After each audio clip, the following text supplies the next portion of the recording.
All right. Good morning, everyone. I think we can go ahead and get started here. Thanks for being here. This is the sixth meeting of this OSSC review committee. Feels like we haven't seen all of you since last year. I put that out there for Eric from our team. But today we're covering Chapter 34. Our team's very excited. We have an integrated draft that we shared with you about a week ago, which I think is going to be much more user-friendly as we move forward. And then we also, after we get through Chapter 34, we have several public proposals mixed in there. We have a few items on your matrix that will kind of guide us through our discussion of 34. Then we also wanted to revisit the fiscal for Tyler. So Tyler's gonna tee that up and cover that for the committee. And then hopefully that should wrap up. Of course, if there's anything else that the committee wants to bring up or cover, we can always do that. And then the next steps would be the first Building Code Structures Board review of the recommendations. So at the BCSB meeting, I think right now they're working on the date. So it's looking like possibly the week of I think it's the 24th, January 24th. More than likely, in my experience doing this, is it takes multiple meetings to cover all of the information on the OSSC side. So that's something just to keep in mind. And then, of course, if any of you committee members want to attend those board meetings, you're more than welcome. I'm sure the board would love to hear from you. Mr. Whitehill has done that on various occasions in the past, which has been great. So with that, we're going to get started here on Chapter 34. And before the meeting, Terry requested that we referenced a letter from the Structural Engineers Association of Oregon regarding several things, but in part regarding seismic rehabilitation. So Laura's going to bring that up. And Mr. Whitehill, I'll turn it over to you if there's anything in particular you want to cover here.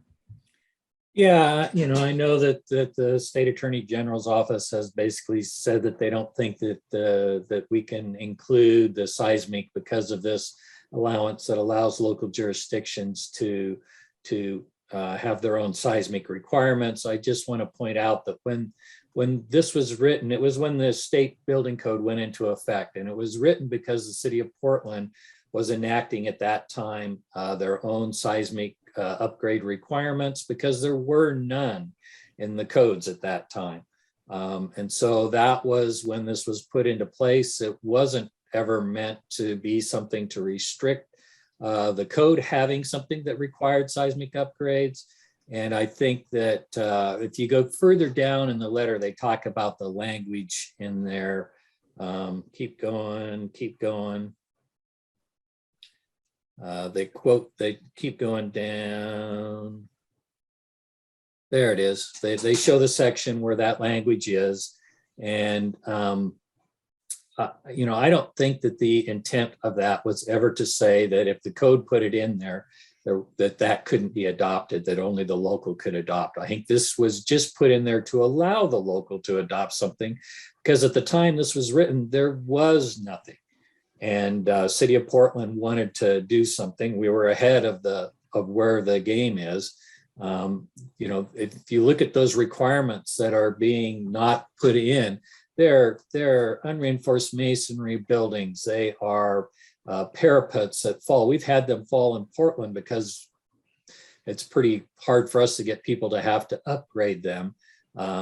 And we were lucky that we had a big one fall like 2 stories, full street length, and luckily nobody was below it, because it would have killed them if there had been anybody on the street when that happened. Yeah, and I just think that this is a really important issue that really should be addressed at the state level, not just locally. And it's not even like it's that onerous. I mean, it is just some basic, these are really important and easy fixes to do. So I would really encourage, and I just want to be on the record, that we disagree with the interpretation from the state attorney general on this. And it sounds like the only way we can get this fixed is legislatively. And I will be bringing that up with our government affairs people. Yeah, thanks for that, Terry. And Yeah. again, I mean, I just want to reiterate that we're not saying it's not important. Yeah. And what we're operating under here is just our advice that we've received. I see that our chief building official Richards has logged on here. He might be doing some other things while he's logged on, but he can also chime in. I took this letter that we received to our administrator. We discussed it.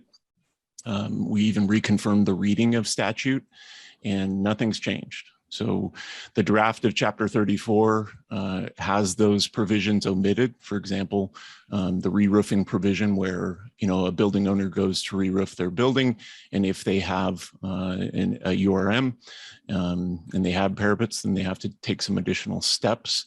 Those are omitted because they tie into that seismic rehabilitation, in our opinion. But it's helpful to have the information on the record. And if any other committee members want to talk about it, this letter will be included. It'll be included in the information to the board. And it's just one of those cases where it's an occupied field via statute. And right now we're not moving off of that position. But like you said, Terry, I think a statutory change could obviously impact that. Any other thoughts from the committee on that general idea or the letter or anything like that? Seth, do you have anything? Yeah. I joined a couple minutes late, Okay. but obviously I helped author this letter from SEAO. So we feel very strongly that the bare minimum, what is in the IBC code language, should be included in our Oregon State Code. We've been down this road a couple times about it not being allowed by state law. So it sounds like what we need to do is get the state law changed, but we wanted to go on record with our opinion that this is not a good idea. Not to belabor the point, but I just wanted to make sure that SEO strongly stands behind this letter. I don't know if there's anyone else from SEO on yet, Eric or Amit, but yeah. I'm on as well, Seth, and so yeah, the letter speaks to what the organization, coming from the code committee and up to the board, it was fully endorsed by all the participants of the committee as well as the board. So as structural engineers, we think it's a shortcoming from the state's perspective to not provide this to jurisdictions that aren't as robust as the city of Portland. The city of Portland has a pretty good program with regard to this, and by not including just this bare minimum, as Seth mentioned, I think it's doing the state a disservice. So yeah, unfortunately, if we do get an event in 10 years and we've not been taking care of this low-hanging fruit for however long it's been, that our adjacent states which are taking care of it, we're going to get looked at really poorly.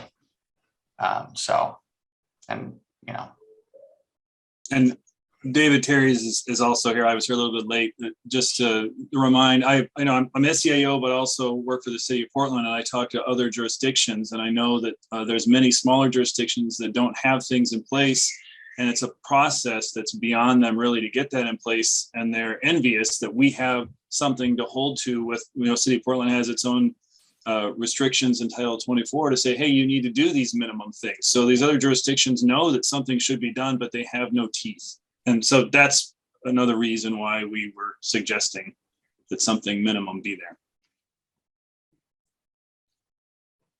So, Tony, I'm not that familiar with changing the statutes at the state level at all, but I'm just wondering if it would have any impact if this committee in its final recommendations to the board did include adding these sections back into the IEBC, or to the OSSC Chapter 34. And even if the board can't legally recommend adoption to the state, if that would at least show that those people on this committee do feel strongly that this is an appropriate action.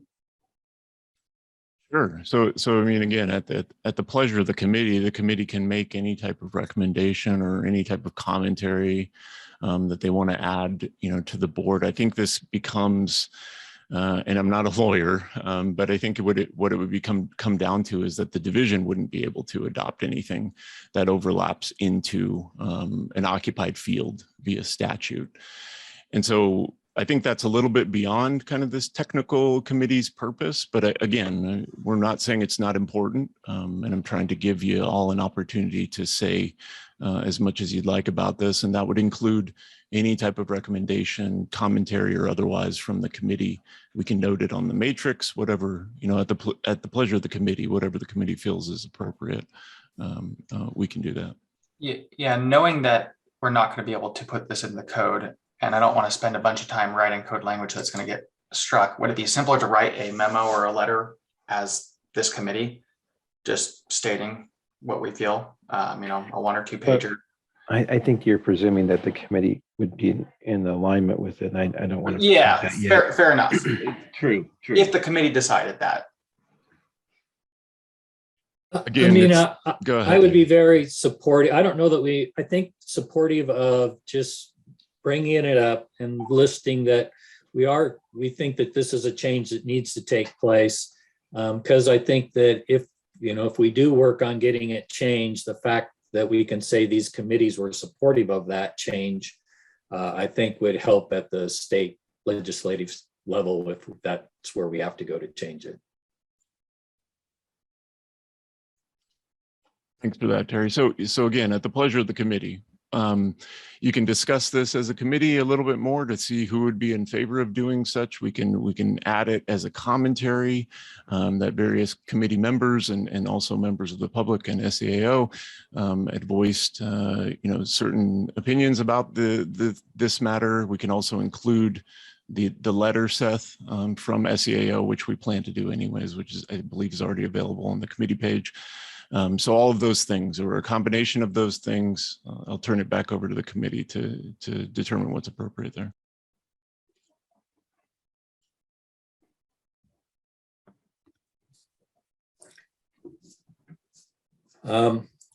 Eric, do you want to make a proposal, or do you want me to?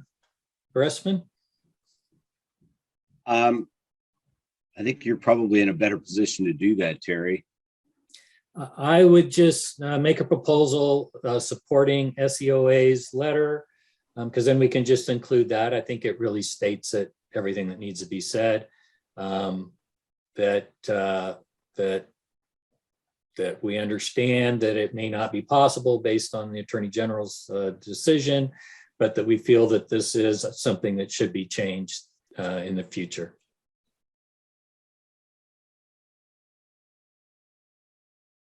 Okay, and committee members, all the committee members are on board with that? I think for me, the last part of this should be changed is real difficult in the position of both this technical committee and the board. I know in the past when we've been in the board, when we've been faced with these questions, even though it may be in many people's eyes prudent, it's outside the authority of that particular group. In this case, the structures board. The board has decided not to pursue it and not to make a recommendation. We've really stayed true to the division and to the Attorney General. So for me personally, I'm not able to make this recommendation, nor am I able to support this. So I would have to opt out as a support of the proposal. What we're, and correct me if I'm wrong, what we're proposing is that we are recommending that the state, well, maybe this is my interpretation, what we should do is recommend that the state law is modified so that the Structures Board and Building Codes Division can basically freely do what they feel is best, whether that's adopt model code language, change it. Are you, I guess your concern is that we're saying that you should go against the Attorney General's interpretation? No, I am saying that that when I'm in a technical committee and I have a responsibility technical committee based on the technical support of what these should happen, and there's a division understanding of what we can do within a technical recommendation, that I'm going to stay inside that line, because when it's not a part of our decision-making process, then it would be similar to me saying something about anything else in the state that we don't have authority to talk about. So that's where I'm at with it. I'm not able to talk about something that's outside the confines of. Got it. So What we're your, doing. your interpretation is we can't even talk about this, let alone make a recommendation. Well, I think Tony's been very clear that we can talk about it. I'm not saying that. I'm saying that my opinion is that I'm not willing to make a recommendation about it, because I don't believe I have the authority to make that opinion, that recommendation. That's what I'm trying to say. I'm not saying that you couldn't do that, or other members of the committee could do that.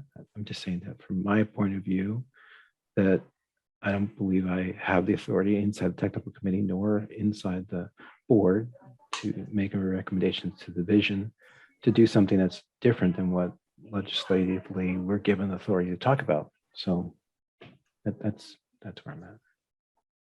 Couple of quick just points of clarification, if we could. Seth, I heard you say something about recommending like a statute change or something. I think that's well outside the scope of this technical review committee's kind of duty and what we're here to do. We're just looking at adoption of the OSSC. So I was envisioning some type of recommendation that, these IEBC provisions be considered or included in adoption of the state building code, and just kind of keeping it to the technical.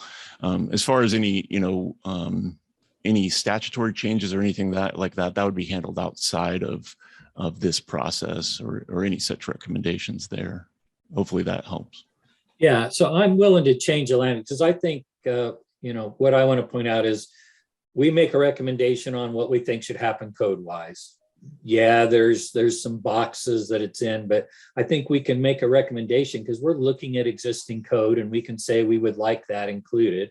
It then goes to the structures board. They can do the same thing, even though it's maybe a little outside the edges of their box. And then at that point, building codes division has to make a decision if it's outside the box that no, that can't be done. But I don't think there's anything that stops us from making that recommendation. And then the box that they can play in, they'll keep it in that box, because that's what they're charged with doing. But I see no problems with us making a recommendation that we feel is right and the best thing to do, even if we know that there's most likely it'll get struck down. But I think it still is very valid for us to make that recommendation. Yeah, Terry, and I'm a supporter of that. It was just the last sentence where you No, I'm mentioned. fine with changing it to reflect that we're just making that recommendation, that we feel that is how the code should be. But yeah. Thank you. Should we vote again? Does that make sense to everybody? I don't know if you I'm guys supportive wrote of everything that. down, Tony. I think we've got Elizabeth. You okay with that?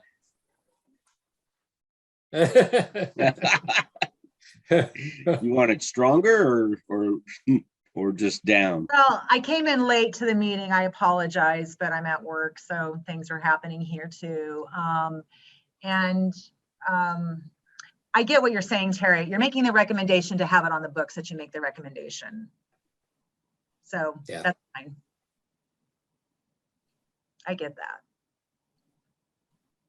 Branding. Yeah. Right. So it looks like, so we'll come up with some language, and maybe we can share that with the committee members after this meeting to make sure that the committee's on board with how it's reflected. I imagine it'll probably just be a note in the matrix to reflect kind of what you stated there, Terry. And then while I see Tyler turned his camera on, which is great. Tyler, do you have anything that you can jump in as a policy analyst to add to that discussion at all? I was thinking about that end essentially, we're just trying to make clear the committee can, I think Tony stated it really well. The committee can make whatever recommendations it feels are necessary and important. And the structures board can then approve, whatever it needs to do. But the building codes division, as the state agency, we have to fall in line with our statutory requirements. We're not able to operate outside the bounds of those. So, it's incumbent upon the committee to do what it feels it must do, but the building codes division is still bound by law. So we'll do what we have to do under the law and under our legal guidance from the Department of Justice. But yeah, like I said, I think Tony explained it really well. All right, great. Thanks for that, Tyler. Okay, so are we good on that topic? And we kind of move into our technical review of Chapter 34, integrated Chapter 34, which I'm very excited about. Okay, so we get in here to 3401. So if we look at your matrix, it is the Chapter 1 administrative provisions from the IEBC. In the 19 iteration, we essentially just deleted all of the administrative language. And what's occurring at the National Model Code level, which I'm sure you're all familiar with, is that between the IBC and the IEBC, we're slowly transitioning. We're seeing this transition away from the administrative provisions related to existing buildings within the IBC Chapter 1 and navigating those into, of course, the IEBC Chapter 1. And so as Laura brings that up here, we're going to take a look at 3401 and some of the language there. So we didn't want to be duplicative. So our efforts here, of course, we still are in the bounds of the OSSC. So we're still going to have Chapter 1 be the charging administrative provisions for all of the OSSC, including Chapter 34. But we did think it was important to have some very specific language kind of added in here so we can walk through it all together. What you will see throughout as we navigate through Chapter 34 is the replacement of this code with chapter. In some places, it is appropriate to say this code. So we tried to capture all of those occurrences accurately and appropriately as we made the draft. So one of the things here in 3401.3 that we see is on the IEBC level, they have buildings not previously occupied and buildings previously occupied. And then we also added a draft subsection regarding discontinued use and vacancy. This has really come up quite a bit during COVID, where businesses have closed and maybe they've remained vacant for, let's say, a month or for 2 months, and then they've decided to come back and reopen. And all we're trying to clarify here in this draft language is that they should be able to do that, that there's no requirement unless they're changing things, right? So if they're voluntarily changing their operation or they're changing the use, then of course they need to go back in and see Terry or Rabi or Elizabeth and go through the process necessary for the change of occupancy. So you see there in the hierarchy 34013, and then you see in that last section or sentence of 34013, subject to the criteria of sections 34013.1, 3.2, and 3.3. And so then there you see the buildings not previously occupied, mostly model code language, buildings previously occupied, all model code language, and then that discontinued use and vacancy. The only thing I'd say there, Terry, all right, Tony, is that we have two 3.3s. And maybe the second one would be 3.4 on the change of occupancy. Yeah, we do. That's a good catch. I think Laura was trying to highlight that. Okay. Show us as well. Highlighting my own mistakes. Well, we're just doing the best we can. Hey, Tony, the only thing I want to bring up is that we have historically, way back when at times, said that a second floor or upper stories were unsafe and took them out of use, allowed them to continue using the lower floors. This was back when the building officials still had the ability to do that. Is this now going to override some of those old things that we've had in place for years and years and years?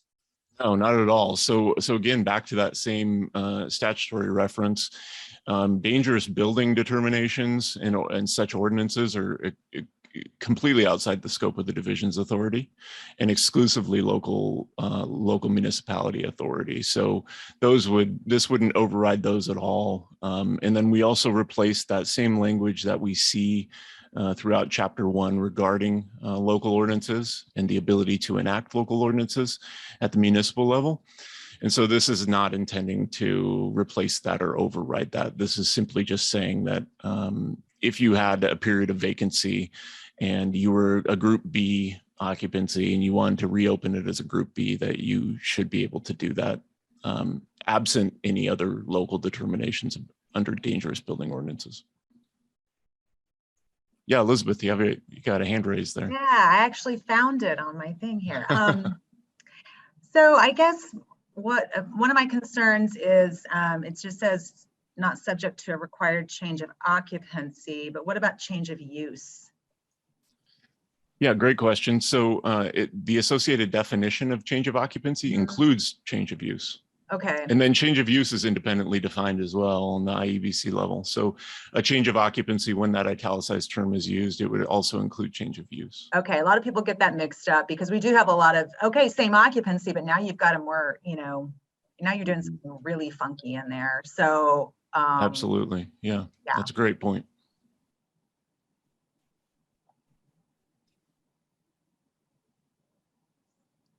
Any other questions, comments on this?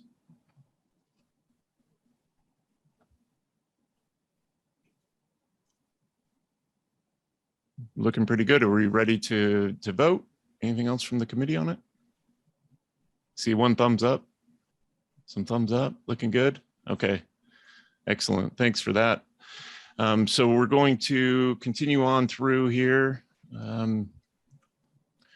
As we scroll down a little ways, we do see a clarification there in 34014, correction of violations of other codes. And Terry, I think this is helpful and kind of gets back to the point where you were going on the local ordinances.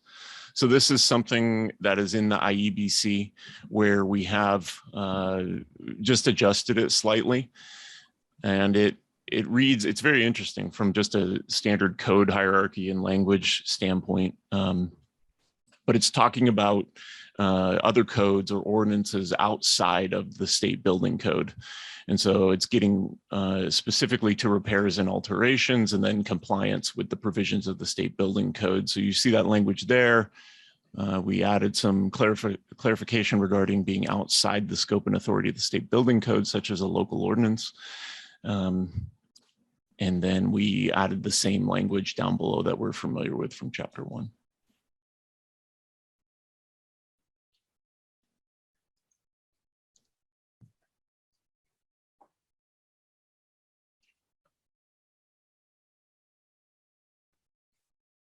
Any thoughts there from the committee? All right. Thumbs up. Looks good. Excellent. Thank you. One of the things here that we worked on is regarding fire protection systems and life safety systems and repairs of those systems.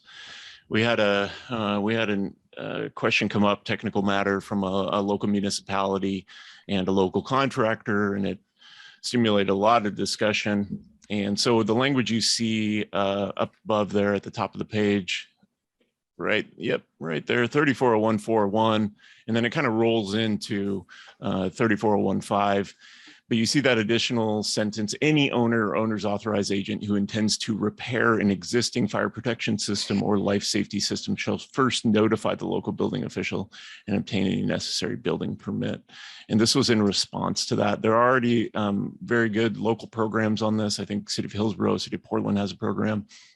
And so we wanted to add something specific to those systems within the code.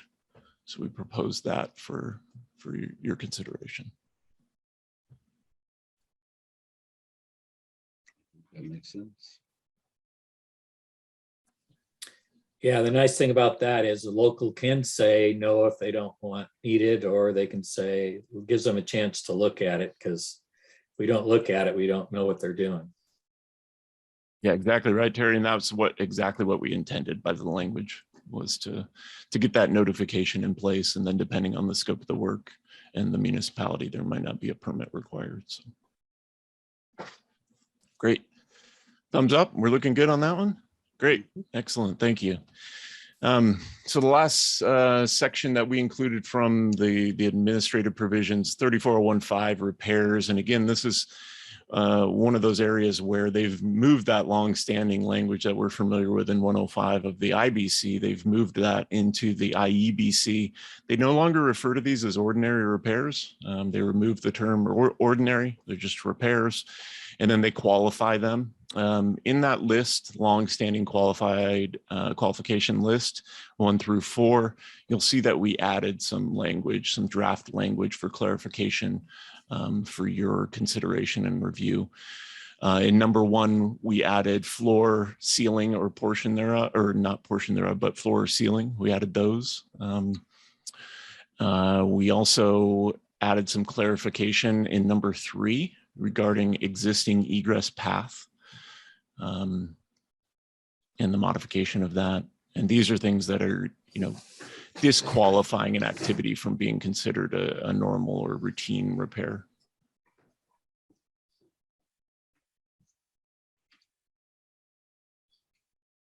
So when you talk about ceiling, you're talking about the non-structural part?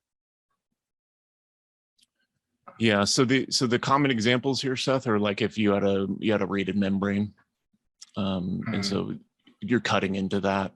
Got it. Yeah.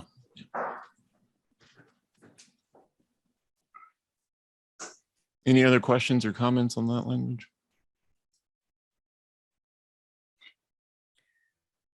And it's one of those that you want them to drive them in to talk to the jurisdiction so they can figure out if it is a rated membrane or what's going on. Because if they don't come in and talk to us, we can't catch it early. Absolutely.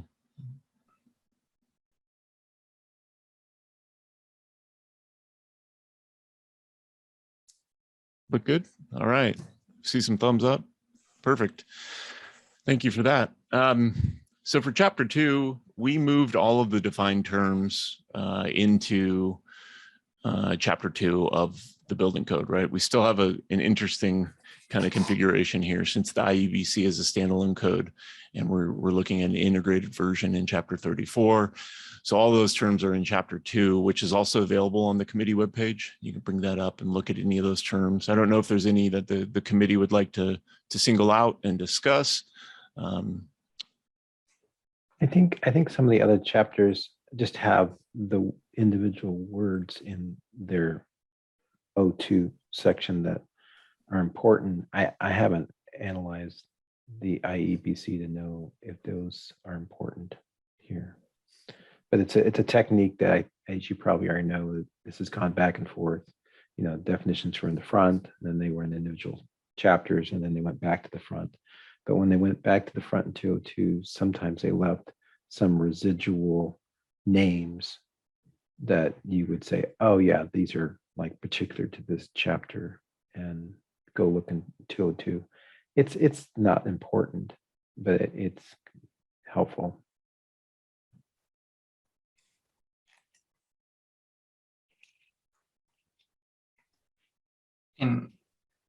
I guess, is there any terms that are in the IEBC that are not in the IBC? Because we're just pointing back to chapter 2.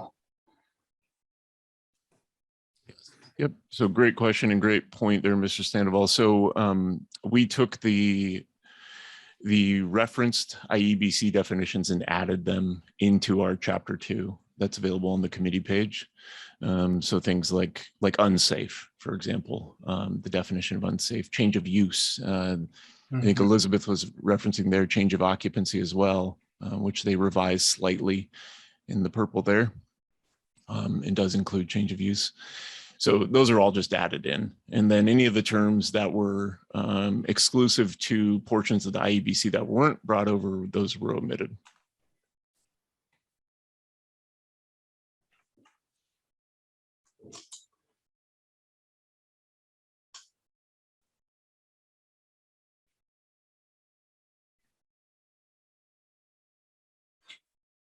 Yeah, I think when we get into more of the structural stuff, the dangerous or dangerous building definition is going to come up, but I think we can punt that for now. Okay. Any other questions on the chapter 2 terms? You want to revisit them as those defined italicized terms come up, or?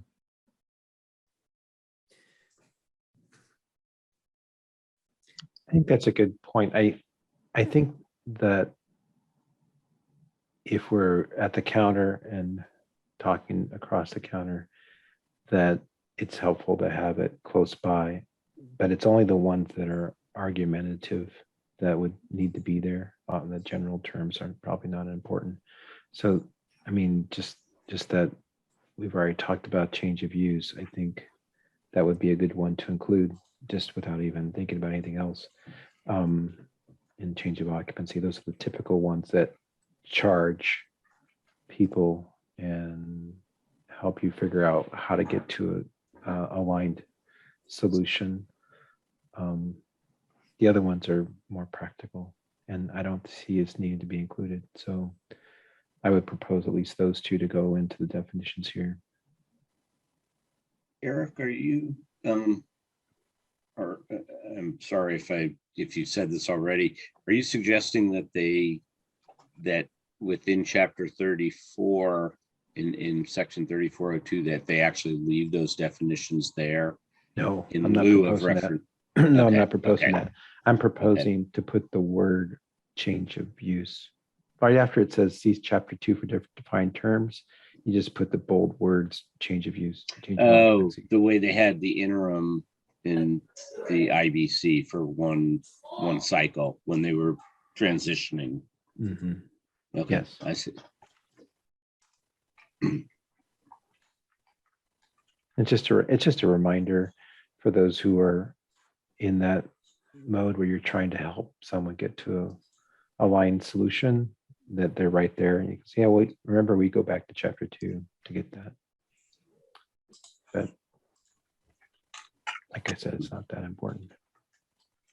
But just to confirm, we're looking at changing that language. Instead of see chapter 2 for the defined terms, it would be something additional, such as the following terms are defined in chapter 2, and then list those terms. Is that? I think the way you have it right there, see chapter 2 for defined terms, Yeah. means put those And two then in just there. list them all. Just Okay. list those two. No, just those two. And as we find more that we find might be difficult, then throw them in. But right now, those are the only two I can think of. Mhm. And as we go through this 3-4, we'll see if there's another one that says, "Hey, that one should go in." But I don't know of any right now. Yeah, I imagine there's a lot of terms that are used in chapter 34 That are specific, yeah. that are specific to 34, but then there's a bunch that are not specific to 34.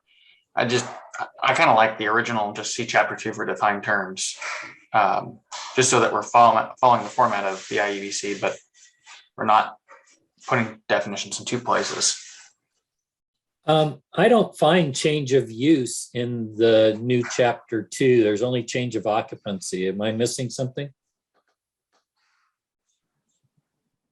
See, I think Laura had it up on the screen, but she can bring it back up here. And I believe it's listed right under change of occupancy.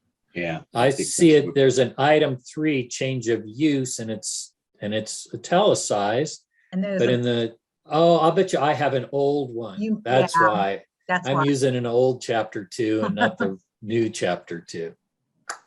Yeah, I just All right. uploaded it this morning. Yeah, But this- that's why I don't have the correct version, I'll bet. Let's see. And that's the only thing I changed this morning, was just adding a change of use to chapter 2. No, I like that. It may seem redundant, like you said, it's part of the definition of change of occupancy, but people really do get that mixed up. Yeah, A good point would be like ambulatory care facilities. There would be occupancy, but they have different requirements, right? So that's why when we were talking about some vacant space that was going to be vacant for a while, and then they just come back in, it's like, oh, no change of occupancy. It's like, well, now you got to change a use, and now you got to do these other things. So I like that it's there in a redundant form.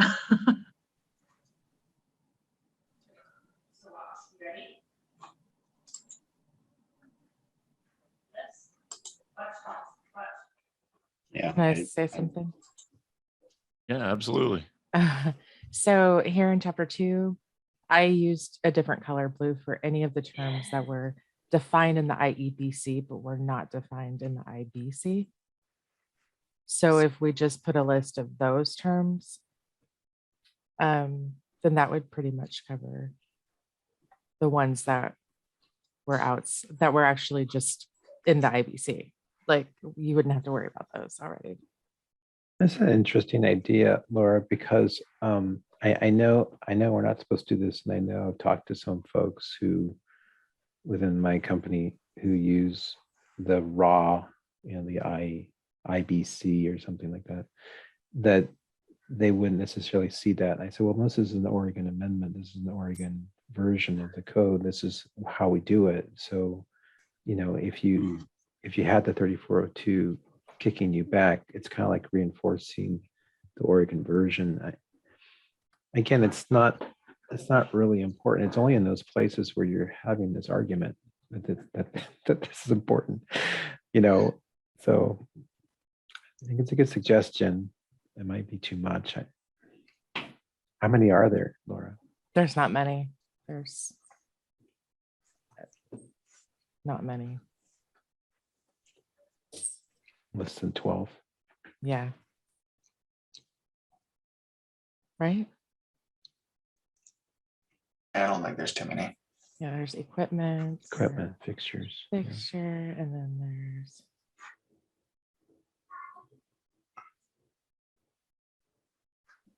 the structural damage ones. There you go.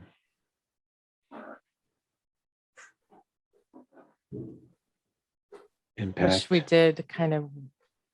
Do you want to go over that, Tony?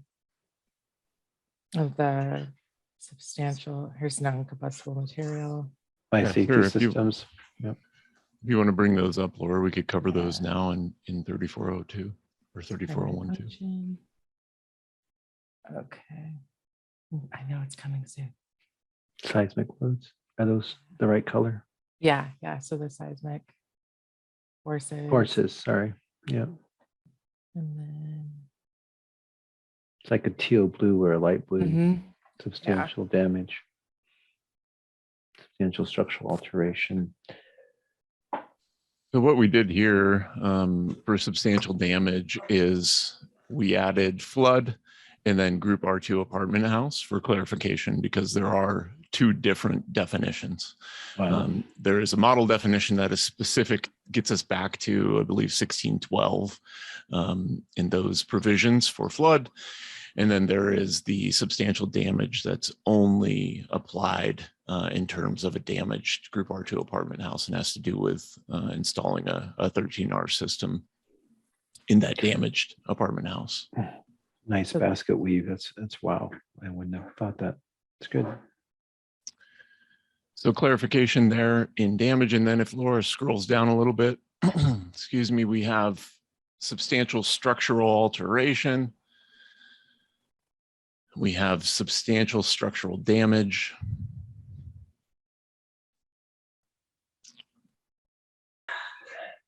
I think we have some flexibility too, because this is a kind of an Oregon thing of putting the existing building code inside of the OSSC. So I think it reinforces that we're trying to teach and move and get people accustomed to this new idea, at least maybe for this cycle, to add the names. We can talk about maybe getting rid of them after people get comfortable with chapter 34. Yes, there's not many. Yeah, I mean, that's sort of what they did with the IBC when they moved all the definitions out of there. They listed them in there for one cycle and then moved everything to chapter 2. Mm-hmm. I think part of that too was they couldn't figure out how to renumber, or they didn't want to renumber the entire code because they moved them. Yeah, because you got O2 down each chapter. So like if we Right. Well, and they went in and just put a filler section in every chapter so they didn't have to renumber everything. Mhm. Could be. Okay, so assuming that the committee is all on board, which we can check here in a second, we will add just the bold terms that we have pulled from the IEBC and added to chapter 2 and just include those there in the list format. Is that correct? And that's with the intent that they're there for one cycle, and then the next cycle they all I'm good just with move that. in. Sure. That makes sense. Okay, is the committee on board with that? I can support that.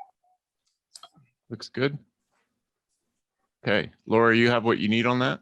Yes, I do. Thank Okay, you. you got it. All right.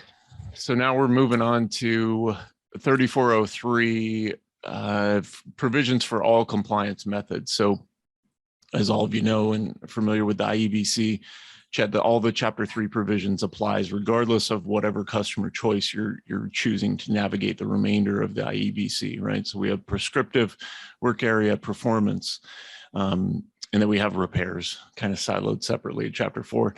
But chapter 3 applies to any of those compliance paths. And so you'll see the language here. There's some new model code language mixed in, identified in purple. And then going back to our matrix, I think we just cover the addition of the smoke alarm, fire alarm, carbon monoxide alarm provisions. And we cover that in, there is a new section there that refers, I think Laura was just hovering over it, that refers to NFPA 99 compliance. And that has to do with the ongoing model code effort to align with NFPA 101.99. So you'll see the applicable provisions of NFPA 99 within the scope of this code, specific to healthcare facilities. Might be a helpful pointer for folks working on those projects. And then as we scroll down, I'm going to turn it over to Eric from our team to let him give you some background on what we have for smoke alarms, fire alarms, carbon monoxide alarms, etc. Eric. Okay, thanks, Tony. So starting in, I'll get Laura, you got there 3437. So most of you probably are familiar with the hierarchy and the interaction between IBC, IFC, and IEBC. So this is like a double integration, if you will. So we integrated the IFC, the applicable IFC provisions into the body of the OSSC.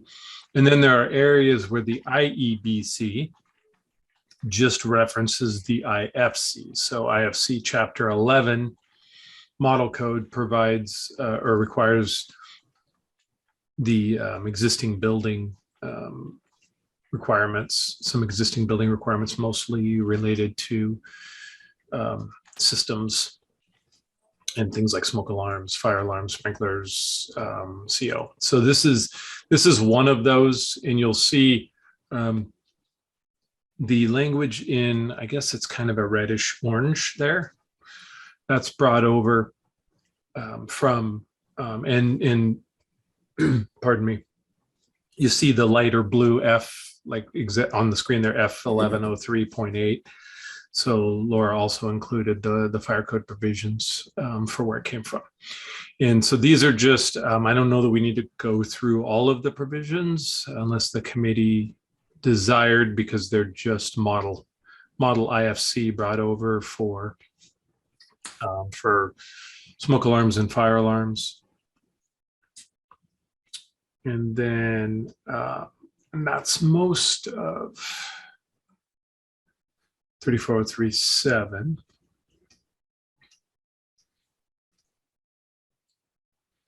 We combined that section heading to pull smoke and fire alarm together. That's why you see that the underlined blue up at the beginning there, smoke alarms and fire alarms.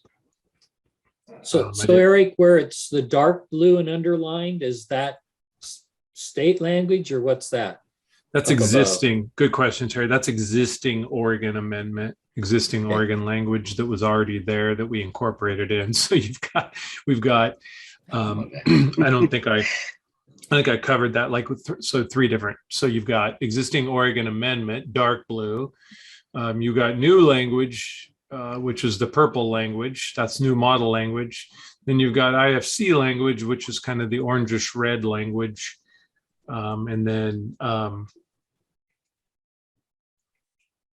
It's new And then- IFC.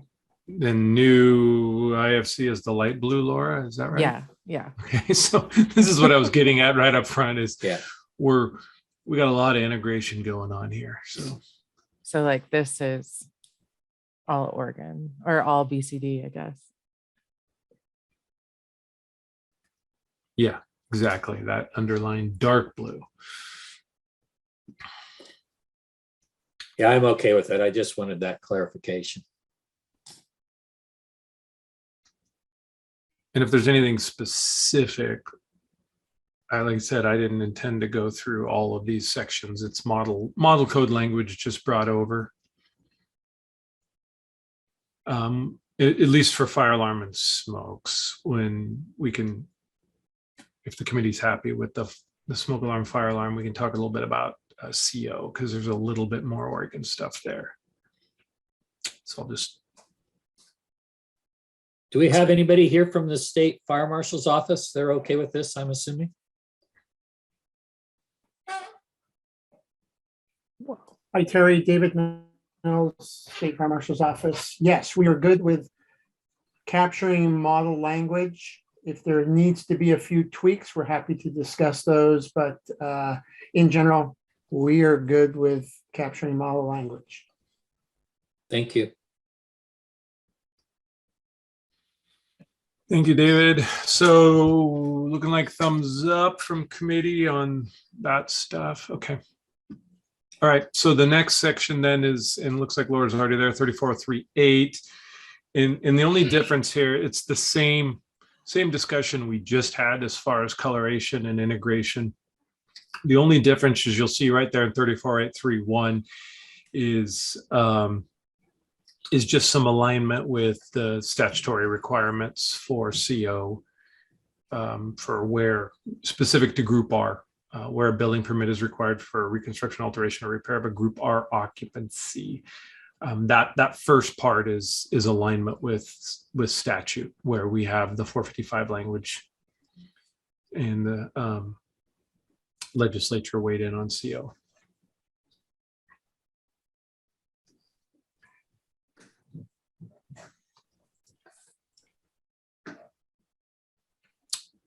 Any thoughts or comments on that?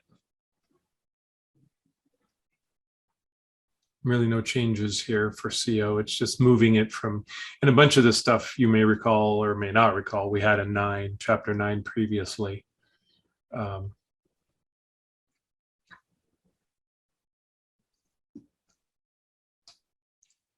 Okay. Good.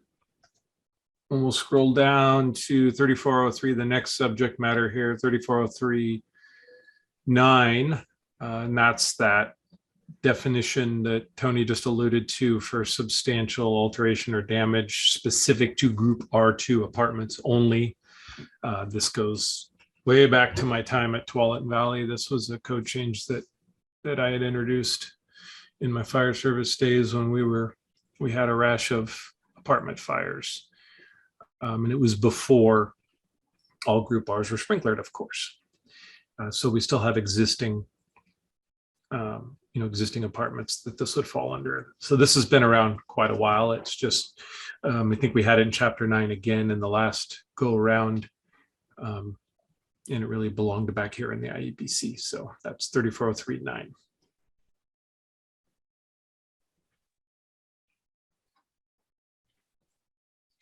And this was that Oregon specific definition, and that's why we had to do the flood and the Group R2 apartment house under substantial damage under the definitions, because it's unique to us. So.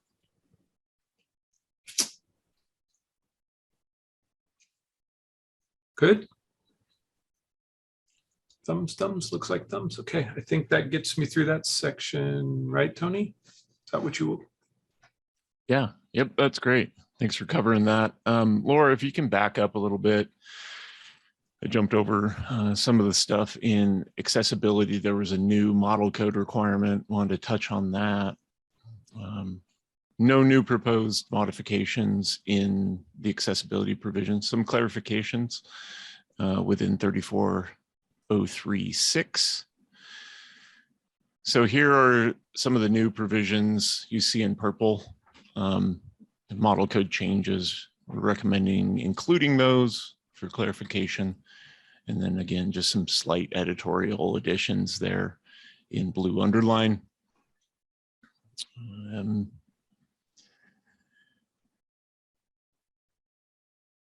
Going through long-standing language that we have here, a lot of the same stuff that we're familiar with in 34036 and 67. And then I think there was another additional model that I'm thinking of here in the back of my head here. The clarification of AMOE, they just reworded that there in 3403672 model code.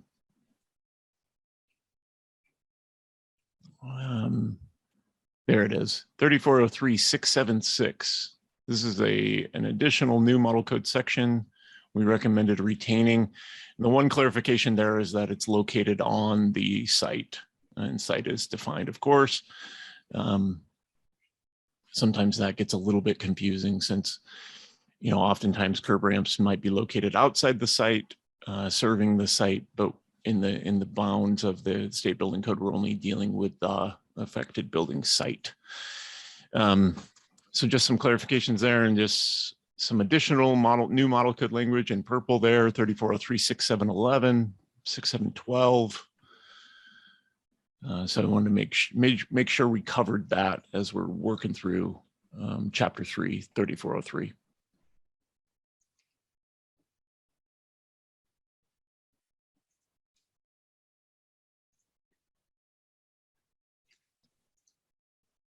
Any questions or discussions on any of that?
It doesn't seem like there's a fiscal impact on these. These just seem like they're part of the language that we're used to. And there's some clarifications, but mostly it's the same as the intention we had before.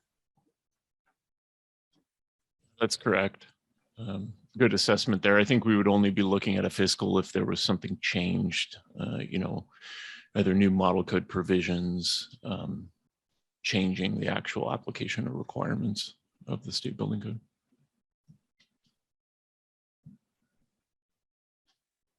And then that gets us up to 34037, which Eric from our team walked us through all of that language. And again, that's just covering those provisions that apply to any compliance method. So 3403 or chapter 3 looking good. Any other questions? Thumbs up. And oh, Eric, you got something? I just realized I don't know how super important it is, but I did stop short there at the substantial damage. And there's some purple language you may have noticed, the committee may have noticed there in 340310 for exterior wall coverings, just addressing think after all the fires we've had related to exterior wall coverings, just addressing those for existing buildings. So I just wanted to point that out. That's all.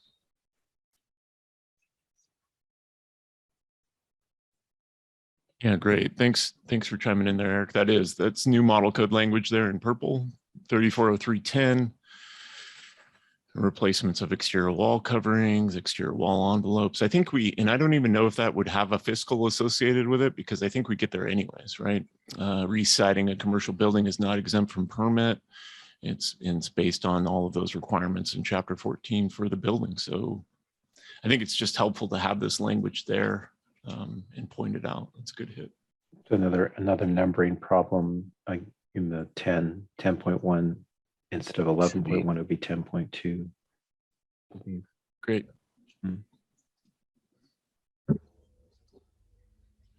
Okay, we'll note that. So it looked like thumbs up for 3403 chapter 3.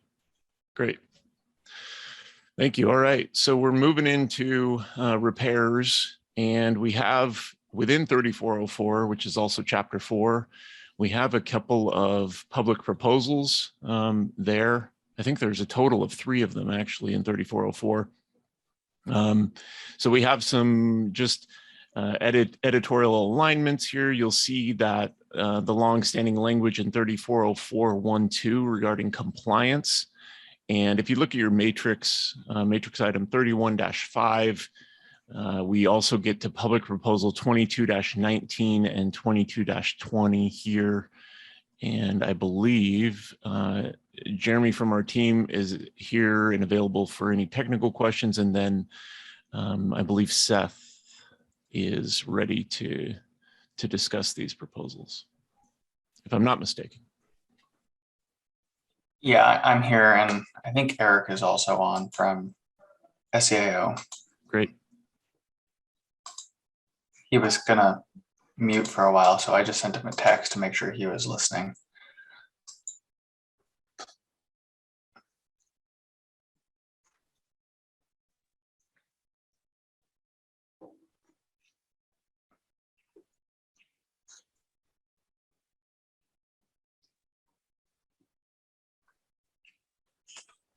I haven't gotten an answer from him, but David, are you also on, Terry's? Yep, I'm here. Okay, so this is one that you guys actually did the authoring on, but I think this is just a clarification. We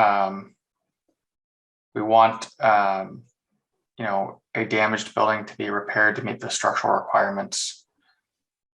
The line that's the last sentence that struck out, the such repairs are not required to meet code requirements for new construction. It's a little broad. And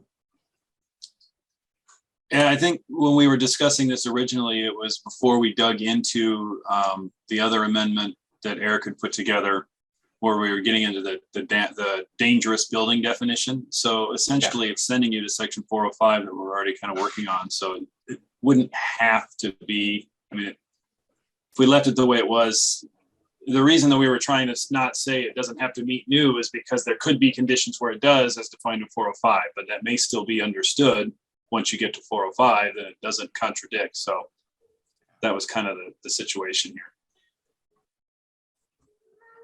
Great. Thanks for that. And I think if we can bounce back, Laura, to our proposed language, I think we adjusted the language, if I'm not mistaken, to reflect that.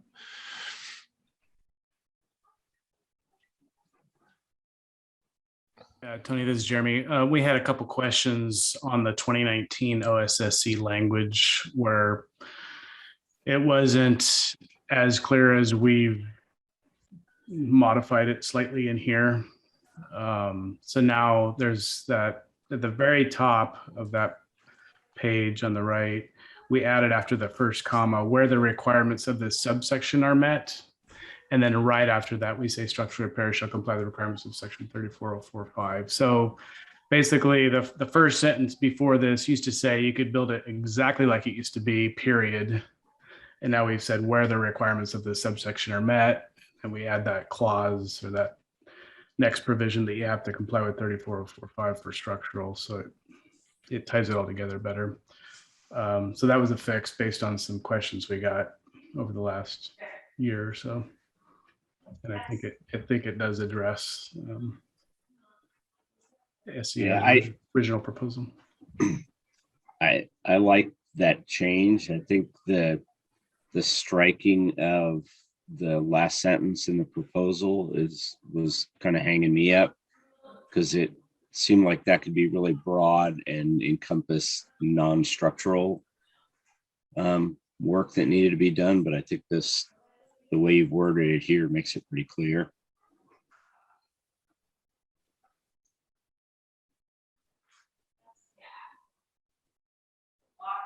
Yeah, When so you I think say, oh, go ahead. Go ahead.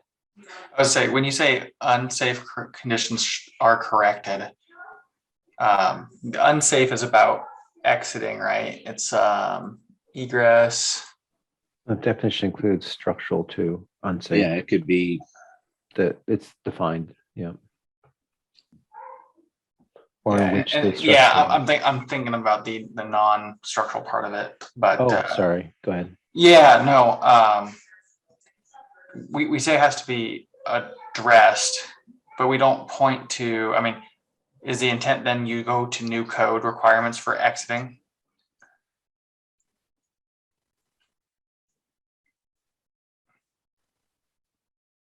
So if I were to interpret unsafe conditions are corrected, this would be the same reason why Terry closed down the second story. Maybe the stairs aren't wide enough. Maybe, they don't have adequate number of stairs, something like that. So they've got an existing situation. It's unsafe. We can't egress it correctly, and they're going to repair it. You shouldn't be able to get back into that story again until you give it an egress system that's compliant. And I had something like this happen where, as you know, Seth, the structural strength of buildings relate to egress, in that if you have a really strong building, maybe at a 1.5 importance factor, and you're egressing through a non-strong one at a 1.0, that's going to be a problem, right? And so maybe you've got an existing building that doesn't comply with that, and here you've damaged it. I would say that you need to bring it back up to the compliance with the egress system, which would be, you need to make it 1.5 all the way out. So I could see a couple of reasons why the egress wouldn't work, and we wouldn't want to put people back in there unless we got it to work for the code. And your specific question, which code to meet, I think you're inside the existing building code egress provisions, which probably, I haven't researched this, but I would guess it's going to point you back to, depending on how much you're repairing, how far you take it. I could add a couple of things there. So as determined by the building official is critical to that consideration there, Seth, on the correction of the unsafe condition. So unsafe is defined term qualified by the definition, and then as determined by the building official is intended to provide some flexibility. So when we're talking about a controlled departure from new construction provisions and adaptive reuse of existing buildings, there's going to be some flexibility, some site-specific determinations that are going to need to be made when correcting those unsafe conditions. Yeah, the part I have some problems with is the last sentence, which basically says sprinklers. It basically throws almost everything out. So I don't know what that leaves us to determine on. So that's just, so that's not new language. It's existing language. Yeah. It was a public proposal from Scott Caulfield. And that language is just intended to say that the absence of such cannot be determined to be unsafe if it wasn't required when the building was originally constructed. So legally existing building, they weren't required to have sprinklers at the time of original construction. They suffered some damage outside the control of the owner. They're going to repair that. We don't somehow get to sprinkler systems on something that's already legally existing and was constructed without the requirement of sprinkler systems.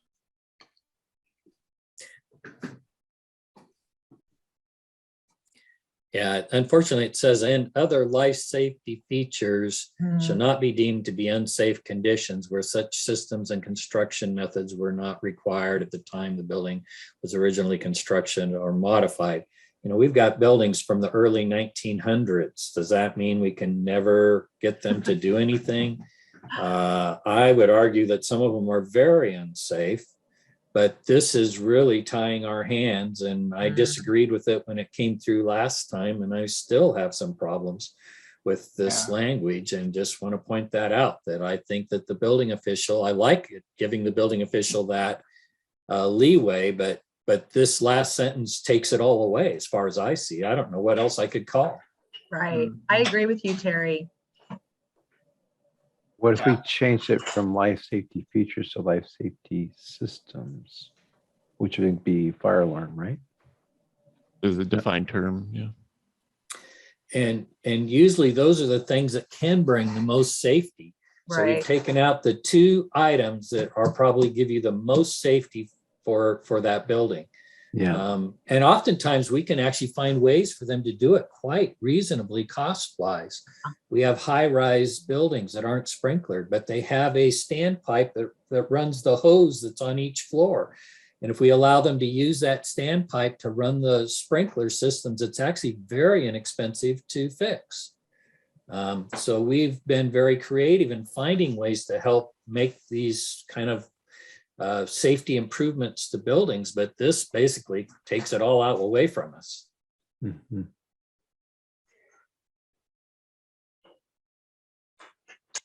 And this is just in the context of a repair, right? Yeah. Right. So Right. correction of damage. So this isn't alterations. They're doing alterations. They're dealing with something else. Yeah. Not a change of occupancy. It's not new work. This is a legally Right. existing So- building. Damage occurred. They're repairing that damage. So if there's an earthquake and a building isn't sprinkled, in theory, that could trigger a requirement that we come in and sprinkle the building after the earthquake? Is that, Or even more common, there's some corrosion damage to a concrete beam that causes damage. Hmm. yeah, I'm just, Not well waterproofed. I'm not opposed to adding sprinklers to any building. Yeah, I guess for me, it's what really constitutes the trigger to the requirement. Because, you know, the example of the corroded beam is completely unrelated to the fire resistance or sprinklers or fire alarm. And it just seems like one shouldn't affect the other necessarily. So we have language in here that says basically if the flood, seismic, anything knocks that building completely down, they can rebuild it just like it was without any of those systems. Hmm. Well, no, that would be It all has to do substantial. with Repair. how big That's- of a repair it is. Isn't repair less than substantial structural damage? So a couple I'd have to pieces. go look. Yeah, so a couple pieces to that, Terry. So one of the qualifications in this language is that they have to meet, and this is where Seth's proposal came in and Mr. Terry's chimed in, I think, as well. The structural portions of the repair have to comply with the structural provisions. That's part of this. And it's part of this longstanding language. And so they would have to still go to 34045, which is IUBC 405, and then meet that. And then Laura can scroll down to that. I think it's just below here and what's required on the structural side of things.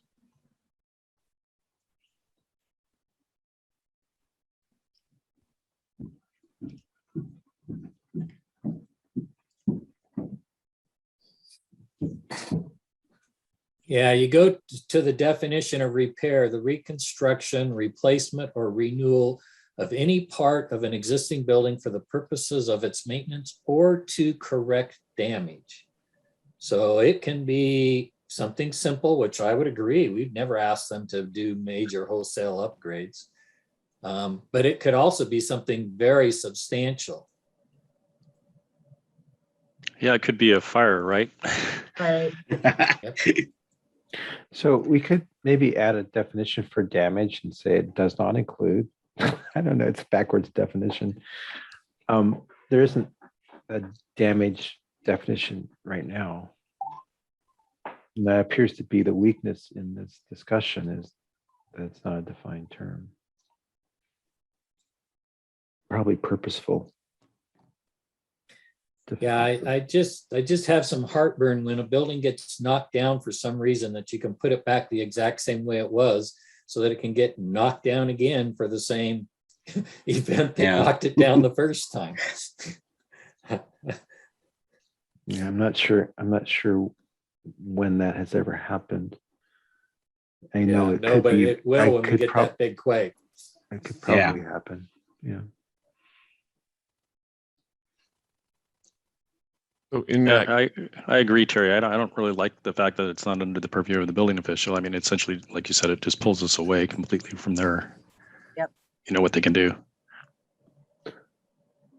so a couple of things just to clarify. So in that case, the structural of that reconstruction or that repair activity would absolutely be subject to the provisions that we're seeing in front of us on the screen. So it wouldn't be that they would be able to put it exactly back, depending on the scope and the analysis.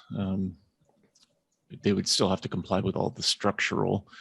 I think the basis of the repair is that if they chose to repair the damage and wanted to put the building back in the configuration that it was in originally, that has historically been the stance and the approach. Now, unsafe is qualified, right? So unsafe is a defined term. So if we scroll back up to that language in the second part of 3404.1.2, we can go to that unsafe definition. And I think that sentence that you don't like there, Terry, at the end, the absence of fire resistance rated construction, related building components, sprinklers, other life safety features shall not be deemed unsafe where those systems and construction methods were not required at the time it was originally constructed or modified through permit or altered, et cetera. Basically just saying that a legally existing building can be repaired to remain legally existing. It seems like if a building is destroyed and has to be reconstructed, I'm not sure how a reasonable person could define that as repair. Right? Because this is all in the context of repair. Right? I mean, if the building collapsed, I'm not sure you would reconstruct that building under the provisions in this section under repair. You would apply, you would have to have you'd have to treat it as a new building, wouldn't you? It doesn't pass the laugh test is what we call in our office. It's hard to get to the point where you could substantially tell someone right in front of you that, oh no, it's damaged by the earthquake and I'm gonna Right, put it there's back the way one it brick was. left. Yeah. So we're repairing all but the one brick. I mean, kind of the one wall left standing so that you're renovating, not building new. I mean, I'm wondering if there's some way to define to set a trigger so that if repairs do exceed a threshold, then we could address the requirement that the sprinklers do get added and fire alarms and whatnot get put in. Well, up above, we have a 50% value of the building threshold for flood, I believe it is.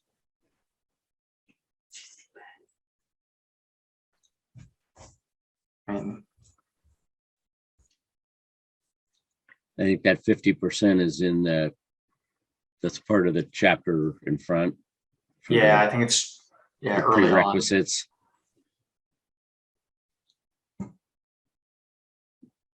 That was section 1, wasn't it? Yeah, there's I a think so. 50% also. Well, yeah, there's a couple of places where that number comes in. Yeah, that's a pretty common number. It was codified in the UBC for a long time, the 50%. Yeah, and I know they use 50% of the area for the work area methods, but the 50% of the value was in 3403. Where was that? I just saw it. In the substantial damage group R2 apartment houses that, Yeah, yep, that's there's where I saw it. 3403.9. 3403.9. Yeah, right there.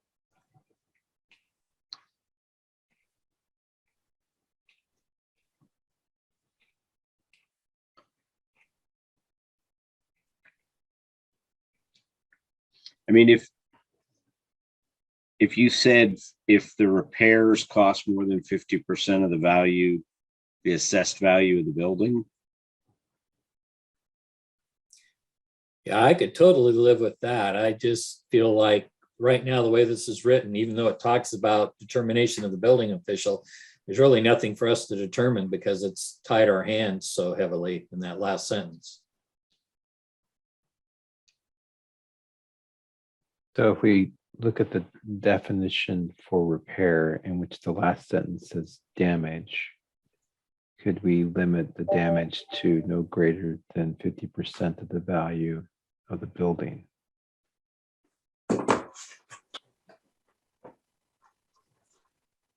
I think you'd want to use assessed value. That's what Assessed the value, sure. that's what the code used to use when they talked about value. That way we don't You'd have have a- arguments. Yeah, Yeah, the using the assessed value works a lot better. Or, yeah, we typically go to the tax assessor and whatever they say. Right. What we Yeah, use. that way there's no arguments No about arguments. who's valuating the building. Yeah. Yeah, Laura, that's- could you bring up substantial alteration, our definition in chapter 2? Yeah, That's- Tony, I wanted to just point that out, that Sure. the 50% is only tied to flood. The language you were looking at there for 50% of the dwelling units, the tie to that is 25% of assessed value. Yeah. So Yeah. just the committee may want to consider a conflict that may be created where maybe the more specific would cover it, 25% of an R2 apartment house. So if you went 50% and so I just point that out. What if you added a definition of substantial repair and said a substantial repair is any repairs that are greater than X of the assessed value, and tied the sprinklers and other upgrade requirements to that? Is that Does substantial damage definition not help that? So if you scroll down a bit. right? But yeah, I was just thinking substantial repair, since all of this language is under the repair provisions in chapter 34, and that way the two things are tied together. Because damage implies that there was an event that caused the damage. Repairs could be, we're going to replace the windows and we're going to replace all the interior finishes, or we've got leaky pipes that we're going to repair.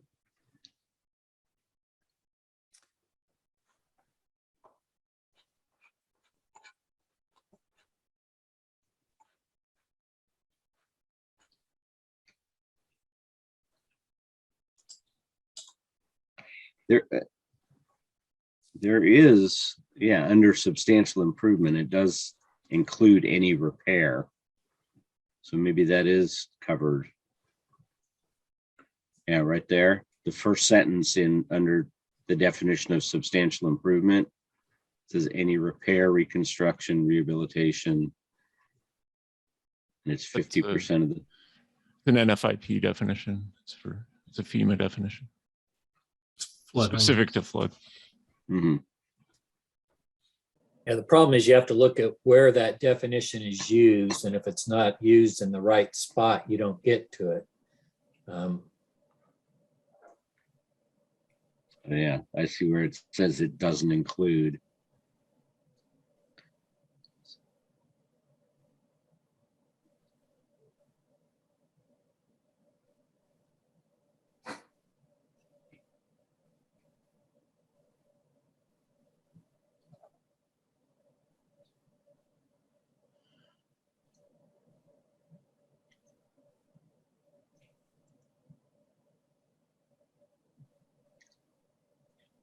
historically, if I can provide just a little bit of context, where we've been is that a building owner should have the legal ability when they have a legally existing building to repair it, to reconstruct it as it existed prior to the damage, aside from structural. There's some pretty robust structural things that must be done and considered.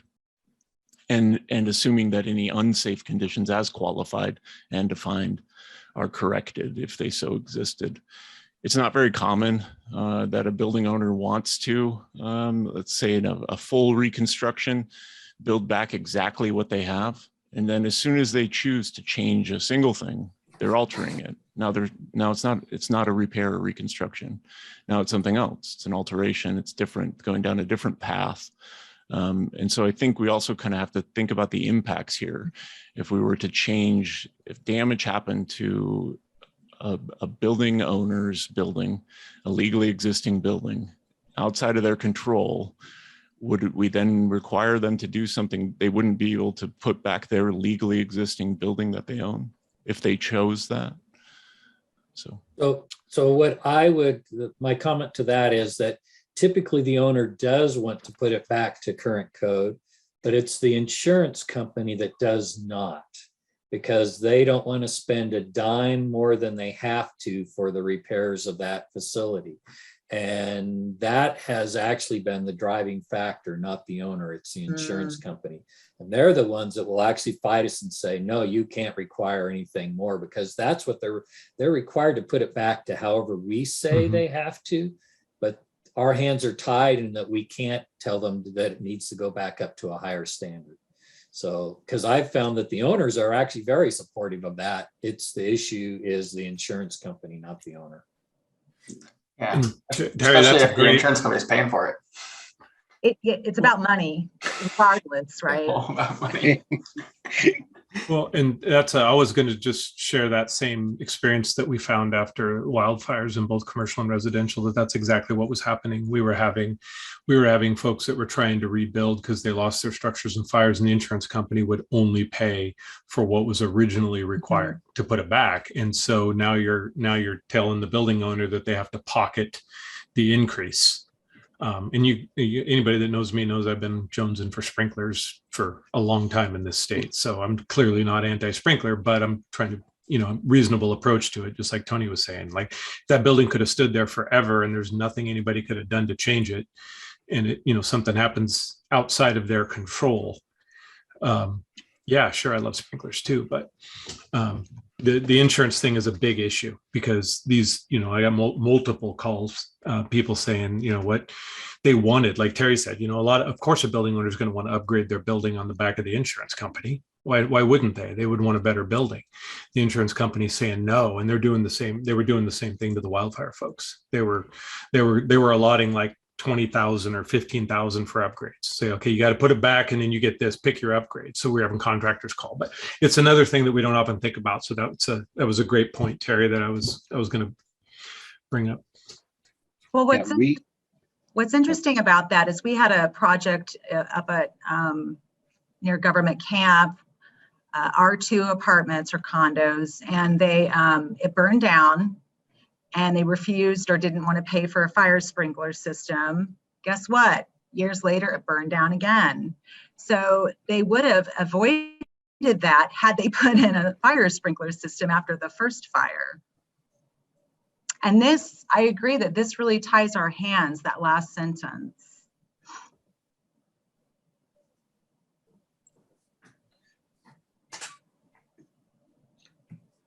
Yeah, well, maybe we can look at that language and just improve that rather than getting complicated with additional definitions and all sorts of other things, making stuff up on the fly. So maybe we can look at that language and make it a little bit better if there's a specific concern there. Unsafe is defined again, so it would be qualified. And unsafe wouldn't, I don't think, other than making a determination that a distinct fire hazard existed, I still don't think that you would get to an unsafe condition just based on the absence of one of those systems. So I don't think that even striking that last sentence does much. I think that last sentence is intended to just kind of reinforce and clarify that path. And Tony, just one more, I'll shut up after this, one more historical for the committee, just where this came from back, because I believe I was on the board when this happened, when Scott brought it in, and or it might have been before that time, because I believe it was part and parcel too. When we switched over to the I codes, there was a tremendous amount of reliance, much more so on built-in systems, sprinklers and other things. Yep. Yeah. So what happened was that created a problem where you had all these existing stock, and then we had code enforcement folks saying, well, now this building's unsafe. You know, maybe it's like the station fire where you have restaurants sitting there. How are you? And so now, and I think the intent was just that, like, it doesn't automatically make it an unsafe building because the code's changed and now requires something else. All those buildings that were sitting there before. That's what it was trying to get at. And I think that's what Scott was trying to get at the time.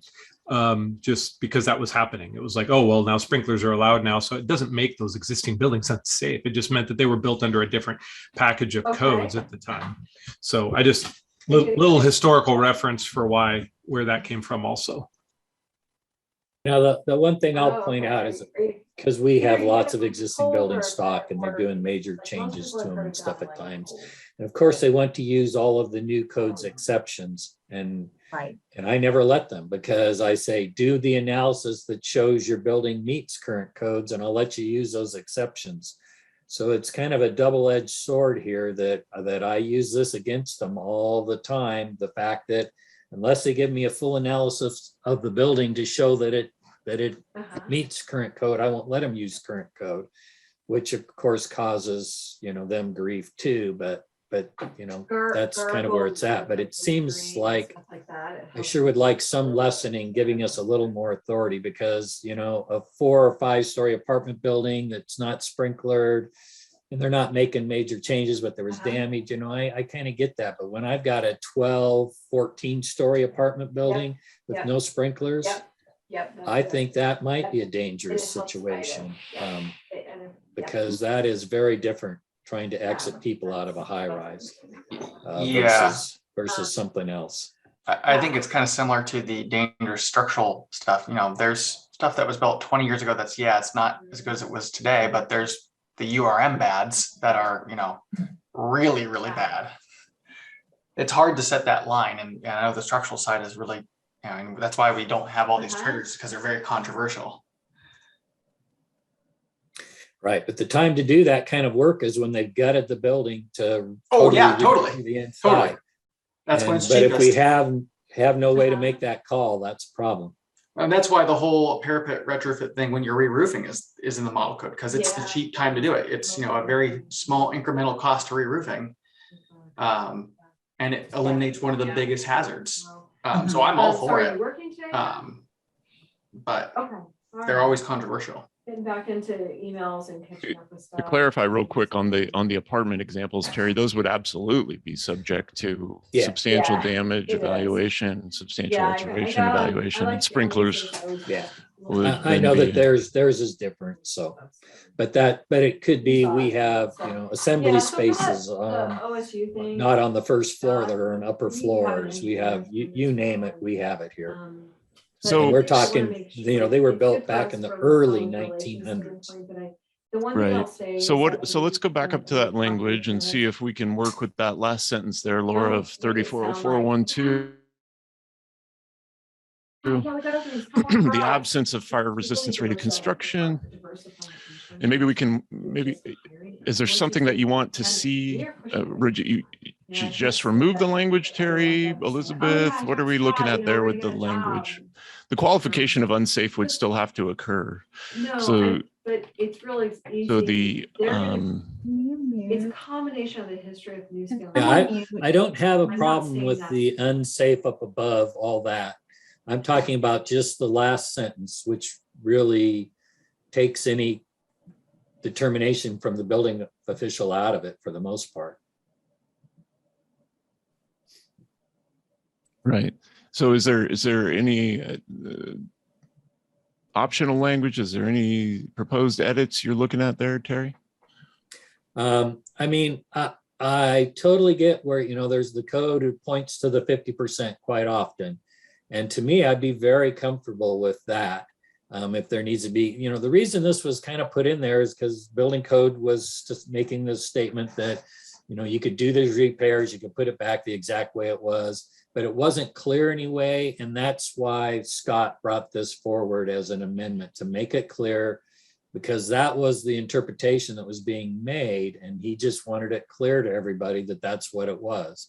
And I understand why he did it, but I was not in favor of this because it's just so strong and really takes any interpretation out on us. I mean, I'm comfortable with saying,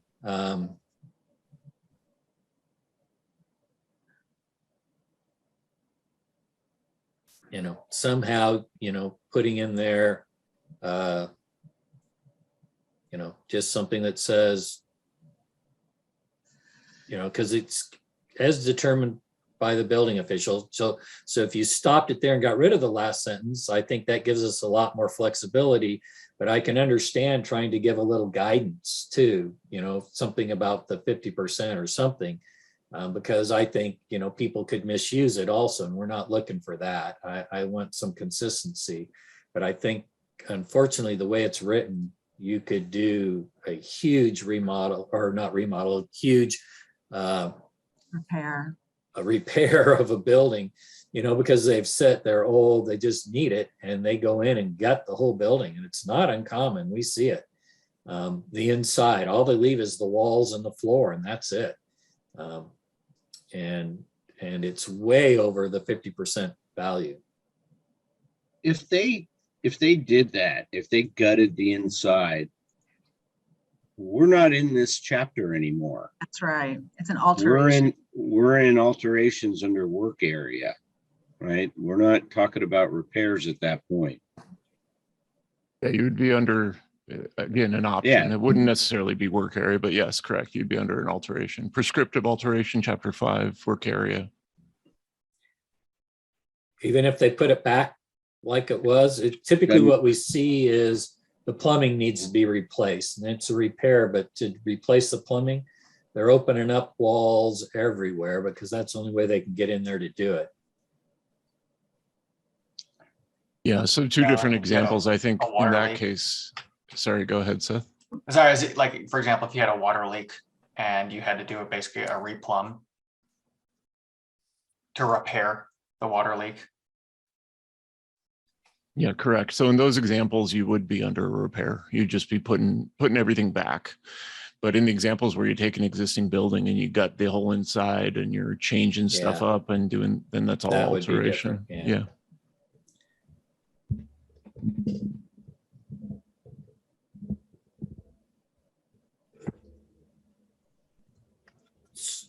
So, but that's kind of in a different section where it talks about if the building gets destroyed, you can build it back the way it was. Which section was that in, Tony? That's in this same subsection here. And then remember, it gets us to the structural provisions for the Right. structural. Right, but that's kind of what I'm talking about too, is, could be some major damage that takes place and yet they can put it back just the way it was. Yeah, and I think the difficult thing there is qualifying the percent of damage as a threshold, right? So what is that? Is that assessed value? Is it area? And then making that clear somehow in the language. That last sentence there, it was simply intending to just add on to the defined term unsafe. Because if we look at the defined term unsafe, which would still have to be determined by the building official. So let's say we struck this sentence that we're discussing here. The determination of unsafe would still have to be made, which is a distinct fire hazard. So somehow documentation wise, locally, the building official would have to say there's a distinct fire hazard in this existing building and then qualify it somehow to determine that it's unsafe. So I see this last sentence, I don't see it as being that impressive as far as limiting the building official. I think I see it as only qualifying that existing definition, but I also understand where you're coming from. I think it was just trying to say that these particular systems are not unsafe conditions.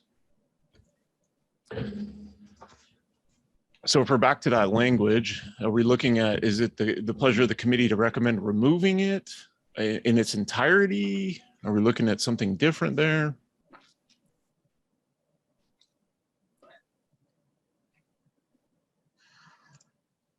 You know, I'm reading this, the Oregon Revised Statutes 455.020, and this quandary, I think, is being supported as some, this is my opinion, this as being supportive of repairs to improve life safety, but somehow lessen the standards of a new building. And that's the language that's used in 455.020. So it's not quite making it to new buildings. And so to qualify this as being a trigger, it seems like we would be stepping into this other area of. Any others that were having? I mean, the part that I have the heartburn with is where it becomes necessary to repair all or a portion of a legal existing building that has been damaged by a cause outside the control of the building owner, including but not limited to fire, wind, flood, earthquake, and other such damage. So that could be the whole building. It's basically saying, put it back the way it was, even if you may still have all that same fire danger that you had before. And mind you, it does limit to the structural. So the structural would have to be upgraded, but nothing else would be upgraded. Yeah, and the localized municipality authority is again targeted to seismic. So you would still be in that part has already been, in my opinion, aligned here. So, to have the statutory piece doesn't appear to be going beyond the seismic authority to local municipalities. So the sprinklers, I mean, you have a lot of strength in the municipality language called building official. Well, it is a toe-to-toe discussion that we're talking about, and you're looking for something that doesn't cause this conflict. And that, just to tell you, Terry, when your department has given us, if you want to use the exceptions for the new code, you give us a fire life safety analysis. I'm supportive of that. Yeah, that makes a right. lot of sense to me, and I'm not quibbling about those things. That does not cause any discord in our company when you do that. So I think those kinds of questions, those statements are good, and they're reasonable, and they're critical thinking ideas from the building official. It makes sense. So I think you can bring those things to the table if something like that were to happen. Show me how this is going to work. It's incumbent on the designer. These buildings you're talking about are going to be designed by architects and engineers. It's not going to be just anybody. So it does vary pretty substantially. Yeah. But all right, maybe I spoke out of turn there. Also, just to kind of tag onto that. So, of course, municipalities have dangerous building ordinances. They have very clear authority and statute for that. So there are other ways to make some determination through a local ordinance. I think what this is really just getting at is that a legally existing building is permitted to be put back to its previously legally existing form prior to damage outside the control of the owner, notwithstanding structural being met. So Tony, you would see that we could, if we put in place a local dangerous building, something in there that are related to this, you would see that would be permissible for us to do, huh? So dangerous building ordinances are very clearly, so if there was a determination made on dangerous buildings, in my experience, most of those tie back to the 97 abatement code. I think the 97 UBC 94 had a good one as well. And those are very similar to the definition we have of dangerous today in the code. And so it has to do with collapse, partial collapse, and things of that nature. But as far as all this is getting at is repair and reconstruction, right?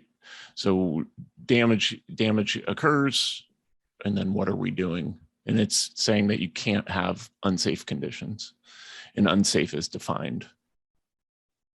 So I don't know if we're mixing and matching, what we're doing. I was just trying to tie it to that because of the reference back to O2 sub 4.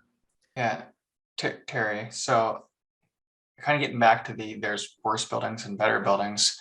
What I would hate to see is a 5-story wood apartment building that had a water leak and it has to be repaired and they don't put back sprinklers.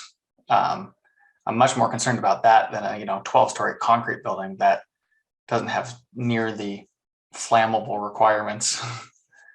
I don't know if there's any low-hanging fruit that we can pick off specifically targeting types of buildings, construction types.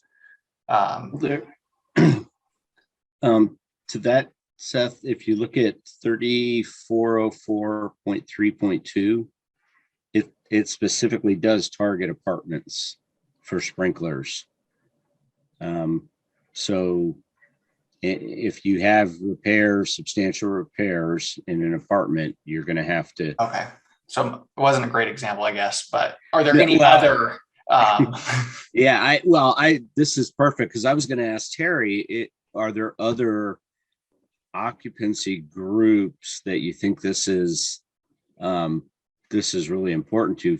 In my mind, the I's might be another occupancy group, right? Because you have people sleeping there and not always ambulatory. I'm just wondering if there's a way to maybe capture it by occupancy group more so than scale of the building. Yeah, probably the one that gives me the most heartburn is some of the A's that we have. We have A's that are on upper floors, no sprinklers in the building. And I've been in some where the stairs are like a waterfall and they are really unsafe, but they were what was allowed when the thing was built. No sprinklers, big occupant loads, and some of those are really scary facilities. So Tony, would an easier path be to maybe expand on 34043 to include maybe the A's and I? And E's are probably the other one.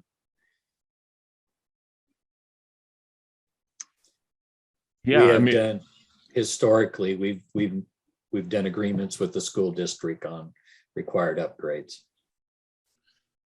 So at the pleasure of the committee, so a couple of things. If you wanted to add it under 3404 as a pointer there, you'd probably need to qualify it. So whether or not you used the same definitions that we use for the Group R2 apartment house, substantial damage or substantial voluntary alteration, we'd probably need to have those same thresholds and then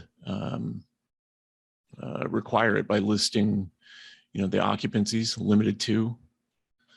And then I don't think it would conflict with the general language that we were discussing up above in the charging of 3404.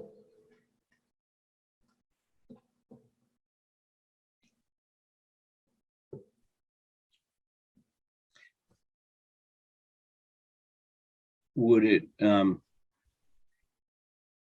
it be, I'm not sure which of these would make the most sense. If in 3404.3.2, if we just added, group A, group E, or group R2 apartment house, or would you break those out into each being their own subsections in there? You could probably just do substantial damage of the following groups, right? And loop them all together. And then what we would need to do is take a circle back to the substantial damage definition because it is limited to Group R2 apartment houses. So then if we were using that same italicized term as it occurs in 340432, then we would need to adjust that to reflect the groups that were listed there.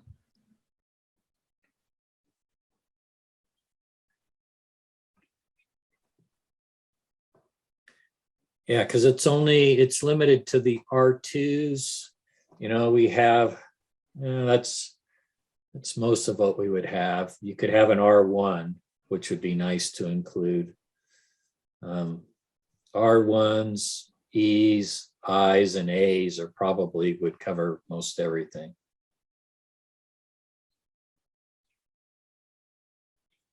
You're talking about the A2s, right? Not the A3s.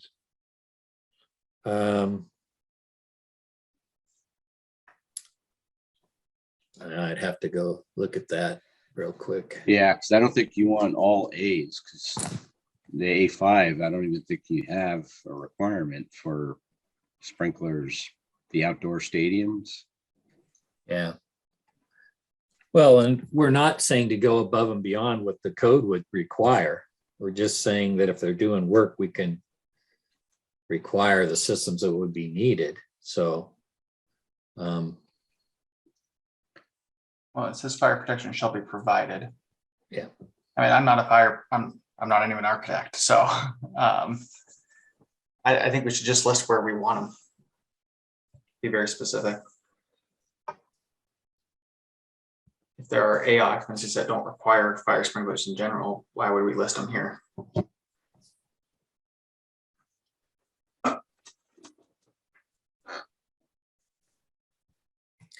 well, this has to do with all the different systems, not just sprinklers, but True, it's fire protection, which includes alarms, right? yeah. This subsection just points us back to, excuse me, 34039, which we covered in the chapter 3 provisions for all. Remember that language there that we moved, longstanding language from chapter 9 previously that we moved now into the existing building chapter. So this is just pointing back to that longstanding language. So we definitely need to add either a subsection in that section in 3404, or we'd need to add something similar in 3403 to apply to all methods. There's some options there for the committee recommendation.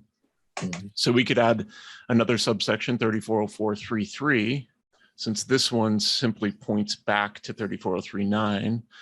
And we can say an automatic sprinkler system, shall be installed in the following groups with the substantial damage. And then all we'd have to do is go back and tweak the definition of substantial damage appropriately. This is Richard Rogers. Why don't you just use a language like where otherwise required by this code in new construction, then boom, you're done. They go figure it out. Yeah. But you Yeah, that works. Yeah.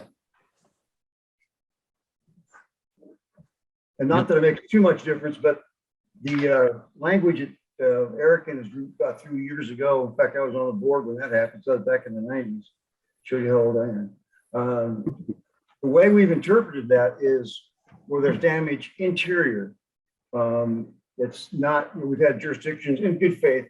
They had to do some FEMA work, so they're going to jack the building up. So they went after them for sprinklers. And the idea was, when I was on the board, what was argued was it's in the unit for the reasons Terry and others have already talked about. If you got that much damage going on, you probably got enough of the interior cover pulled off that installing sprinklers, and it's just in those damaged units, not in the whole building. So that's kind of a unique one. I don't think that it affects the definition as applied to other scenarios, because that really comes up in the scope in chapter 9, but just something to think about from an old timer, I guess. Yeah, I think that's great, Richard. Thanks for chiming in. So maybe a separate definition for substantial damage specific to what we're looking at here, because somehow there has to be a threshold set, and whether that's via the substantial damage definition that already exists for Group R2 apartment houses, which is just the unit, and then it gets to the entire apartment complex over a certain threshold. I think somehow we'd have to establish a threshold here for requiring an automatic sprinkler system on repair of certain occupancies. If I could chime in again, I think one of the things that was being considered with where we went last time with the definition of repair, and even if the building burns down, one of the things that was philosophically going on at the time was, and we believe it's true of the code in general, is that as long as you have an existing building, there's nothing in the code that just is going to arbitrarily make you go back and do something. And in this case, with a repair, and it even bleeds over to the accessibility in the 25% rule application, that doesn't apply to a repair. So the repair is something somebody's having to undertake through no fault of their own. And I think one of the philosophies is that we don't want to put somebody out of business because they can't comply for new over an event that they had no control over. So that was hanging out there too. If we think going to the ground is too far, then you come up, I think Terry's right. There has to be a parameter. Otherwise, it's just all over the map. There is no consistency. I can tell you in my 20-some years here, there has been no consistency, and that's what kind of got us to where we were with Scott's amendment and with the building he had to deal with up, I think, Governor Cantor. But anyway, I will stand down. And that's critical, but that threshold, I think that Richard was just talking about, whether that's assessed value, 50% of the building area, somehow that has to be established for the trigger of an automatic sprinkler system on the damage correction.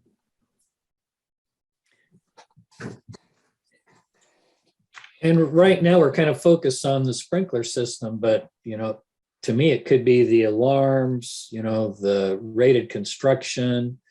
There's a lot of the, components here that to me could be very important. And typically putting in the sprinklers will reduce your rated construction requirements. So that kind of solves some of those issues. I think that, excuse me, I think the division would welcome some type of clear parameter to how you reconstruct as a whole, Terry.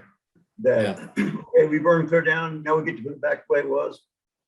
I'm not sure that makes a whole lot of sense, but at the time, again, we were trying to figure out what to do. What did the law say? What did we have adopted? And the one that really drove this was the Woodburn school fire, if you remember that.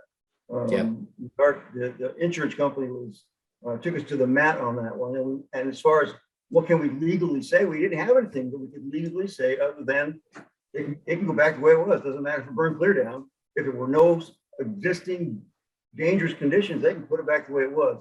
Is that a good philosophy? I'm not sure it is. So if we could establish some kind of a lower threshold, you cross this line there, you're gonna build for new. I don't think the division would be opposed to that. Yeah, I mean, I'm comfortable with that because as it puts in elsewhere, 50% of the assessed value, and that limiting it to the area of work. So in other words, if only half of the building burned down, at least that half was put back in the way it should be. And typically that makes us pretty happy because if you then get your sprinklers in, it's getting the water into the building that's a problem. And then in the future, it makes it very doable to do the rest of the building if they choose. And structurally, one of the things that came up with the Woodburn is, and the analysis we did, and I think I can probably get it to Laura and get it out to all you guys so you can see where we landed on that one, is you still have to take the existing building that wasn't damaged into consideration as far as, rated exits have to continue structurally. Is it gonna, is it gonna all work together? You don't just get to, all the options free and do whatever you want. You still have to take that existing building into consideration structurally, egress, the whole 9 yards as you move forward. Yeah. No, I don't disagree. Maybe if we can come up with the threshold and we can get that from the committee, at the pleasure of the committee, what that threshold looks like. If it's 50% of the assessed value, maybe we can our technical team can work up some language.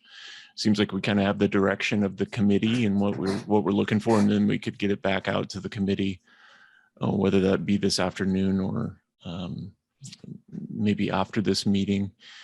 But we could put something together if the committee's comfortable with that. To Eric's, are you guys okay with 50% or assessed value? To me, that seems like a reasonable threshold. There's so many other things in the code that tie to that it seems like a reasonable amount. I don't think I'd want to go lower than that. I would support the 50% threshold too. Janice? Yeah, it's a tough one, right? I'm trying to weigh all the impacts and going back and, how does this, it's complicated. I understand where you're coming from, and I'm trying to go back and see kind of where the ICC model code, why they're so open to the repair, right? Their language is so minimal. And why do they think that's okay? I have another comment, is it assessed value or a market value? Because most, you find out that a lot of old buildings, the assessed value is very low and compared to the market value. Yeah, the main reason for using assessed is that it's a readily available number, whereas the market value is so subject to interpretation. Yeah. Yes. Janice, I had Some of the buildings, the assessed value is very low compared to the market value, and they can do a very minimal work and suddenly they exceed the threshold. right. Yeah, that would be true. But That is true. in the other case, it's not 25%. We're not poking on that number, so it's just a higher threshold. I think I wanted to go back to what Janice was saying about the repair piece. When I was taking the teaching from the International Code Council on the IEBC, when it was first getting sent out there, they typically were saying that you have this minimum standard to get people to use it because there's so much misunderstanding or difficulty using the building code, the regular IBC in existing buildings, and most of the stock out there that's being worked on is existing. So they wanted to promote a way in which you could start to regulate existing buildings in a way that wasn't as strong as the building code, to allow the reuse of existing buildings and not tear them down. And so instead of so this was kind of a softening of the building code to allow existing building stock to continue being used.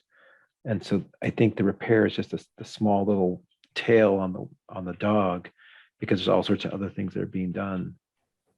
So in answer to your question, Janice, why are they so soft on repair? It's because it's the weakest of all the things you have to do in the existing building code.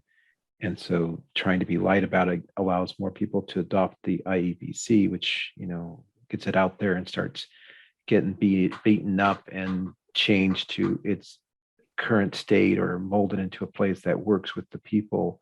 Because if you don't get the code out on the street, you can't see how it's supposed to be used by the people.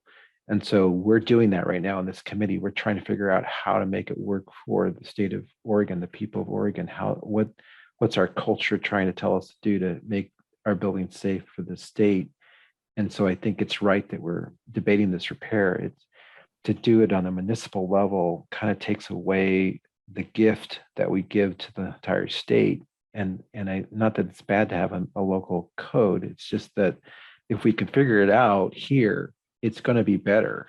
And if we can, even if we come out with a solution that is a little bit painful, we're going to get feedback that says this is too strong or not too strong or not strong enough. I mean, it's going to start working itself out in terms of how to make a good fit for the state of Oregon. This is definitely going to have a financial impact. So we're going to have to report to Tyler what that is. I don't know how we're going to get there, but it is different than what's happening right now in the state, and it's to that point. And I don't know if that helps, Janice.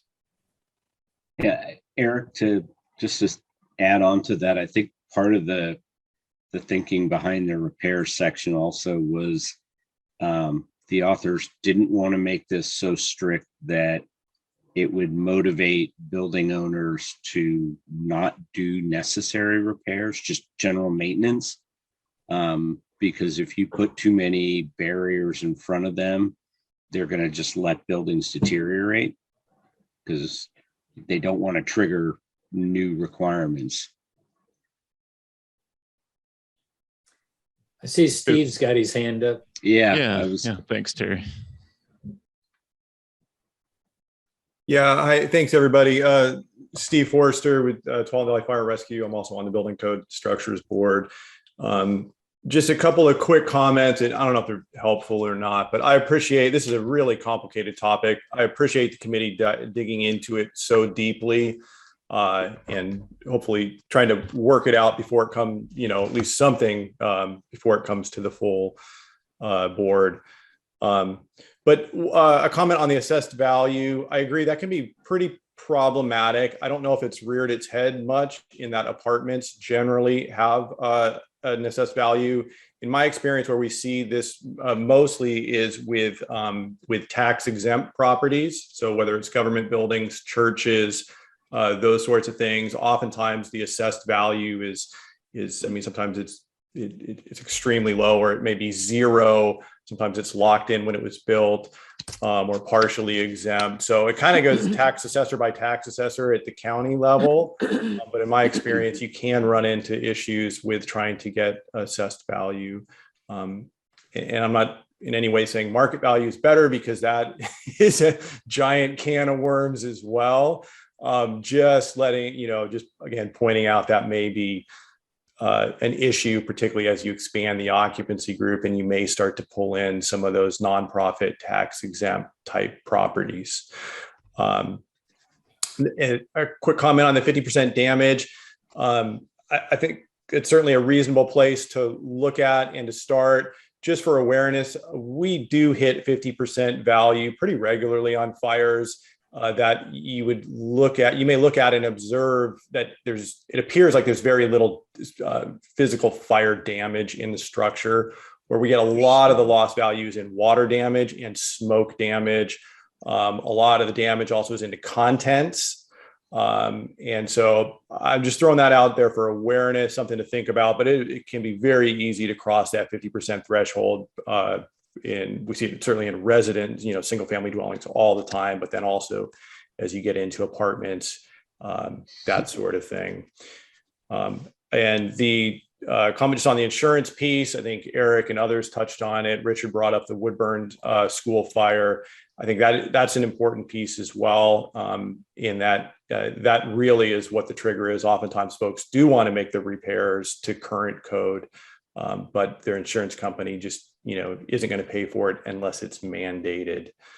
And then the last piece I had, just a comment on repair versus alteration. I'm just sensitive to, do we end up where repairs are more restrictive than somebody doing a voluntary alteration? That's just a balance I think we should watch. I don't think you'd want a repair being more restrictive than an alteration. So I don't know how all that ties in. There's a lot here. Anyways, that's all I had. Thank you. One comment I wanted to make real quick is, there's a discussion of the market value versus the assessed value. And I'm looking at the definitions for substantial damage and improvement, and they use market value, if I'm reading that right. So this is a good point.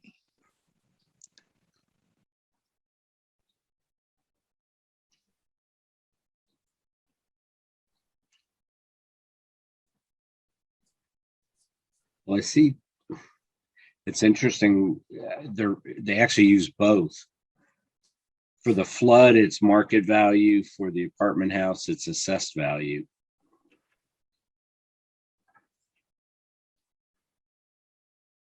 For the flood, that's a FEMA NFIP definition.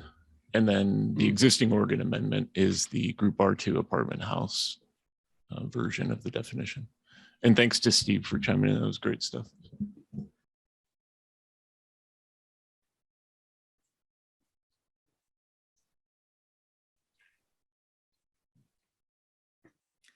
Yeah, and I agree with his comments about as an alteration, are we getting more restrictive than an alteration? And I don't know that we would want to do that. Maybe where we send them is if they go over a certain value, then they need to use one of the other sections under alterations.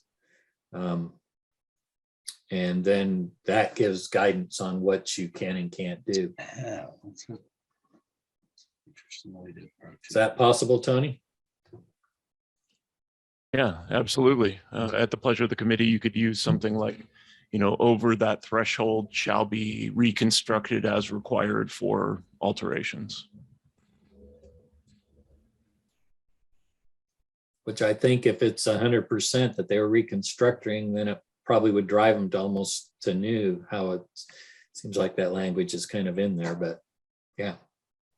But at least we wouldn't ever go above what that would require. What do you think, Elizabeth? I like that, because obviously a repair logically shouldn't be as expensive, right? Or it wouldn't be a repair. Right.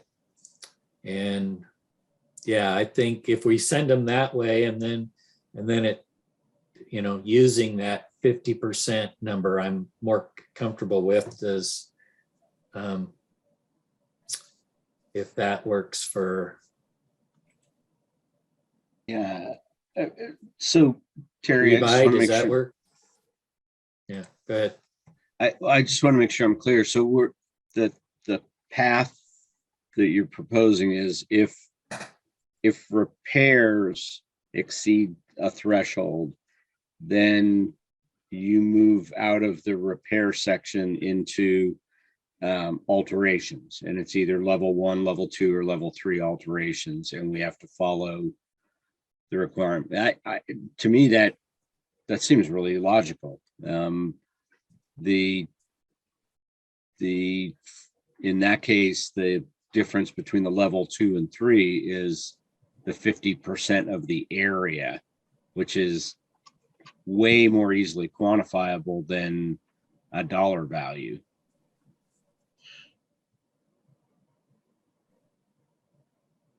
If you wanted to be open to flexibility on the value, you could say market or assessed value and give them the option to choose either one, because obviously if the whole building gets taken down, it's gonna be more than 50% of either of those.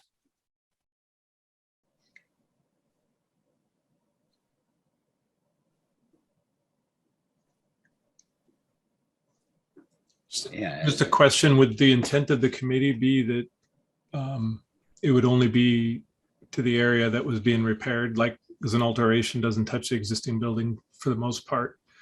So you get just the portions that are being touched. Would that be the intent for like sprinklers or alarms or something like that? I think that makes a lot of sense. If you have a fire that damages 2 floors out of 5, go in and fix those 2 floors. Don't make them tear apart the other 3. And I think sending them to the alteration section, I would assume that that's what it does. Yeah. And it deals with fire protection, corridor ratings. I mean, it's got all the different parts and pieces. I think the reason for using the 50% of the assessed value, because then if we send them then to the alteration, and then the 50% of the square footage, if they're less than that, they won't be a level 3, they'll be a level 2 or level 1, which has less requirements based on that. To me, that seems to work pretty well.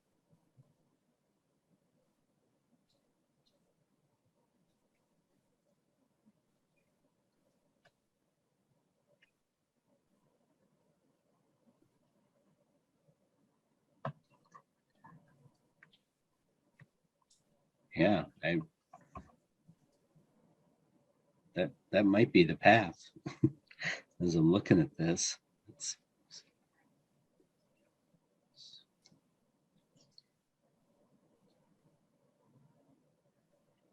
Think that'll work, Tony? Yeah, I think so. I think as long as we have that threshold established, I was trying to actually type up some language here on the fly. So basically what I came to is that you would want at the pleasure of the committee, you would want the reconstruction of that damage to meet the requirements of alteration. And then they would still have customer choice options, right? So we have prescriptive path. We don't have to do work area for an alteration. We still get to go chapter 5 with the customer choice option. But just meeting that defined term alteration. So whatever's required of an alteration for the reconstruction of the damaged area, we would go through alteration. So I have in group A, E, and I occupancies. Are those the 3 that we wanted to capture since group R2 is already captured separately? Get some feedback on that. So in group A, E, and I occupancies where damage occurs that exceeds 50% of the assessed value of the building, the reconstruction of the damaged areas shall meet the requirements of alterations. So that's, I just scratched that out a couple of minutes ago. Yeah, I mean, I kind of like the way we're going with the fix, so I don't know that that we need to just say that it's other than R2s or flood because they have their own. Okay. I was going to ask, I mean, using this path, would it not apply to all occupancies? I would agree. Okay. Yeah, I think that's a really good balance.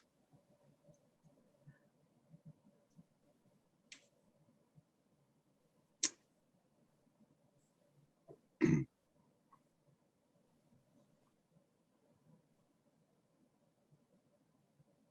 not limited, but just tied to that threshold of exceeding 50% of assessed. Yeah. And I think that all those other sections don't necessarily drive sprinklers, or whatever. It has paths laid out based on how much work is needed and gives a lot more flexibility. So then we'd still leave the very specific requirement for group R2 apartment houses long-standing that does require a sprinkler system outright tied to those specific definitions. So maybe we don't need a change or new defined term for substantial damage or anything like that. We just clarify that we have a new subsection where damage exceeds 50% of the assessed value. Then they're treated, the reconstruction activity must follow the compliance path required for alterations. Yeah. Correct? Think we got that? Yeah. Okay. So we'll need to, I think Laura has it. I think I have it. So we'll probably work on some language. So maybe we can do this. We have a lot of stuff to get through still in chapter 34. We do have lunch hopefully coming up sometime soon. And then we have a bunch of information to go through beyond this. So maybe we can work something up. Our technical team can work something up during as we continue to work through the remaining matrix items and get into the structural and some of the other methods in the IEBC. Does that sound okay to the committee? And then we'll come back to this item. Okay. Yes. Yeah, and I will say that I don't have a lot of other items that I have some issues with. So this is one of my biggest ones. So I thank everybody for their time and work on this. Yeah, absolutely. Great discussion. That was Feels great. like a good solution. Okay, so we'll get going on that language. At the pleasure of the committee, what time are you looking at to take a lunch break? We're nearing about noon now. Might be a good time to break. What's everybody think? We're at a stopping point. Yeah, before we get into the next topic. Yeah. Okay, great. How long for lunch?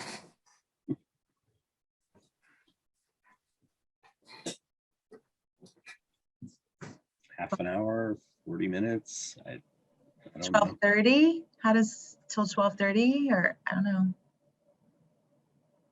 That works. That works for me. 12:30. Sounds good. Yeah, great. All right, thanks so much. All right. We'll be back here 12:30. All right. See you then.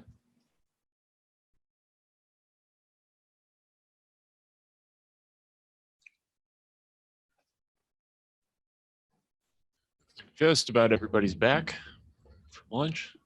Hope it was a good lunch.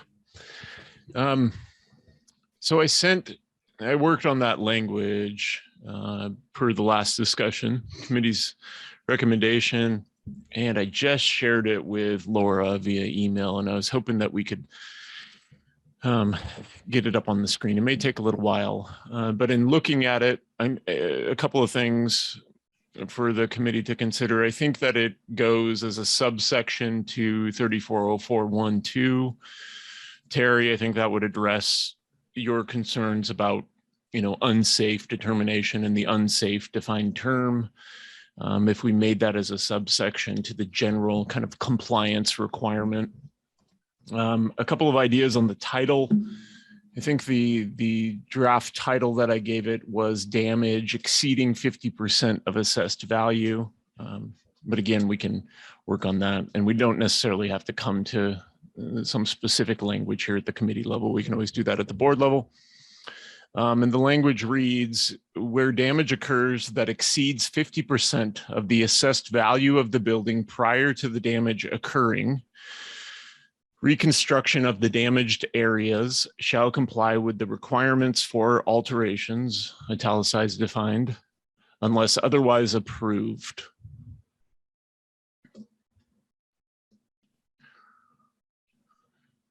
And again, this is just first shot draft. I was just noodling on it there a little bit during lunch. So that would prevent us from having to modify the definition of substantial damage, which is specific to either flood or group R2 provisions. If we made it a subsection to 340412, I think it would be very apparent that it applies to any repair, any and all repairs potentially. And then, yeah, I can see it, Laura. Can you, I can barely see it. Can you somehow minimize or zoom in somehow? There we go. That's a little bit better. Yeah, I think that's better. And again, just first shot. So I'm open to any suggestions on the language. I just wanted to capture really kind of what the committee was recommending there. And our other team members may have suggestions too. Eric, I'm looking at you. So I didn't get a chance to share it. I just drafted it up and threw it up. It looks like the right location. It looks like capturing the intent of everybody, and it's a good fit. Is reconstruction, I have to look back, a word that is a put back in place? I mean, we're under the repair umbrella, but does reconstruction mean you're putting it back exactly as it was by definition, or do we need to actually say that? I think we could. There are a couple of things. There's the rehabilitation definition that I believe we're intending to add to Chapter 2 from the IEBC. And then we could say that in the provision, reconstruction, repair and reconstruction. Yeah. Yeah.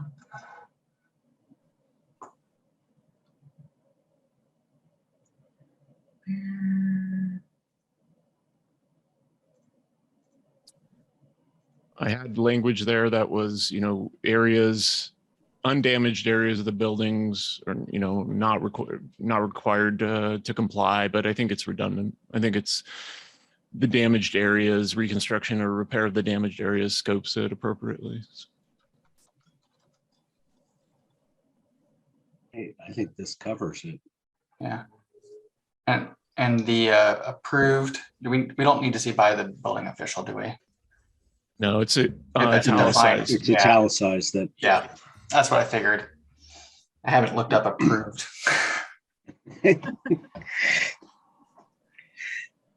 I know Dave and Amit will keep me in line, so. Yeah, even the definitions. Yeah, I think it works well, and it makes that last sentence so it applies up until this applies, which then kicks you into a different way to look at it. So yeah, that works for me. Yeah, it's a good location. I think this solves it. Work for you, Elizabeth? I like it. Thank you. Okay, great. And we'll add repair or reconstruction. Is that the committee's pleasure on that one? Yeah, definitely like repair in there. Appreciate that. Okay, great. I think Laura's got that. So we can continue on now on our matrix. Hopefully I didn't lose it. Okay, no, I've got it. So we had another, I believe, and Jeremy from our team, jump in here if I'm incorrect, but I believe OSSC 22-20 and 22-19 were identical public proposals. And I think we covered those with Seth. Yes, I believe so. Yes. Okay. Okay, great. So then we move on to 3404. Do we need to do a cost on this one? We probably do. Yeah, we absolutely do. I just didn't want to, it's probably going to take the rest of the day to do that, I imagine. Table it. Yeah, and I don't think you could quantify what it will cost very easily, to be truthful.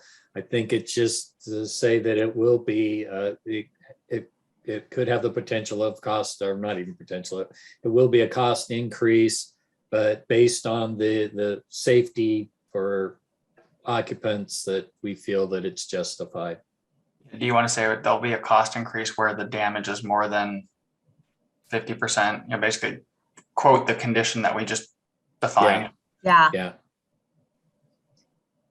To kind of point where this is a pretty special circumstance. Right. Yeah. It's not like this is going to apply to 50% of buildings that get modified. Yeah, true.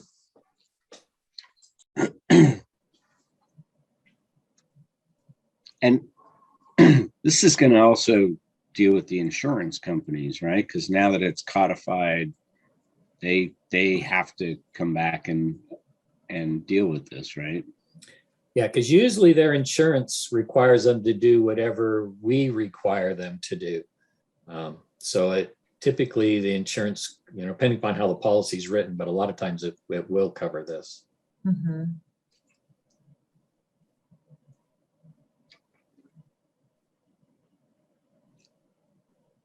Yeah. So it may not cost the end user, it may cost the insurance company. Well, the end user probably pay bigger insurance premium. Right. At some point, it may raise the insurance premiums. Yes. Well, but then if they have a sprinkled building, their insurance rates come down. So right. There's a trade-off.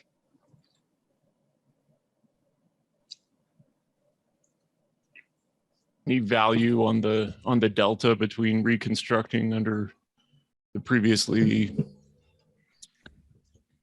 code or building per alteration requirements? Any Because idea on where we're sending it, I don't know what that delta would be. Right. It would be hard pressed to even guess. Because it really is going to depend on which path it falls into, right? If they go prescriptive or if it's the 1, 2, or 3 in the work area.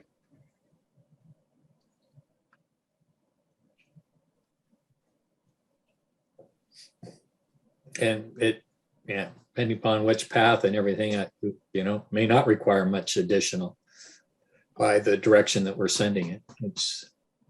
It would be just equivalent to those to an alteration.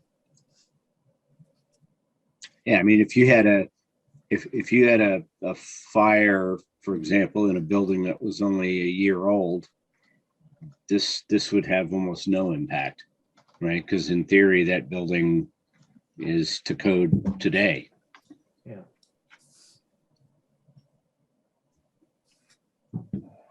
Tyler, do you have what you need there? Would this, I do. Would this financial assessment be good for the 22-19 and 22-20 as well? Is that kind of the same idea, or is that a separate fiscal impact? Yeah, those were just clarifications on that. So I see this as applying to that new committee recommendation of that new subsection regarding the 50% of the assessed value. And then circling back to that, Mr. Sandoval, that's a good thing to bring those back up. Are we good to go on that, Seth? Were we good with the language that's in the draft? Are we looking at still correcting something that's in the draft 34 in front of you? Just wanted to make sure we were covered on those proposals. I think we were good. I don't know, Dave or Amit, are you? Yeah, he wasn't, we don't really have an issue because it was more of a clarification that there isn't a way to get out of code. So what you have written now, I think covers what we were trying to do. So we don't have a problem with those two. I think that would be fine. It's the last one that we guess we still have to discuss that might change it.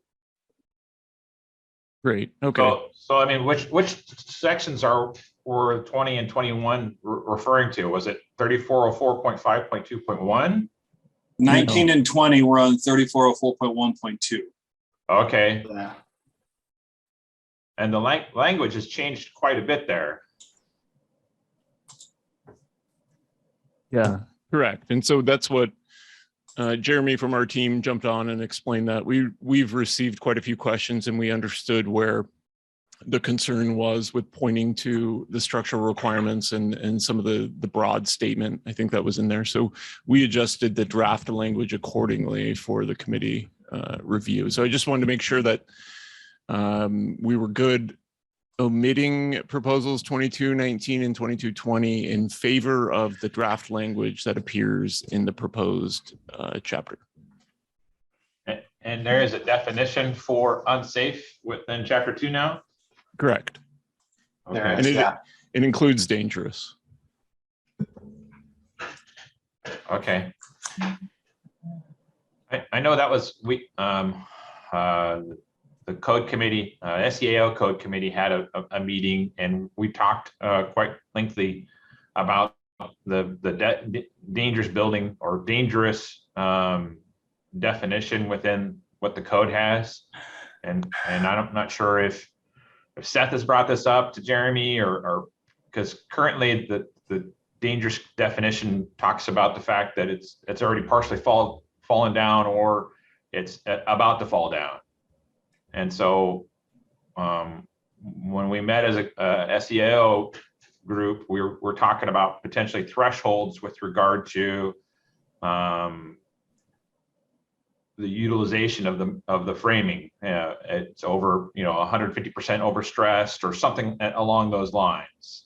And Eric, that might actually be more related to 22-21 since we can relate that to your suggestion to the definition of the less than substantial. If we were trying to get rid of 19 and 20, we might be able to push that topic to the next one to be able to move forward. Just a thought. Yeah, we haven't gotten to this yet, Eric. Okay. But well, I kind of flagged this earlier. Danger still has the definition with regard to unsafe. So if unsafe is dangerous, the dangerous definition that has been that's in the model code is pretty gray and hard to demonstrate. Yeah. And so that was one of the points. So it does have some bearing with regard to the material there in 3404.1.2, but it certainly has more bearing with the proposal, and I guess it's proposal 19. 21, I think. Yeah, 21. Yeah, I think it's the next one, Eric. I think. Okay, it's this one right here. So this is 21. Yes. Okay. Yes. Yeah. We haven't talked about this one yet. Okay.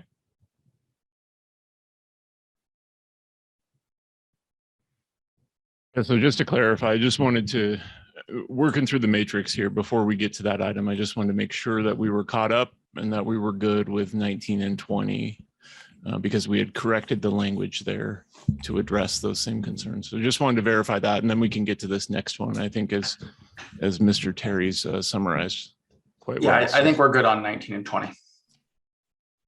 Okay, perfect. Excellent. So the next one on the list is this. It is the public proposal here. So I'll turn it over to Seth, David, Eric. Yeah, I don't know if it's going to make sense to talk about the this one or get into that definition verse, but we'll start with this actual change proposal. And Eric, since this is your kind of your baby, do you want to start off and open? So what the proposal is to basically restore the model code language, which is for repairs less than substantial structural damage to be permitted to be restored to their pre-damage condition unless such existing conditions are dangerous as defined by Chapter 2. And so there's a couple different concerns with this. One is that the previous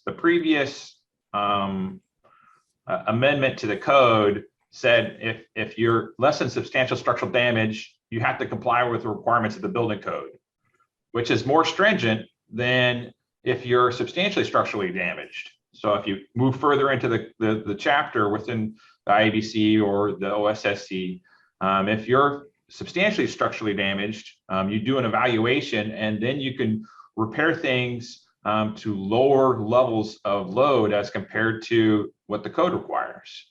So if in this section, we're writing an issue where if you're less than substantial structural damage, you have to comply to current code. We're removing that and saying that it could be restored to their pre-damaged condition, which is exactly what's in the model code language. So that's really the two facets that we're trying to do. We're trying to remove the conflict that, if you're less than substantial damage, you got to apply to current code, and making it more in line with what the model code language has. I have an example of a project where a cabin up in the woods was damaged by a tree, and it's been standing for over 100 years. And now I need to comply with current code requirements with regard to snow load, which 2x4s at 32 inches on center don't work in any kind of land with regard to current code requirements. And so three of the rafters were damaged. There was I think 15 rafters total. So I'm a pretty small minor amount of work, but in order to meet this requirement of the previous code cycle, it's near impossible unless we do steel framing and we do all kinds of weird stuff. So that's what we're trying to address. That's what our proposal is for. Yeah. So it's a very small limited area of damage that to an element that when you look at it, it doesn't work by a substantial margin. So like Eric's example, a tree fell on a roof, damaged part of the roof. I don't know what that roof penciled for snow load before, but based on our conversations, it was something small, 10, 15, 20 PSF. And the design snow load up there is, we said over 100, I think. Yeah. So what are you supposed to do as an owner? Because you can't put anything similar in that will work. Doesn't matter if you make those 2x4s, 4x4s or 6x4 flats. It's a very challenging situation for the owner and the engineer to try and comply.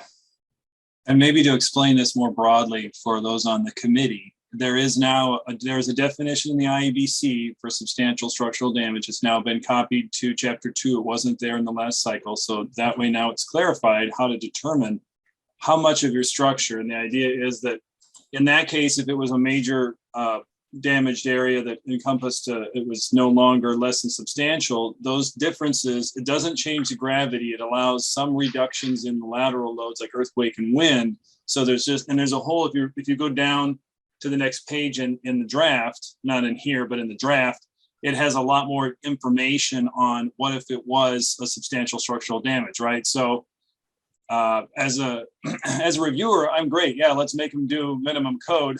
But I see where the other engineers are saying, hey, look, it's not really fair that I could go through all this other stuff if it's substantial, but if it's minor, now I have to follow the code completely. So rather than try and draft a whole bunch of stuff like this to have allowances for the less than substantial, they're suggesting you go back to what the model code indicates, with the exception that we clarified that it can't be a dangerous structure. And then that comes to the question about that definition being good enough to explain to reviewers what they should be looking for, or make it clear to jurisdictions, they have to determine what that really means.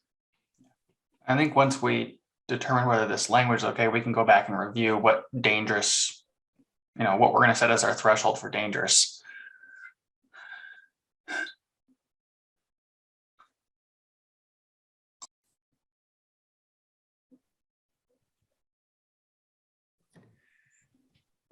So are you guys wanting to go to the substantial structural damage or dangerous? Because dangerous is pretty, it doesn't really address structural at all.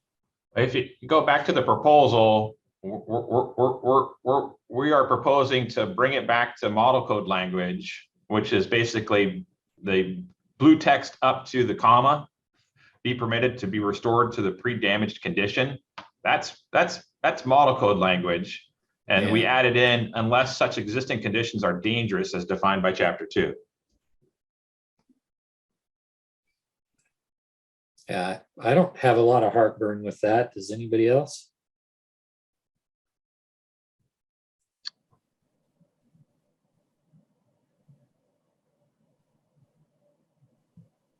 So basically what would allow is if you have, in Eric's case, a roof system that didn't work for the loads before, but was below that dangerous threshold. So maybe I'll throw out a number, 20% overstressed.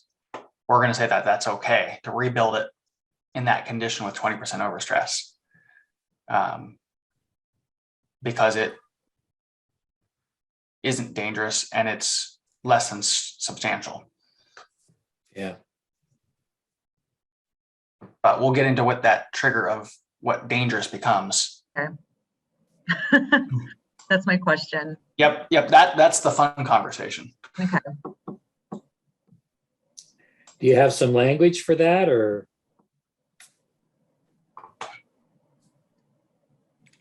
Well, we've discussed it as a committee, and I don't think we were discussing this as recently as yesterday.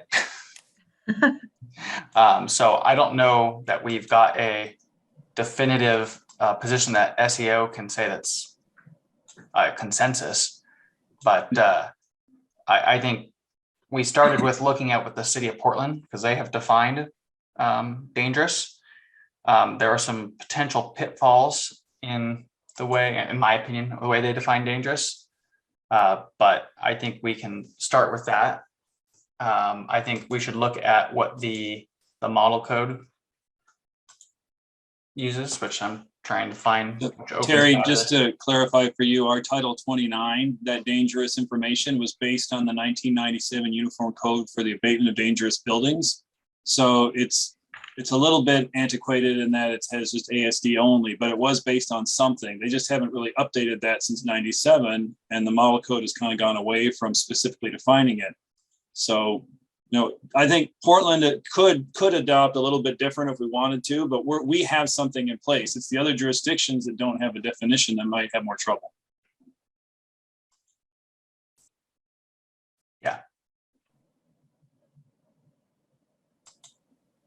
Yeah. And so I don't know if it'd be helpful to read the 2021 model code language for dangerous.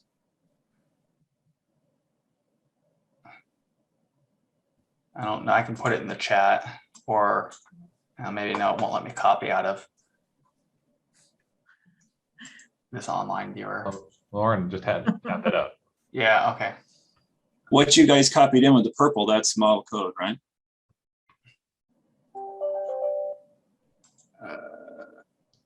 Yes, I believe. Yeah, that's what we determined. It was model code. So yeah, this is the model code definition. Yeah. Model code language has expanded. Yeah. It doesn't set a specific threshold. Right. It says significant risk, which is left up to judgment.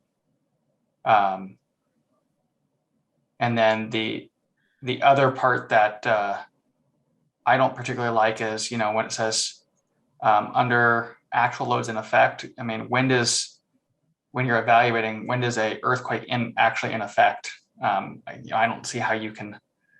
I'm a proponent of checking to make sure there's some minimum level of lateral stability. But I don't think that a building can be considered dangerous if it's, not designed for the proper earthquake loads. So I think the lateral, I think you set that aside, all lateral loads. I think you start with gravity loads and what you think, or what this committee would recommend for gravity loads being dangerous. You know, whether you look at just a simple overstress allowance in a member, column, beam, girder, or what we discussed as a committee is, and Eric and Dave jump in, have a very simple threshold that's easy for building officials and engineers who don't want to do a lot of work to look at, but then give an out that says you can look at more sophisticated analysis, and what all that can include can be left up to the building official to approve an alternate method. Whether that's going and taking concrete samples and determining, how strong the concrete actually is versus design strength, stuff like that. So I guess I'll open it up from there. That's the discussions we've been having. I would just personally like to see this clarified. I don't like the vagueness of this because it's really hard on, the building officials to enforce. So I think what we're proposing is that we would add a sub item number 3 that talks about the fact that there's a threshold of stress that's, the building or elements are under. And the city of Portland had it within their text, whenever the stresses in any materials, members or portions of a structure due to all dead and live loads is more than 1.5 times the working stress or stresses allowed in the Oregon Structural Specialty Code. That's basically right from the city's dangerous building definition, which is what we had thought as a starting point. And I guess the point that we were trying to discuss is, is this allowable loads, or is this ultimate loads? Is this is the threshold of 1.5 appropriate? There was a lot of discussion with regard to that, and I wanted to get some more input based upon where our discussion was going, and so several other people have commented. And so it is in line with the old abatement of dangerous buildings, and so as David said, there hasn't been an update, which is unfortunate, but something wants to be in there to better define dangerous as compared to what's in here right now.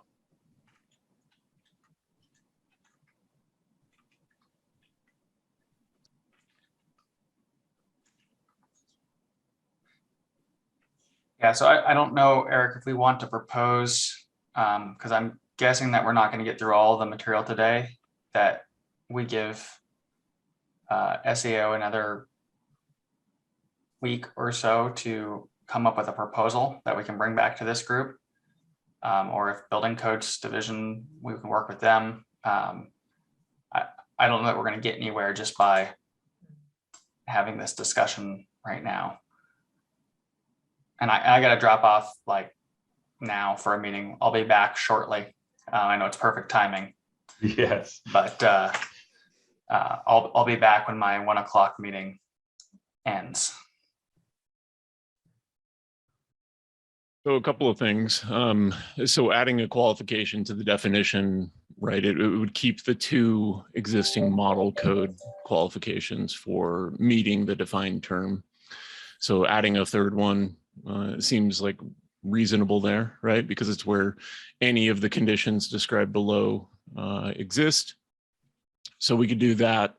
We were hoping to get through all of the material today. We were planning on this being the last committee meeting based on publishing timelines and our upcoming board review. So it is something that at the pleasure of the committee, if that was something the committee's open to, we could work on that language and then have that language prepared for the board review.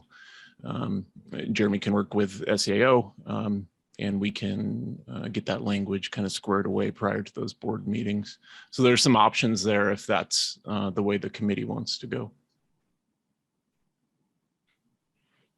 Is there a standard of care that assesses existing buildings for danger, maybe in FEMA or some other structural engineering standard? Maybe that could be another option if that exists. I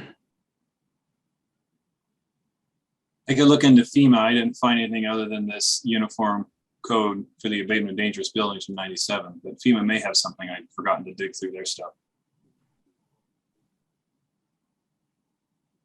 Is the uniform code for abatement of dangerous building a publication by ICC or some other? Yeah, company? yeah, but it's back from '97, and it was more in the UBC versions of the code. So when we switched over, that kind of got left behind. So, I guess the issue is they've selected a number of basically, if you determine what the capacity is of a member, that it can't be more than 1.5 times that capacity, and that would be for ASD, for allowable stress design. If today you can design a column or a beam for LRFD or ASD, and you get slightly different answers, but the codes lets you use either one. So, if we were trying to make this quick, what if we said, well, we allow some version of LRFD to also be checked? Maybe, I don't know, maybe it's 1.5, it'd be a DCR situation, but at some point there's just a number in the sky that says, look, if you've got something that's that far overstressed per current code design requirements, then it really should be looked at more closely. And at that point, do we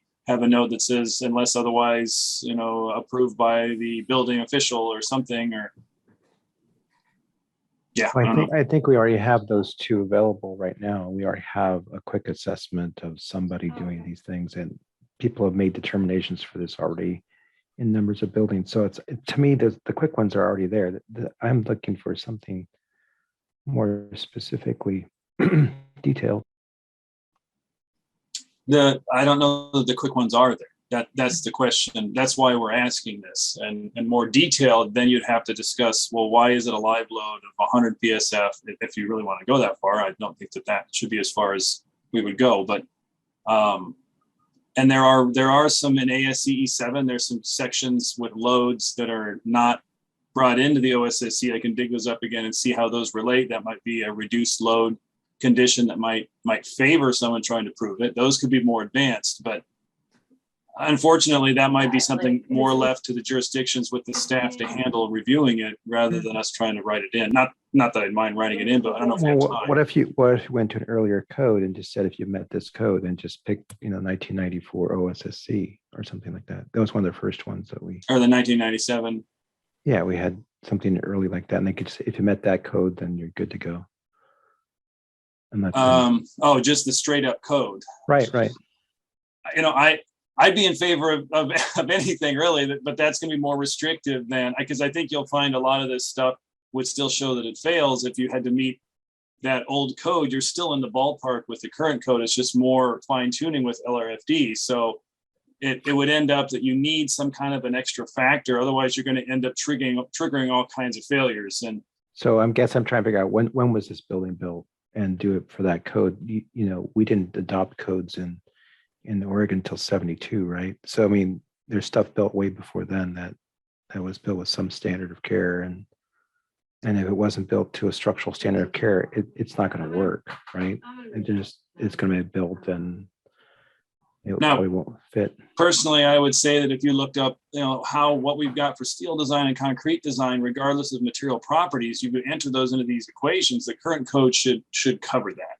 That's my opinion. I don't know. Maybe Seth seems to have a different opinion. I guess he's out, so we can't argue that. But if you were to apply those equations as we've currently developed them with the material properties adjusted for, I poured this in 1910, it's been underground, so therefore it's now, instead of 2,500 PSI concrete, it's 3,500. Fine. If that's an engineering judgment you can make. Now you use the current few factors, the steel would be a different strength. All those are accounted for. If you end up with the DCR more than one, in my opinion, that would show that something's not working. But we're giving them a little room to say, let's go to 1.5, just so we're not forcing people with these less than substantials to have to fix things. I mean, that's that's the difficult part here is I see where they're coming from. They don't want to fix everything if it hasn't failed in 100 years. Maybe we're a little conservative in our code design. I am perfectly happy to say, yeah, let's meet current requirements and not give them a wiggle room, but I see where they're coming from.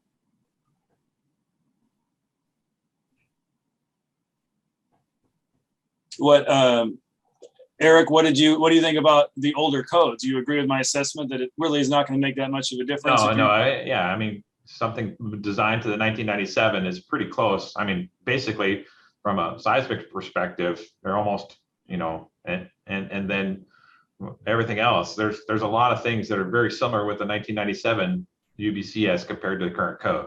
That's not any great benefit. So I think. I mean, I looked through the 41 while we were talking, and that really doesn't. The 41 is intended for seismic evaluation and rehabilitation of buildings. It doesn't talk about dangerous. So, I mean, the prior definitions within the code, I think, is really where I'd be more inclined to move towards as compared to generating something that says, hey, if you met this code at at the time of construction, you'd be good. So that's a difficult one. I don't think it's a harder threshold to meet, I guess.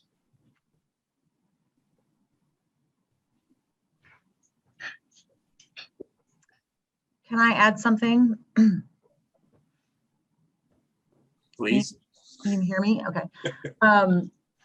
I guess it's about determining who's determining this, because like from your opinion as a registered design professional, you're like, yeah, we think that just building it to the same standard as it was 120 years ago, it's totally fine. So is it better to put, since all these cases are going to be so different and you want some wiggle room, right, to put some kind of language about as determined by the registered design professional in charge and approved by the building official, or would that help?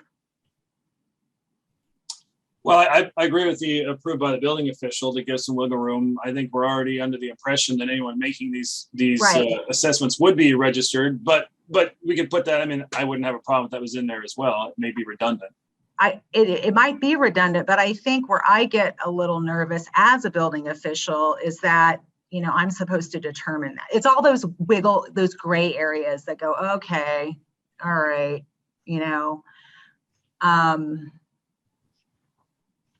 That's the advantage we have in Portland because we actually did do something. Mhm. And so we have a bar where they have to meet. Need it. And the truth is, if they want to do something different or appeal that, they can, and we will work with them. So, in Portland it works, but we've got a dozen structural engineers to help us. Exactly.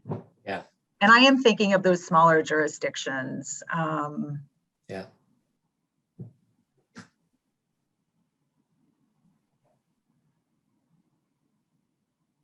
So I guess, Tony, the issue is that you want to find something today and not give a couple days for us to try and put something rational together in text to pass around.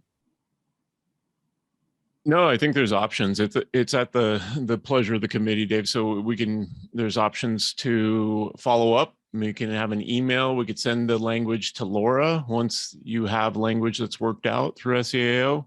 I'm sure Laura could share it with the committee, put it on the committee's webpage. We could take that language in the board review documents and then cover it in detail with the board. There's always opportunities to provide public testimony at the board level as well. So I think there's many options here. Okay.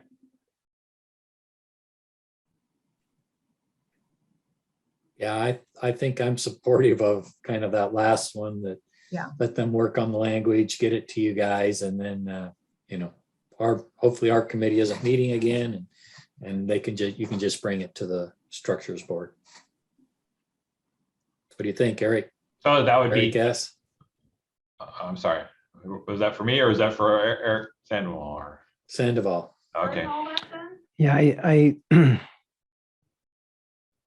I think that if we do use some type of resource, it needs to be available, and the older codes are not going to do that. And to me, I already perceive this dangerous building available to have things happen, but we're seeing discontent in the design professional group. So you need to be comfortable with this, and you're not right now. So you need to come up with something. And the 1997 uniform code's available, on the website. So evidently people are using that as a threshold. Whether or not that stays in use and available, I don't know. Well, that's going to continue in the remote world, That's I'll tell you that. answer your question, Terry. I'm sure we could do it at the board meeting. I don't see it. I think they're looking at trying to give an actual threshold. I think that's what they're talking, so. Yeah. So that'd be great. Find the threshold. Let us know. It's an option of 3, so might be acceptable to the committee, but we'll see. I mean, you're the professionals proposing it, so we're going to trust that.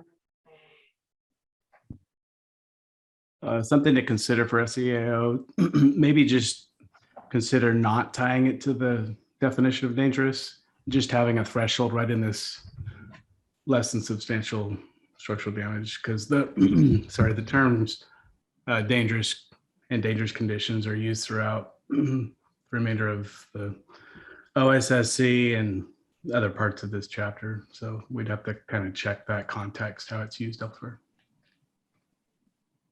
Well, with regard to that, Jeremy, I mean, I think it's to help define dangerous as having more definition to it in general, not just for this condition, I guess. I think the term dangerous within the definition as it exists within the, chapter 2 is there's a lot of gray area there. Yeah. But the area in chapter 2 is more than just structural. And that's the problem, is that we have other dangerous situations besides structural issues. And there's also 3403(2)(1). The building official shall have the authority to require elimination of conditions deemed dangerous. That's like a lot of authority. And then if you put that threshold in the definition of dangerous, then no matter damage or anything, it sounds like the building official could just. Okay. Well, Jeremy, to let you know, in Portland, we do rely on that for about everything. It's not just for less than substantial. If you're jacking something up, you touch something and it's now more than 1.5, like, wow, that's dangerous. So we do lean on that. It hardly ever comes up because generally you're not going to have something still standing that is to that extent. But every now and then when they're doing something, we find there's a member over there that's more than 1.5 and we call them on it. So we do use that dangerous definition. And I think currently, if you just reference that definition in chapter 2, I think there's still room to argue. It leaves it up to the jurisdiction to define that. As from Portland, I'm totally fine with that. But I do understand other jurisdictions that might like to have a little bit more direction so they know what to do. And that'd be all we're really trying to provide right now. Or what's a bare minimum, basically. And if they choose to, leaving a note in there that it's up to the building official, if they decide, you know what, I want to make it tighter than that, go for it, absolutely. But at least we got a bare minimum that you don't have to feel you're out to dry. Good. Makes sense. So Jeremy, you would propose just making basically a comma after the word dangerous and defining dangerous at that point in time? In your proposal 405(2)(1), I would take out the word dangerous and define what condition you're wanting to allow. That would be an option. Well, I guess we could rely upon the definition of dangerous still, but then also amplify it, amplify that with a threshold.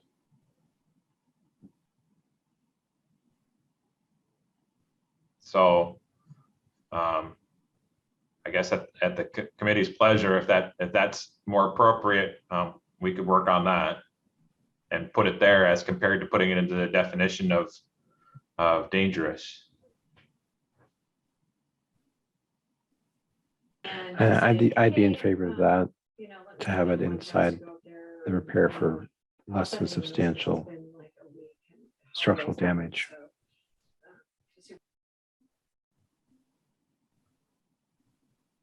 I just put the link in for the dangerous building definitions in the 97 abatement section, and there's at least 18 definitions there, conditions that aren't really related to structural pieces. So.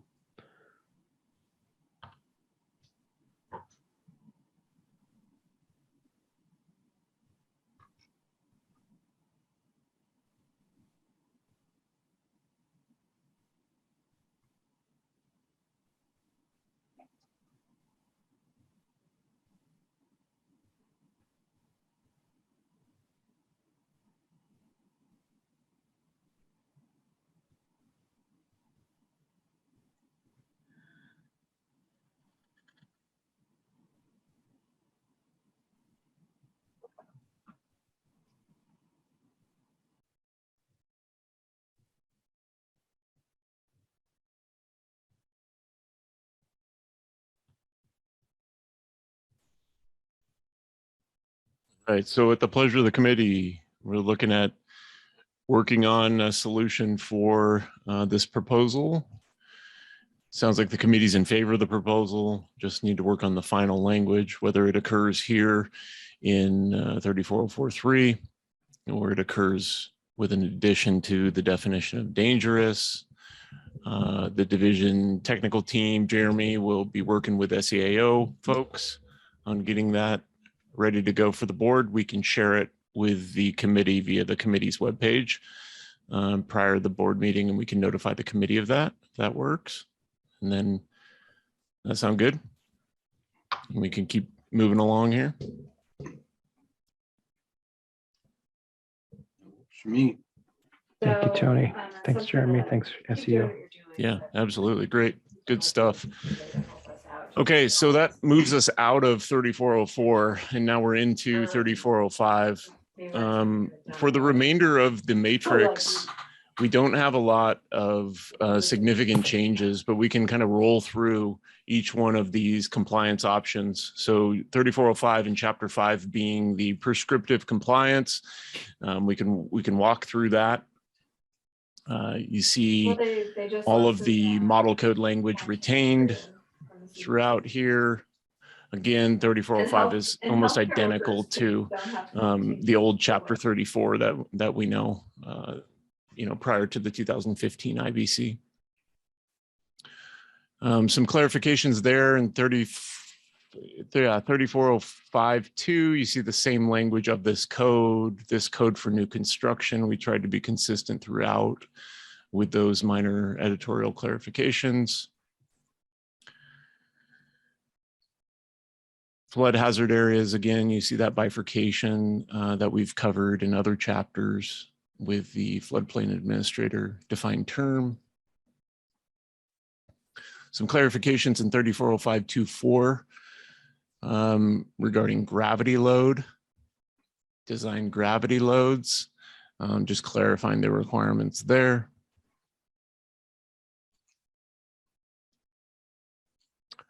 Here's one that we covered in other chapters for new construction, and this is regarding specifically an addition in classrooms within an addition with a volume of 20,000 cubic feet or less.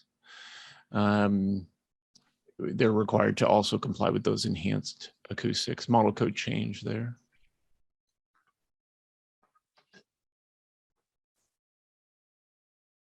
So not a lot of new information here. Number 2, we added a clarification about obstructing egress paths. There was some old kind of archaic language there in that longstanding exception regarding the handrails. I think it had to do with hazardous condition or something like that. So we tried to qualify that a little bit more specifically about obstructing any type of egress path. Flood hazard area, again, same thing, same clarifications regarding gravity loads. Here's a new model code language. Jeremy from our team dug into this a little bit, did some background on this model change in purple there. I'll let the committee read it.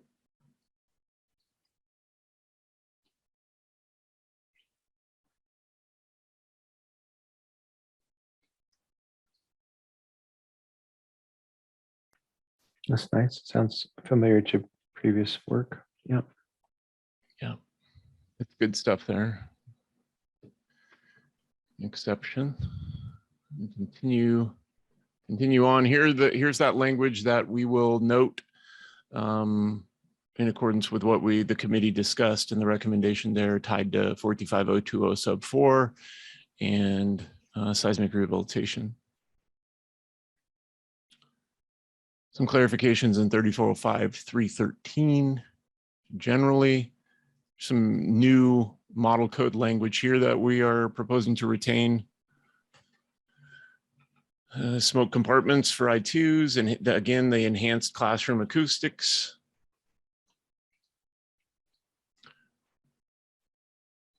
Locking arrangements. Two-way communication systems. An interesting thing to point out here is that in these new model code sections, we're in the prescriptive compliance path, right? Chapter 5, but they use the generic definition of work area. And then they also use a familiar 50% threshold of the building area, which is interesting because this is more of just the prescriptive compliance path where we don't usually see those thresholds, but we do have them here. So good model code language here, especially on the two-way comm.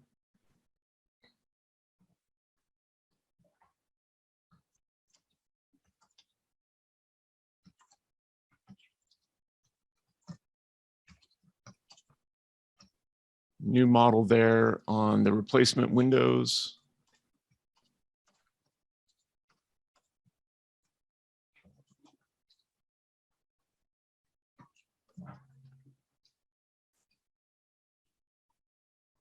And control devices.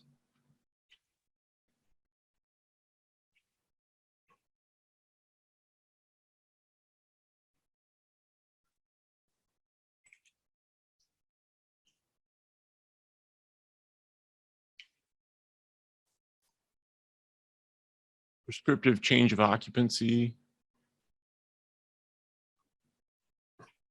This is the language here in that first paragraph, the last sentence, where it says is not more hazardous. That was a public proposal from Warren Jackson under prior iterations of the code. And that's just providing building official flexibility. It doesn't require anything, subject to the approval of the building official,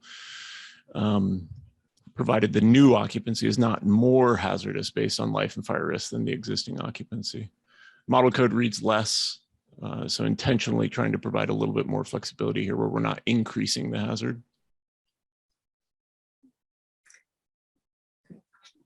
And that one there that you're on every year, every time this code comes up, I grouse about it, and I'll do my regular one on the chapter 11 that basically exempts older buildings, because we've had warehouses completely gut and stuffed with apartments or condos in them, and we can't ask for any accessibility requirements, even though it's basically a brand new, probably costs them more to do that than it would to build a brand new building, but because of the historic outside, they wanted to keep it. And yet we can't require any accessibility upgrades as part of totally new construction.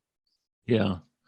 Yeah, it's a great point, Terry. And again, this is one where statute's very clear that we're required to align with the Fair Housing Act. First occupancy is very clear that it does not apply in those scenarios. And so not one where we're saying we like it. We're just trying to align with statutory charge here. So. No, I totally get it. I just had to do my grouse because I got it.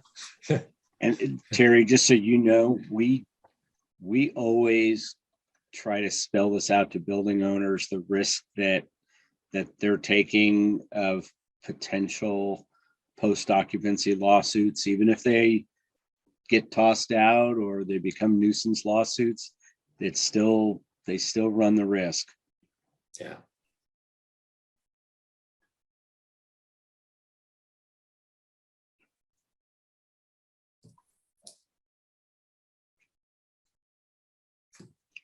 Moving through here, we get to 3405-7, I believe. Yeah. Yeah. So again, so some new model language there in purple. Again, same thing, enhanced classroom acoustics, but historic buildings. So this is long-standing language with some slight editorial adjustments. And I'm pointing this out here because one of the questions that came up from Kathy at the City of Portland, it was a great question, was about the chapter 12 and the work area option for historic buildings. So what you'll see in this integrated draft for you is that we've adjusted what the 19 OSSC language says. We now have provisions in chapter 12 for historic buildings. So this would be your prescriptive path historic buildings. We also have some historic building considerations in 3403 or chapter 3, which applies to all compliance methods. And then now we have the option of chapter 12 through a work area as well, where we don't have that under the 19 OSSC. So just wanted to point that out.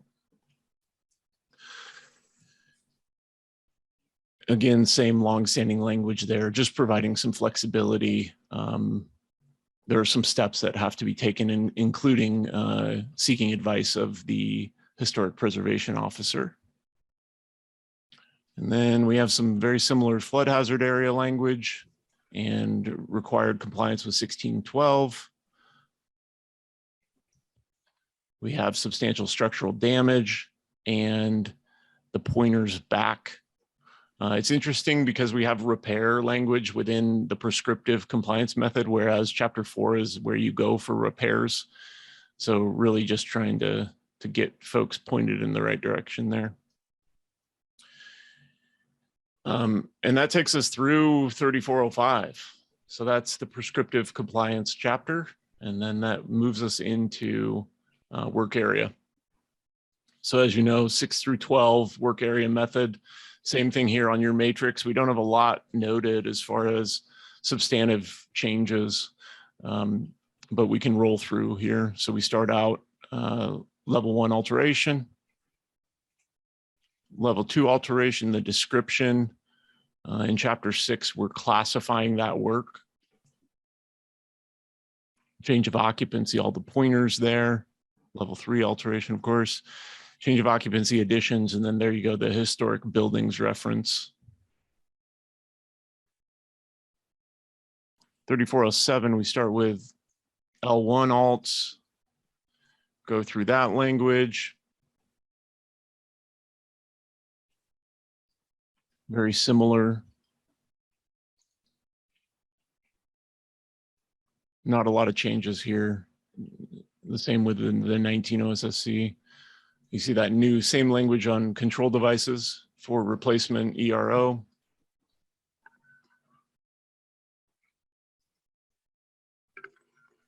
Re-roofing there in 34075. Interesting thing here is that the IEBC does this as well. It basically sends you to the IBC for re-roofing. And so this is one portion where the existing provisions won't be included in chapter 34 because they're housed in chapter 15 as the committee already reviewed for re-roofing there. So pointer to 1512.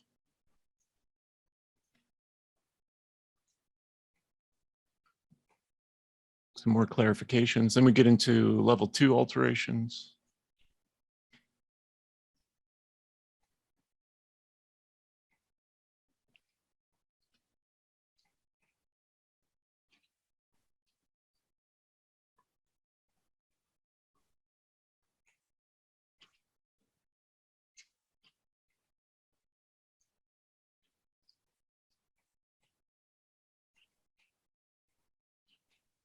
A lot of this code for new construction, you see that editorial clarification throughout.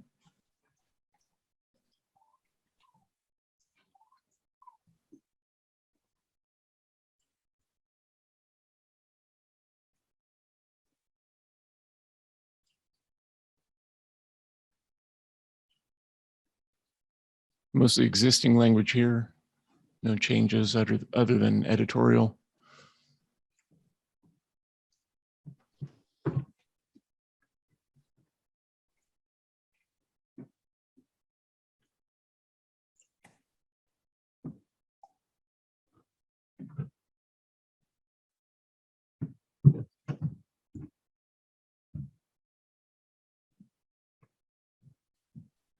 Gravity load clarifications. I think Laura just pointed those out again. Those have been made throughout, thanks to Jeremy.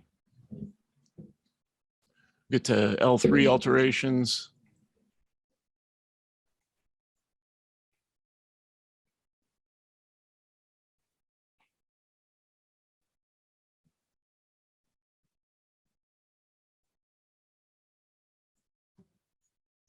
There are those changes that we'll note regarding seismic rehabilitation.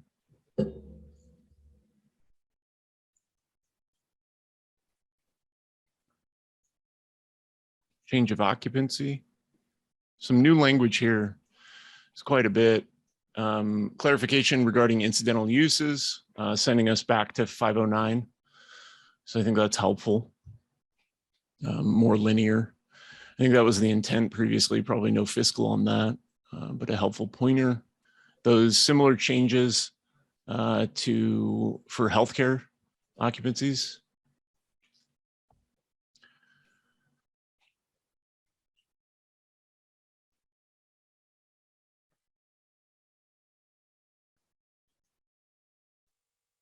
Seismic loads, you see some new language there.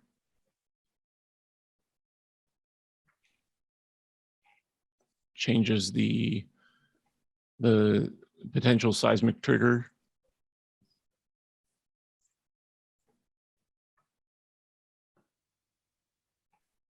Electrical, mechanical, and plumbing deleted throughout, as those are handled through their appropriate specialty codes. This is a big one, 3410.11.2.1. This is model code language. And one that we actually reached out to Beth Tubbs on multiple times because it was coming up quite frequently. And basically what it does is it allows some more flexibility regarding the separation in the existing building. I just saw Eric jumped on. Eric, if you want to jump on here and just give a little more background and insight on this. Yeah, sure. I switched my headphone. My audio is still working there, Tony? Okay. So yeah, as Tony said, we had an interesting, I think what it came up in ours, which is still, I'll hit on kind of towards the end, but it's still kind of an issue. But they made a pretty significant change. And the biggest piece here in trying to clean up what gets sprinklered and what doesn't. And according to ICC, they were very clear that, that with rehab, and the intent of the IEBC is to not really mess with the existing building any more than necessary. So if you look at number 1 there, that's a big change. So most of you are probably familiar that in order to be a separate fire area, it's fire barriers. To create a new fire area. So an existing building, you would have to, wall it off with a fire barrier to not, sprinkler the unsprinklered portion and sprinkler the new portion if that was a trigger, if that was required. But their laundry list there now includes anything, any physical separation, which is number 1's the big one. So they go through all of the obvious, the partitions and, even things like smoke barriers and smoke partitions that are not fire separations, firewalls, fire barriers. But number 1 there, permanent partition. Basically any wall or ceiling would count. So you would only sprinkler up to there. And where this gets interesting, and they still haven't really cleaned up, is in ours, because the language is specific that it says where there is a change in fire protection threshold. So it goes back to chapter 9. And so, that's pretty easy when you're going from a B to an A2 over 100 occupant load. Well, there's a change in threshold. So one would require sprinklers and one would not. You get sprinklers. Where it gets dicey is all R's. Any building with an R fire area gets sprinklered. So when you go from R to R, and that's where the conversation first came up, going from like R1 to R2. So there is no change in threshold because they're both R's, but there is but there's a sprinkler requirement regardless. So that one isn't really sorted out cleanly. But what they did sort out is if you added to an R, for instance, so if you had an apartment and you wanted to add, 6 more units onto the end or something, what they would say is, as long as there's some sort of partition, any sort of partition, you would only have to sprinkler the new part and not the existing. Even though it's all one building under the code under Chapter 5. And that's the piece they were trying to clarify with this new purple language here is that they really want to limit to the existing portion of the building, unless of course there's always exceptions. So if they were trying to use if they needed non-separated uses or something and they were using the entire building and they needed sprinklers to get there or something, that might be an exception. But for the most part, that's kind of what the intention is, if that makes sense. Eric, it seems like this would be reducing the price from existing 2019 OSSC. Is that right? It could. I mean, on just a plain black and white reading, yeah, because previously we would have said you would have had to separate those areas with, into separate fire areas to not sprinkler them. So, I mean, if you asked ICC, this was their original intent from the get-go. The language wasn't clean. I see. It's a clarification. Yeah. But yeah, you could argue that could be a reduction. Yep. Is it just me, or does this feel like it's a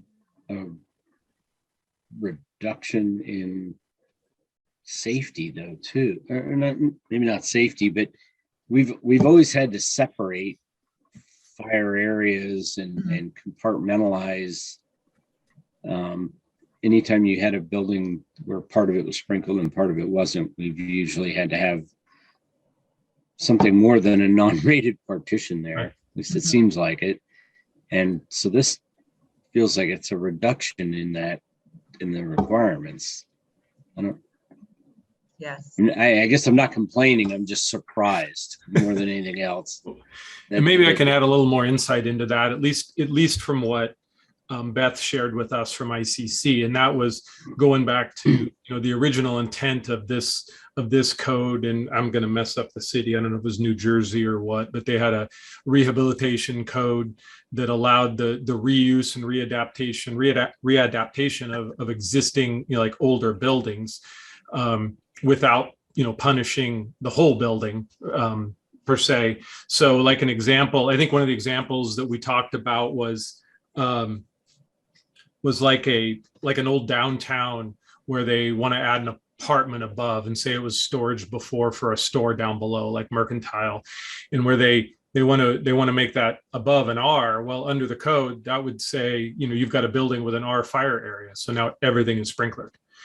And what their intent specifically was, no, you're gonna just deal with the change. So that R above would be sprinklered under this, but not down below. And it was very specific. It was to encourage the reuse of some of the old historic buildings. The challenge becomes that we don't limit that scope. So literally the day after a building gets its CO, it's under this code. So the history was like old historic buildings, or the original intent, if that makes more sense, Eric, as to why it seems like a reduction. Yeah, that does. I guess I was thinking newer buildings, not necessarily adaptive reuse of older buildings. Could I ask a quick question?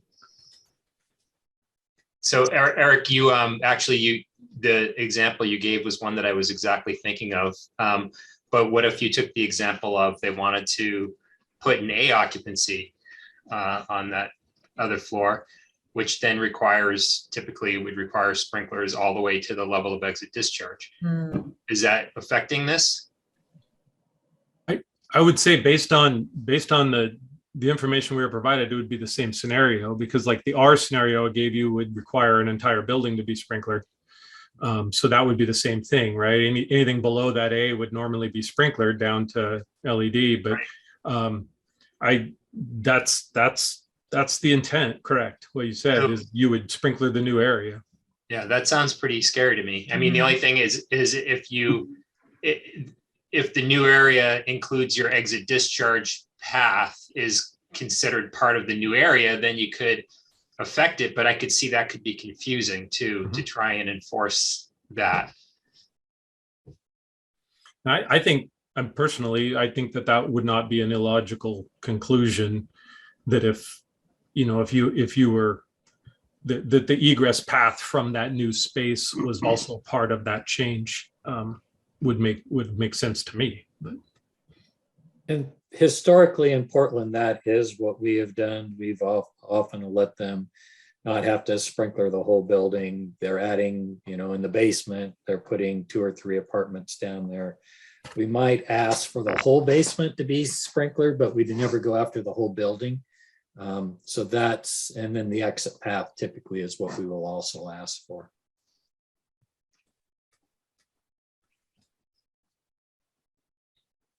Back to you, Tony, unless there's any more questions for me. No, good stuff. Thanks, Eric. Really good. And I think there are other thresholds. I mean, when we're looking at 3410 and then the other compliance, depending on the alteration level that's going on as well, there might be some other triggers for the egress path. But model code language there. So just want to verify that the committee's good to go on that as written. Okay. Moving through 3410 work area change of occupancy. We'll keep going. Again, enhanced classroom acoustics. We see that reoccurring. A lot of the same language, not a lot of change here.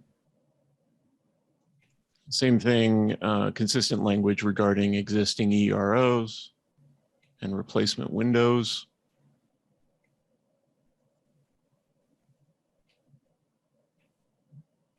We'll get to chapter 11 regarding additions. Some clarification there. Classroom language for the addition specifically. Pretty short chapter, just clarifying some of those requirements. And then we get to 12. So great thing here, we didn't have 12 under the 19 OSSC. So then now this is more of a designer option. So now if you have a historic building, you can do work area, thanks to Kathy at the City of Portland. And we added that same flexibility language up front. So very similar to what we see under that prescriptive path, almost identical language here. And then we see some of those exemptions or more flexible language for the work area historic building. So we'll continue on down through 341213. So there's some specific language. We have the flood hazard area and that bifurcation.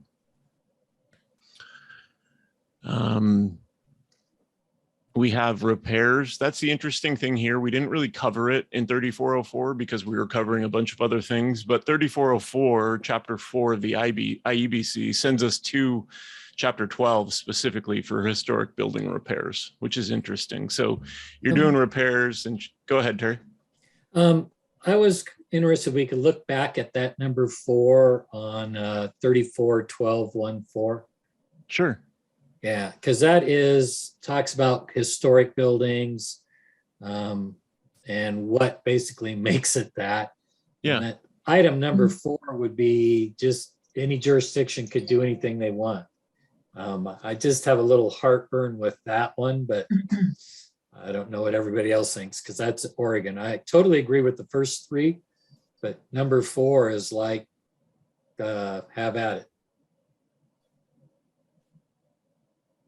Yeah, and so the reason why we added that, I thought it was for, let's see here, building or structure official.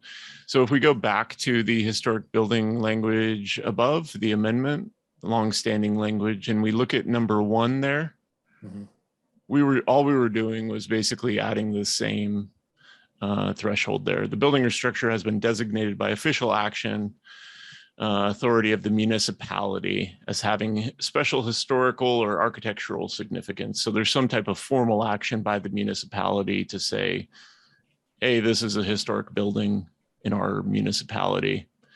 And then that was the same intent we were mirroring down there in number 4. And then Laura, if you can scroll back to that number 4. So basically, you don't have to go through either the national or the state level to get the building designated. It can be done county or city. Correct. We've always recognized municipal recognized historic buildings. So some formal action through the municipality to designate it as historic in that municipality. Will this hold up with FEMA? That's kind of my concern here.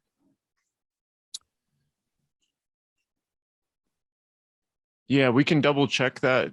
Terry, it's a good point. And I think we discussed it internally quite a bit when we were going through it. Because it's specific to substantial improvement. Yeah, in the flood. Yeah, I'm just worried that some jurisdictions may try to use that as a way of getting around FEMA's requirements and then could lose their flood insurance or whatever. I think that's a dangerous one where it's specifically about flood. Okay. Well, we can just recommend that we stick with the model code there.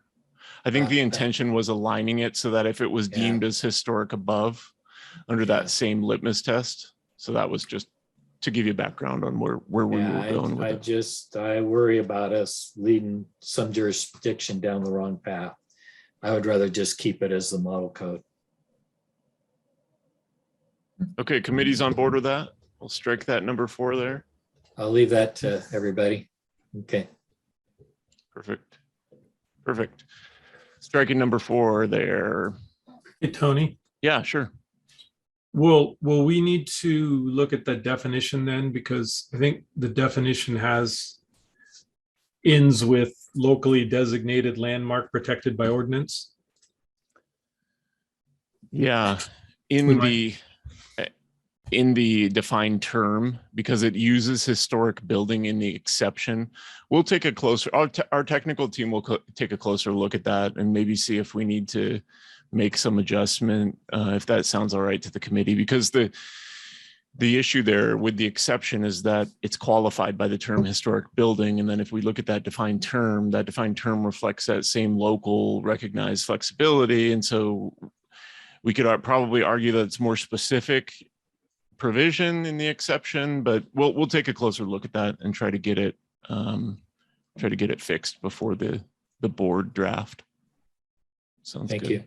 Yeah, that's a good hit, Eric. All right, so here we go. So we're still in 3412, working through that. The unique thing, 3412.2 repairs. They have, so we essentially duplicated that language that we know of for repairs. For other buildings, we replaced it here for the historic buildings. Do we want to duplicate the committee recommendation of the 50% assessed damage subsection here? It would be 3412.211. Yeah, I think that would be appropriate. Yeah. Okay. That basically sends it back through the same thing we just came through for all the alterations. Yeah. Yeah. Okay, so we'll note that to add the committee recommendation there as a subsection to 3412.2.1. Yeah. All right. Substantial structural damage, it still sends us back to 3404 for compliance. I see Mr. Watson has his hand up there. Yeah, Tony, I thought that with regard to historic buildings, they were exempt from having to comply with current code requirements, considering the fact that they are historic. What, is there something in particular you're referring to, Eric? Yeah, I was looking at the, I think it was in the prescriptive requirements, and it talked about substantial structural damage for historic. And it basically said that you don't have to do that. I'll find it and I'll chat it out, I guess. So the pointer's back to 3404.521. Is that what you were referencing? 3421.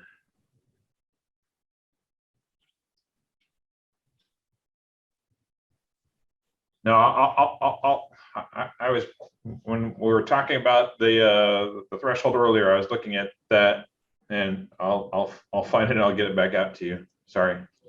No, that's all right. It's a good question. So I think what's confusing about this is when you're looking at the scope of 3404.11, it says repairs shall comply with the requirements of this section. So we're in 3404, chapter 4, the IEBC. Repairs to historic buildings need only comply with section 3412. And so that's what the model code does. And then what the model code does, except for SSD. So if you have SSD, then you go back to 3404.5 for the substantial structural damage. Okay. So I don't, maybe you were keying in on the 3404.11 language. I think it was under 3404.5.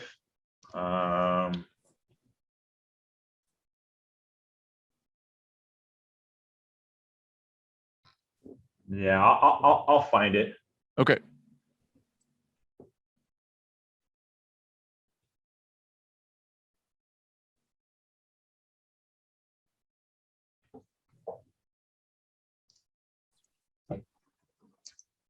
All right, so we're back on that path. Like I said, kind of a unique repair path for historic, much more flexibility for historic buildings throughout the work area option in chapter 12. Then we get into fire safety, model code, basically all model code language is some general editorial adjustments and clarifications here. All editorial as we move through change of occupancy of the historic building. Then we get into structural.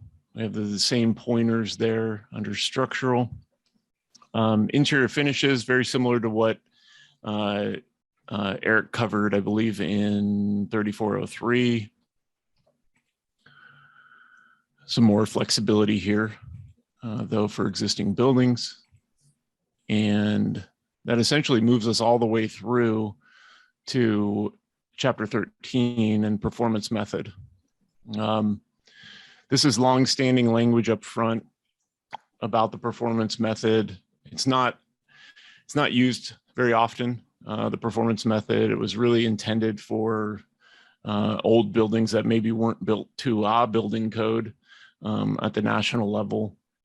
And there is a clarification as we roll on to the second page here of chapter 13, section 3413, right there in 3413.1.2. You'll see that new amendment at the end of that first paragraph where the exclusions of using the performance method are listed. We also added or group R3 occupancies constructed in accordance with the residential code. And Eric from our team, would you mind jumping on and just giving some more background on our interaction with ICC? Yeah, sure. So this one came up related to an attempted analysis under this section of a structure, a single family dwelling that was converting to something that brought it into the OSSC, and whether that was applicable. So I went through this entire section and did an analysis, and it was clearly like not intended for that.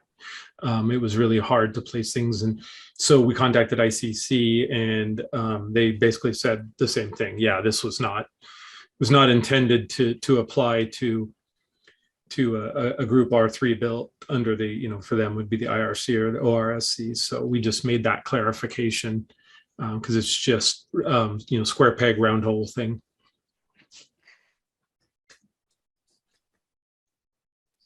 It's a good clarification.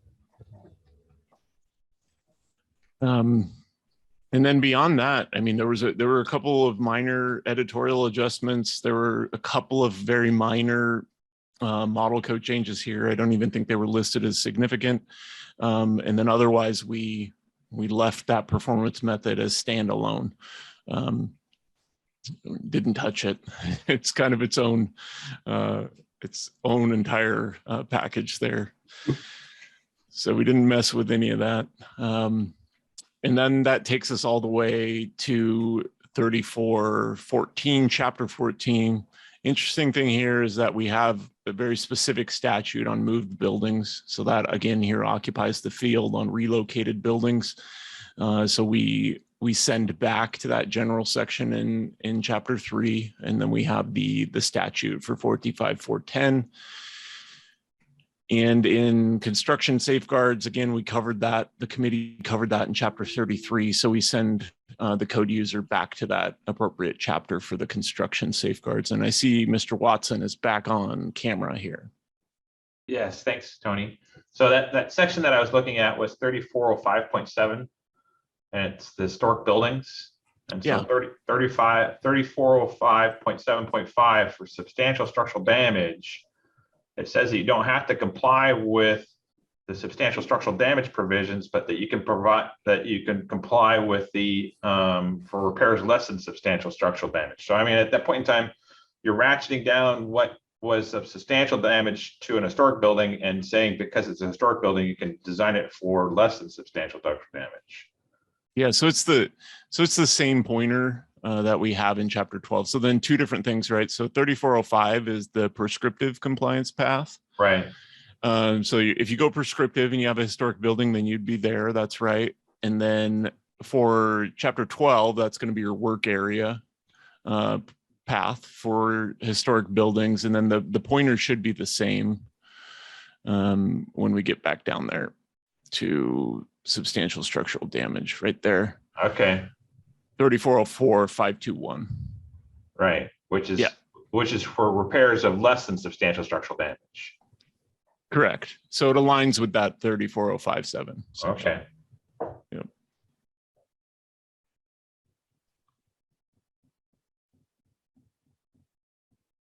All right. Just to point out, Eric Watson, yeah, the model code kind of does a different path, but for our code to work correctly, we kind of had to move things around and relocate things. So, right. But it's the same path.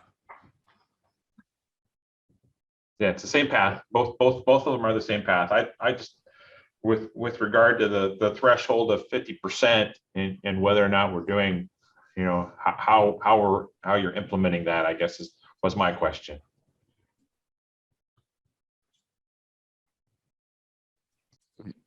Are you talking about the assessed, the committee recommendation 50% assessed value?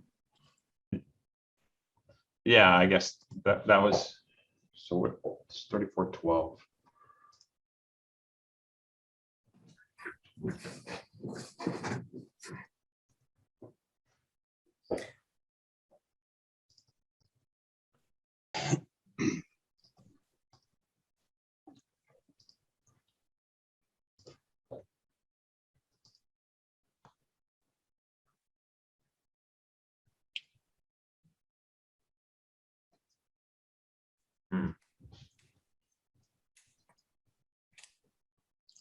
Okay.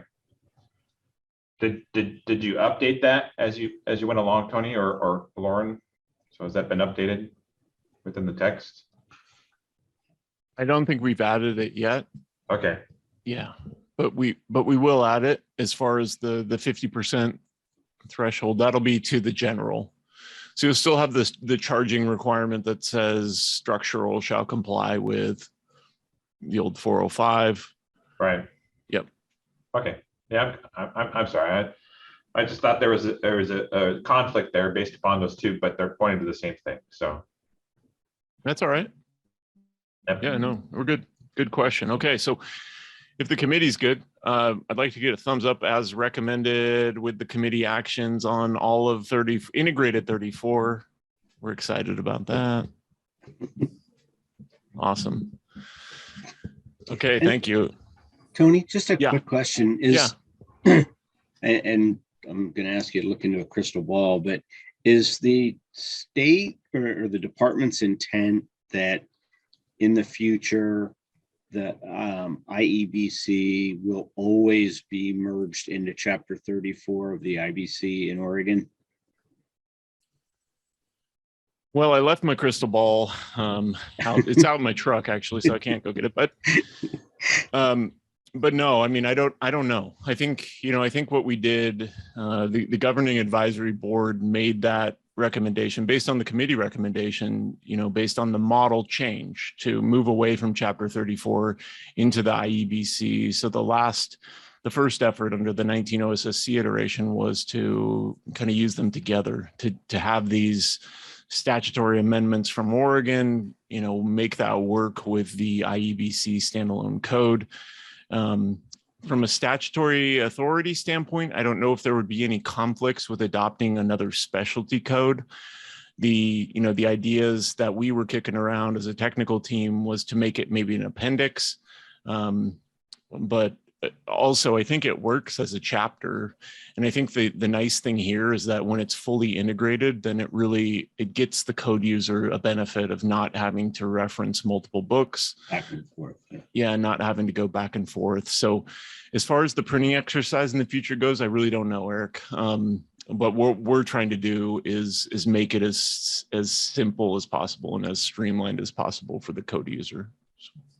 Yeah, well, the reason I'm asking, I'm working on both a project and an internal office presentation on working on renovation, restoration projects, and currently having to bounce between the two is almost impossible to keep that straight. So this is definitely, from an end user perspective, this is preferred. And probably long range, this would be preferred over having two separate publications to work from. So I don't know if that's worth more. My only question is, took. will this fit into the binder that ICC has? When you add Chapter 4 and all this, I think they're going to need a lot bigger binder. I use digital. Digital. Me too. We're just getting rid of most of Chapter 16, so it's no big deal. I think that's fine. Seth, are you good with that? Okay. Yeah, I mean, it's not really needed. I mean, might get rid of 17 while you're at it. All it says is go look at ASC 7. So hey, just so you know, section for IBC 24, we're getting rid of a lot of the text in 16, and it just goes straight to the ASC 7. Yeah. I'm going to shorten Chapter 16 substantially with one of my other groups. It'll be like the electrical and mechanical sections in the OSSC. It's just one sentence. I think you need to print ASCE 7 in the code. There you go. How about this? Just can Chapter 16 say hire Seth? I appreciate that Terry's volunteering to do that, don't you, Tony? Yeah. Thank you, Terry. Great. Well, that's good. It's good stuff. And I think, and we can take that recommendation back to leadership too. And, as far as moving forward, I think we'll always keep it integrated, whether it's a separate document or an appendix or a chapter, keeping it integrated as we move forward, I think makes the most sense. There is one thing I think that we had tabled from Chapter 31 that I may have missed. I believe Paul from the city of Portland is hanging around here on the meeting and had some language regarding solar and roof planes. Paul, is that correct? Yeah. Let me do. I emailed you what that was. I can just throw it in the chat if you want. Sure. Yeah, sorry about that. We usually covered table things up front, but I forgot it. So. No worries.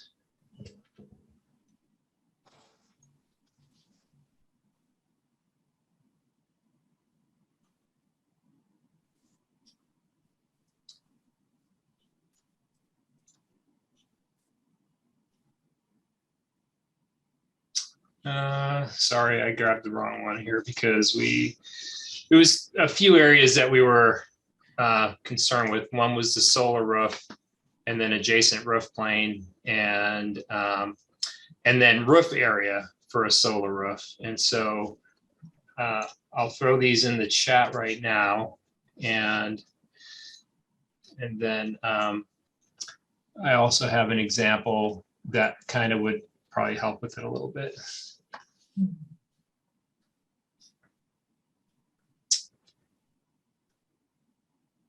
So solar roof was pretty straightforward. Well, what we had talked about was a broader single definition of solar roof. So first of all, coming from the old solar code, we were going to pull over a solar roof does not include the building integrated PV solar shingles. And so it was going to be at least that a roof on which a solar array is installed, and then a solar roof does not include the building integrated PV solar shingles. So what we discussed and what I'm proposing is something in the order of either adding a definition for adjacent roof plane related to solar roofs, or including it somehow in the solar roof, or and then also a definition of roof area in regards to solar roofs. So the second definition, if we went with adjacent roof plane as a definition, it would be adjacent roof plane. The term solar roof could go there, or it could go for the purposes of the solar, you would move it to that area. Instead of saying for the purposes of the firefighter access, you would say for the purposes of the solar roof, firefighter access and escape pathway provisions, the solar roof is contrasted with the adjacent roof. To be considered an adjacent roof plane, the roof plane adjacent to the solar PV installation must be free of solar panels. And this is all right out of the old solar code commentary. In typical gable roof construction, the south-facing roof will generally be the preferred place for the installation of solar panels, and it will become the solar roof plane. Where the north-facing roof plane does not contain any panels, it would be considered the adjacent roof plane.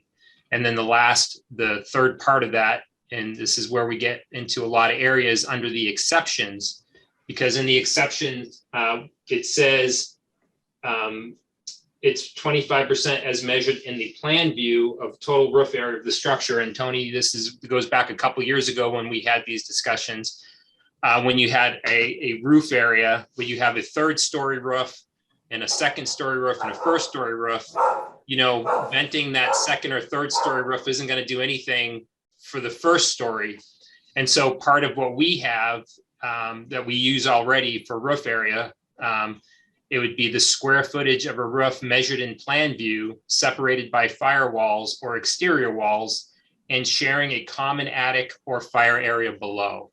So this takes away when you have those multiple levels, and we have examples where they come in, they try to calculate down here and up here, and they want to apply the exception on this upper roof, but it doesn't work because these two roofs are not interrelated at all. I have a fire up here and a vent down here, it doesn't do anything for the fire up here, and vice versa.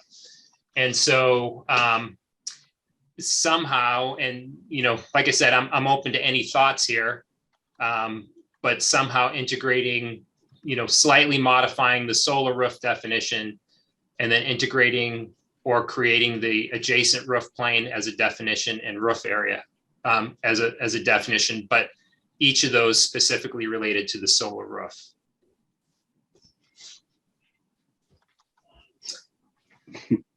And I do have an example handy if somebody wants to see, what kind of an image of a structure and what I mean by that with the roofs and so forth.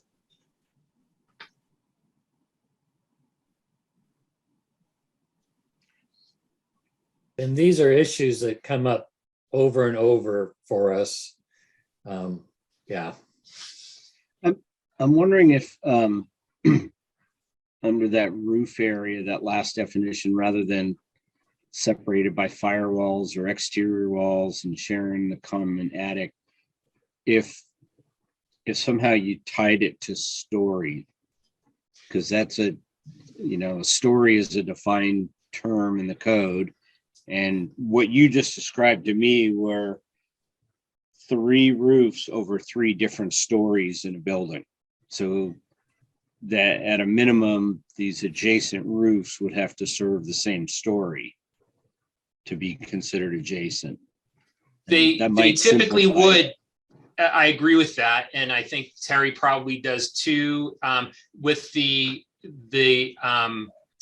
one thing being if there's firewalls in between them, that allows on the same roof, we typically would look at that as the same, roof level because of the firewalls. But what you just said about the levels is exactly correct. That's, and I'm totally open to that, because that, again, it helps create that definition. And when we're working with the customers, and as you can imagine, every type of roof style, and you have 3 different levels, and they're trying to calculate all of it and put all the panels on the top roof and not provide anything other than a 12-inch pathway on the top, and not realizing that, just same with the adjacent roof plane, they want to put panels on both sides and just have a 12-inch pathway on, and nothing else, and not realizing they have to have 36 inches around both of those arrays on both sides of the gable. And so that, anything like that would be definitely helpful. So I'm open to it.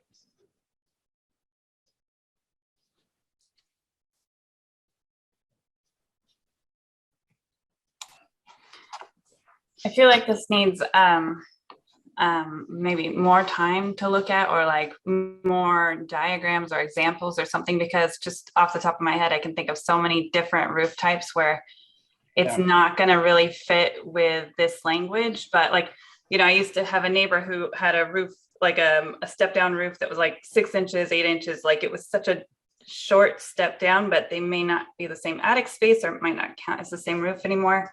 And it's like, well, that's still all the same attic space. Like that's so close. Can we count it all as one roof or not? Or like my last house, the roof was continuous, but under it was the attached garage, and then firewall, and then residence. And it would be tricky to come up with like, well, can we put solar over the garage if it's not conditioned space, or it's like, it's not part of the residential square footage? Like, how do we count square footage, like plan view square footage of the roof relative to solar, when some of the solar is over the garage and some of it is over the bedroom spaces?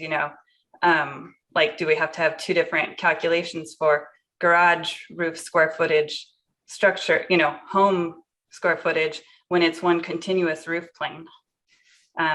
It's usually not a firewall between a garage and the house, so that in a single family dwelling, that's not an issue.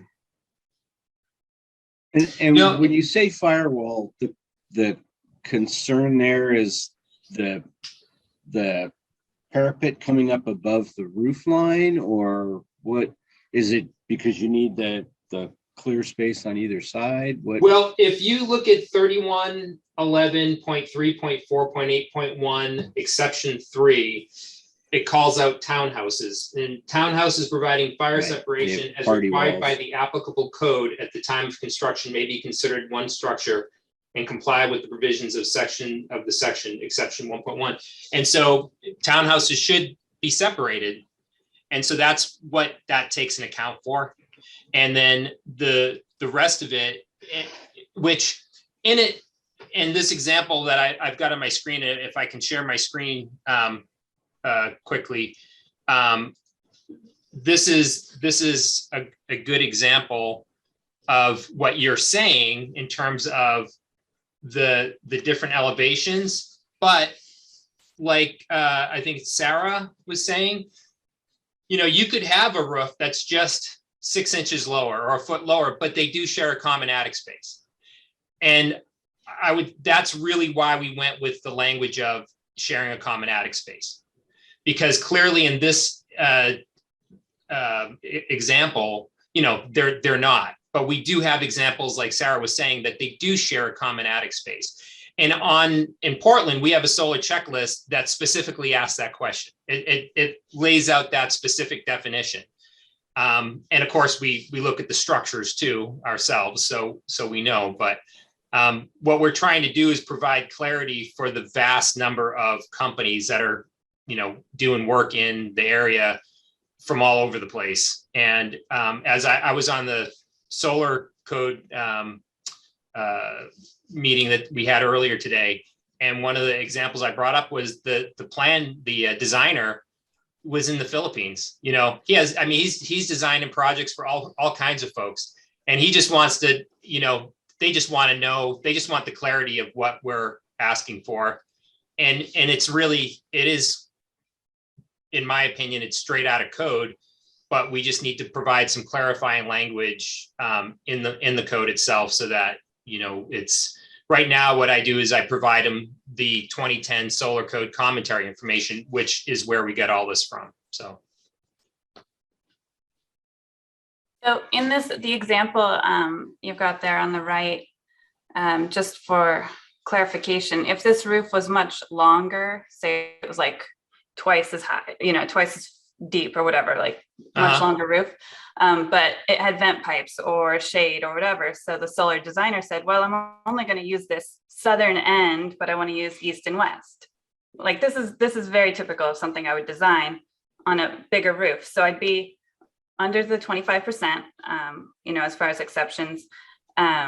And I could put 3-foot paths there, but I need those, you know, I need it to be just 12 inches at the ridge because like in this example, there just isn't quite enough room and everything else is shady. Like there's tons of square footage, fire can get up there and put an axe all over the place, but I need like just the 12 inches up there at the ridge because this is the only part of the roof that's sunny, you know, or not vent piped, you know?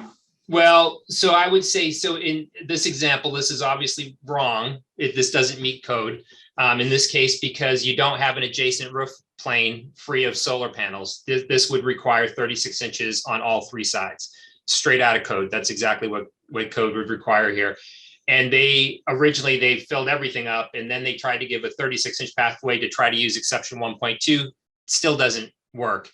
And, you know, part of that is, and actually this document that I have, I get into the entire, you know, what's a vent hole require? Why do we need that 12 inches? How do we put the roof ladder to the roof and so forth, and what all those things are for? So, you know, this is how that roof would have to work in this particular gable. Now, there are certain situations, and I'm not sure if that's what you're saying, where let's say this roof was twice as long as this, and they wanted to put some of the panels on another portion. And sometimes they do use both sides of the roof. And then, you know, we would look at that kind of on a case-by-case basis. Can we get our pathways? Do we have the space? But as model code and being prescriptive, which most of them want to do, you know, submit as a prescriptive submittal, we're just trying to get into the code the same basic information that used to be in the commentary, the explanatory material back in 2010. Yeah, it feels like a lot of designs where as long as we were under 25%, we left so much roof space that it can be challenging sometimes to have a completely solar free roof, even if we're using, you know, 15 or 20% of the roof at the most. The best spots for solar panels might mean that we've got like 2 panels here and 2 panels here. And so technically we've covered several adjacent roof planes. We haven't covered them, but we've solarized several adjacent roof planes, but we've not, excuse me, we've solarized several adjacent roof planes, but not with very much solar per roof plane. Our percentage of roof coverage is, you know, 10, 15, 20%. But by this adjacent roof plane definition, it wouldn't be compliant, even though there's tons of room on that roof for fire access. We just, like, the adjacent roof plane is going to be tricky because there are a lot of times, especially with the newer technology, where you just need room for a couple more modules. You can fit them in one spot or another. You don't need to just massively cover one roof section or another for like even strings and everything. Electrically, we can put solar panels all over the place. And if we can only fit them here, here, here, here, here, that might mean every single roof plane has one solar panel on it, leaving tons of room to run around on the roof, but not a code compliant adjacent roof plane. Well, so a couple things there. So let's say I had a hip roof and I wanted to put panels on the southwest side and the southeast side. Usually that's not a problem. And usually they're, depending if it's a valley, we can use the 3 feet in the valley for the access. The other thing is, it sounds like, I'm not quite sure, like if what you're saying, like if I had a situation where I had you basically had a few panels here, and then you had a few panels here, usually that, again, there's not typically an issue with getting the full 36-inch pathways versus the exceptions, even if they are on adjacent roof planes, as the code requires. Usually the only time that, and I mean, I've looked at a ton of these. I mean, we get, Terry can tell you, we get a lot of these, obviously, in the city from a lot of different companies at a lot of different degrees of skill and knowledge. And usually the ones that are, it's only when you have a really complex roof line that they tend to be a little bit more difficult for for them to meet their requirements. And in those cases, we usually end up reaching out to the company, speaking to the designer themselves, looking at what are the options, what can they do. I don't think too many appeals usually get through on these kinds of things, but I mean, in the rare circumstance that you just have such an odd roof type, I mean, there's always the option of an appeal, but we also need to, I just feel like moving that information that we used before, which is what we still use today, but somehow into the new code will just provide clarity for the designers and just help speed up the process for them. I mean, usually it's very rare that they can't correct it, or put the pathways where they need. Maybe they do have to remove a panel, but most of the ones that I see, they don't. They just have to make an adjustment. And,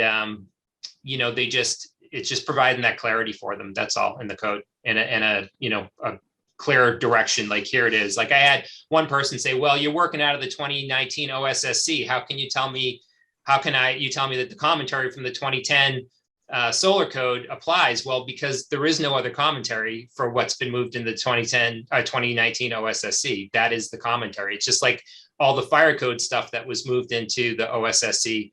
Well, the commentary comes from the fire code commentary. So, that's it. And we know commentary is not code, but it still guides our interpretation of the code.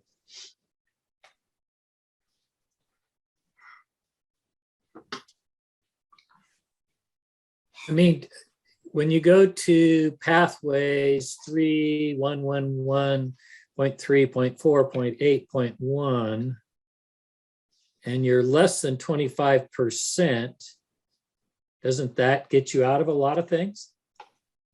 Yeah, if you're less than 25%, all you need is a 12 inches on the ridge line. Right, which is what you're asking for, and which we don't have a problem with. The problem that we have is that they want to include every roof there is, not just the roofs that are part of that array and part of that attic space and stuff. That's where our issue is. If what you said, you had this large roof and you're just using a small piece of it, then you would get out of. You could have the 12 inch. And back to the definition, and I think it was Eric, you were saying about the floor levels. And while like I said, I do agree with that, but the reason we went with the common attic space, a common attic or fire area below, kind of addressed Sarah's issue of that slightly lower roof, but it really still shares all the same attic space. Okay, so I think I was assuming that the intersecting adjacent roof plane was part of all the exceptions, but it seems like the adjacent roof plane isn't part of the requirement for exception 1.1. If we're under 25%, we don't need a solar-free adjacent roof plane. No, you do. Yeah, if you read, exception 1 says, structures with a photovoltaic array area of 1,000 square feet or less installed on a roof with a slope exceeding 2 units vertical and 12 units horizontal with an intersecting adjacent roof, and where no section is larger than 150 feet measured in length, width, and then 1.1 or 1.2 applies. So 1.1 is if you're under 25%, 1.2 is if you exceed 25%, but they both apply. But with 1.1, if you don't have, and all that means is an intersecting adjacent roof means that you have an intersecting adjacent roof that does not have panels on it. So then 1.1 applies. When you have that roof with panels on both sides adjacent to each other, then by code, you don't have an adjacent roof plane free of panels. And then you have to do the 36 inches around them. And the reason for that is because you have to have that room to work and ventilate the roof. Otherwise, there's no place to vent the roof. Yeah, and that's what I was imagining with the diagram that you showed, where if the roof were much longer, we'd be way under 25%. But sure, we need our correct. 12 inches because the modules are just so big now. It's hard to fit things. They are big. You're right. Yeah. Okay, well, I mean, I don't want to fight fire, but this is going to affect some designs. But well, and I appreciate that. And I will say, I mean, this is right out of code. And if you're in Portland, this is, I mean, like I said, we see dozens and dozens of these every month, and we've been applying this. And what we have done is, when we do get like the designer from the Philippines who calls me up and says, I don't, what do you guys want? It's right out of code. And then just that explanation and show them they're always, it's like no problem. And I think that designer happened to work for Tesla, to be honest. And so, we tend to, once we explain it to them, it doesn't seem to be a problem, but it's just been such a, it's such a growing industry that we just wanted to clarify it, since we don't have commentary for it anymore other than the 2010 commentary. And Sarah, the one thing I would tell you is that, because I just see the appeals, the ones that are trying to do something a little different, and I've never seen one where they had a lot of open expanse of roof. All the ones that I've seen, it's where they're trying to include other levels of roof and basically cover both sides. So your scenario, I think we might be open to something, but the ones that I've seen come through our appeals process, it's like both sides are covered with arrays, and they're trying to count lower roofs so that they can justify that huge amount of array up on the upper roof. Yeah, when all my designs were outside of the city of Portland, because we had a handful of people who did Portland projects, because it was such a challenge compared to the rest of the state that we focused certain people's energy on Portland, and then the rest of us could work on plans that were easy to design. I think that the part that I want to stress here is that comment, when they moved the code out of that separate solar code, everything was supposed to stay the same. But the problem is they didn't move the commentary, which explained it. And when they disassociated it with the commentary, I think people have been misapplying it, because the commentary was what made it make sense. So what I propose is the solar roof, we make that, we just make a minor addition to it, which goes back to the previous, I think the definition that was in the solar code, which included, and I think, Tony, this was what we talked about as a definitive addition the last time, that a solar roof does not include building integrated PV solar shingles. And then I would propose that we add the adjacent roof plane and then the roof area as they each apply to solar roofs. So whether or not the way I defined it here, or a slight change in the verbiage or something like that, but it would be to clarify as related to solar roofs.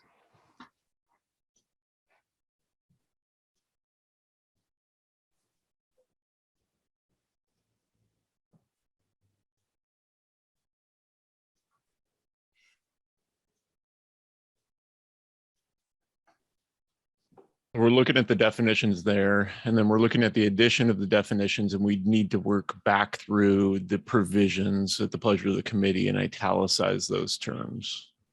So adjacent roof plane would become an italicized term.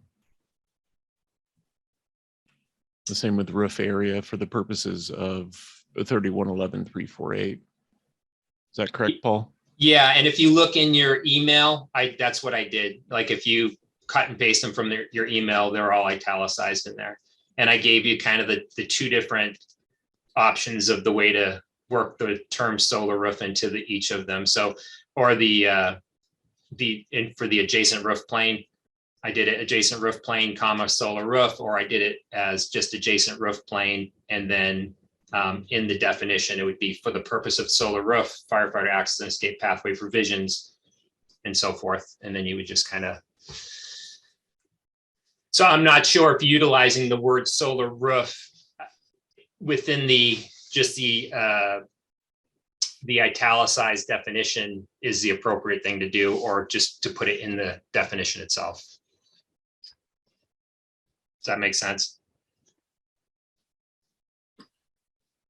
Yeah, and it's at the pleasure of the committee. Does the committee have any other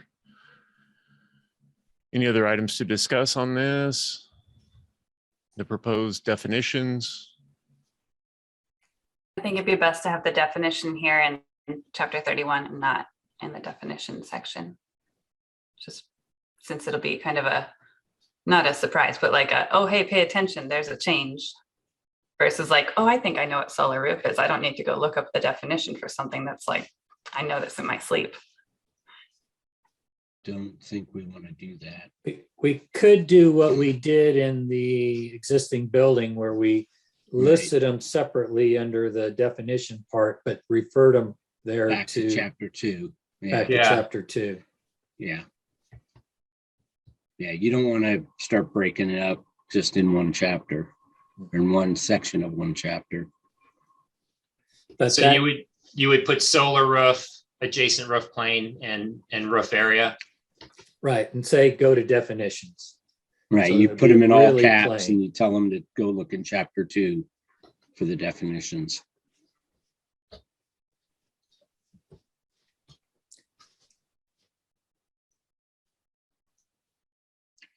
Yeah, I mean, there's hundreds of italicized words in this chapter already.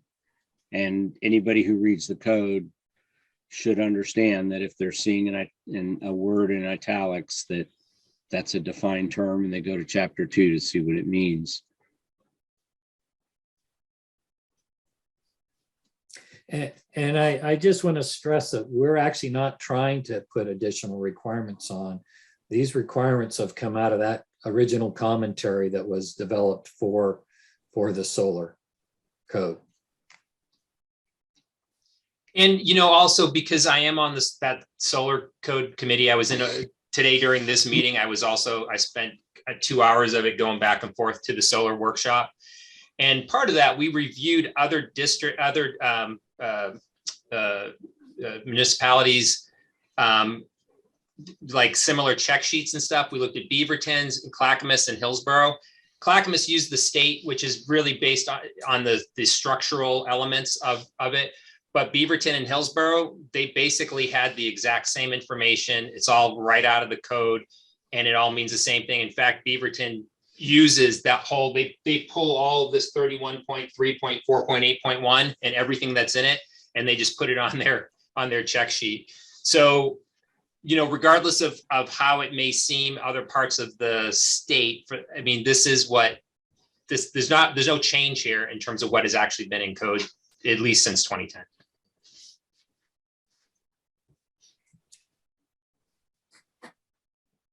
Yeah, I'm having a hard time trying to figure out where to put the definition piece. I'm looking at general 3111.1.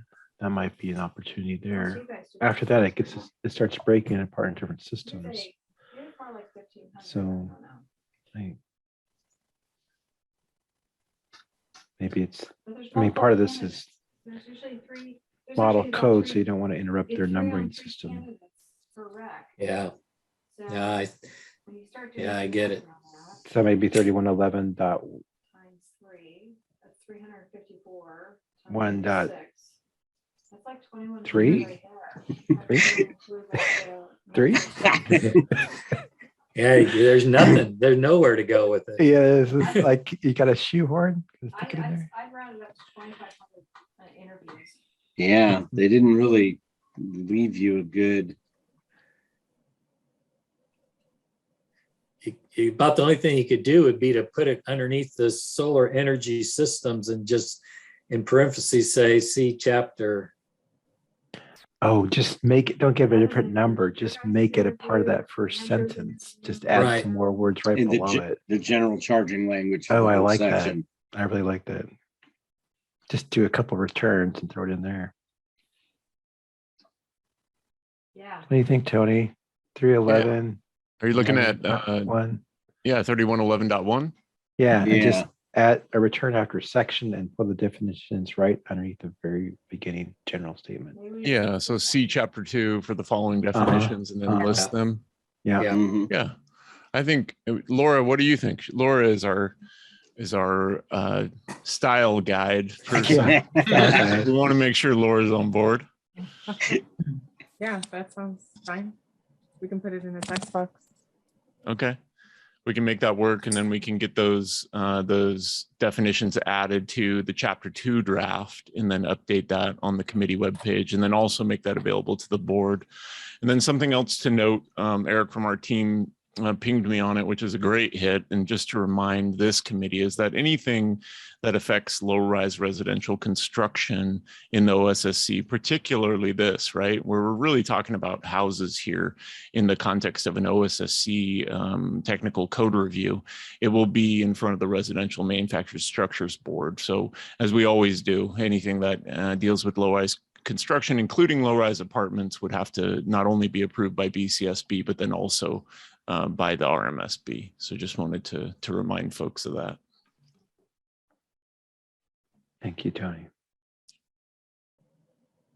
Okay, so it looks like we've got a thumbs up from the committee on that plan of attack.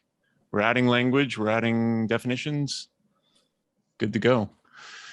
Or, Since we're in chapter 31, my Yeah. solar peeps had a couple of quick comments about solar ready, and I wanted to run them by everybody. It's nothing too terrible, if that's all right.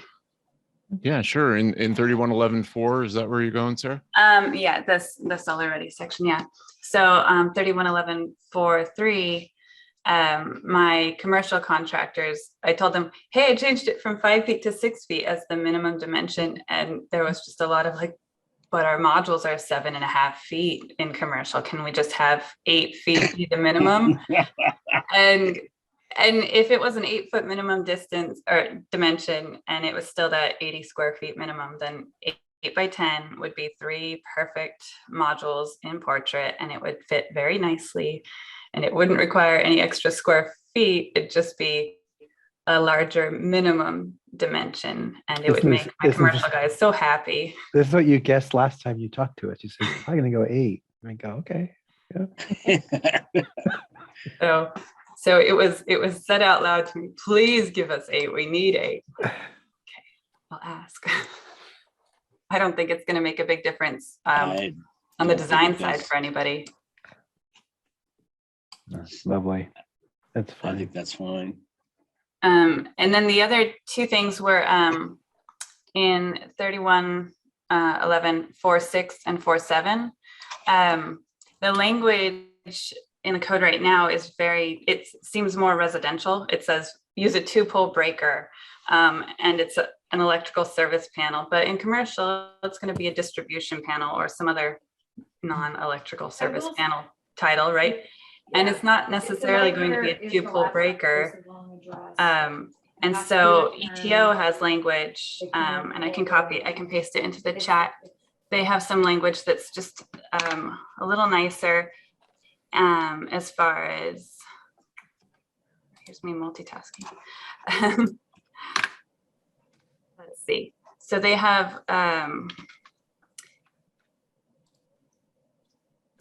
designated and documented. So one thing is they said, hey, it's great that we have a solar ready roof zone, but if you don't carve it out, there won't be a solar ready wall space. You know, you've got these electrical rooms full of equipment, and that's a lot of times a challenge when it comes to design. Like, where am I going to put the inverter? Where am I going to put the combiner panels? Where am I going to put those disconnects that are required? Like, there are a lot of solar boxes you have to put on the wall. And so somebody at ETO pointed out, like, we already have the language for this. Can we just incorporate more of the ETO language as far as footprint down on the wall, down on the ground for the balance of system, not just the rooftop part of solar. And then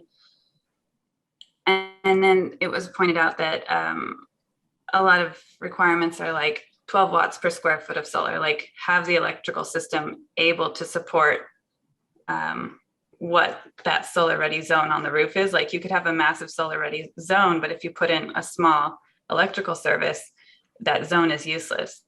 And so in that interconnection section, could we specify this 12 watts per square foot, which is what ETO is using?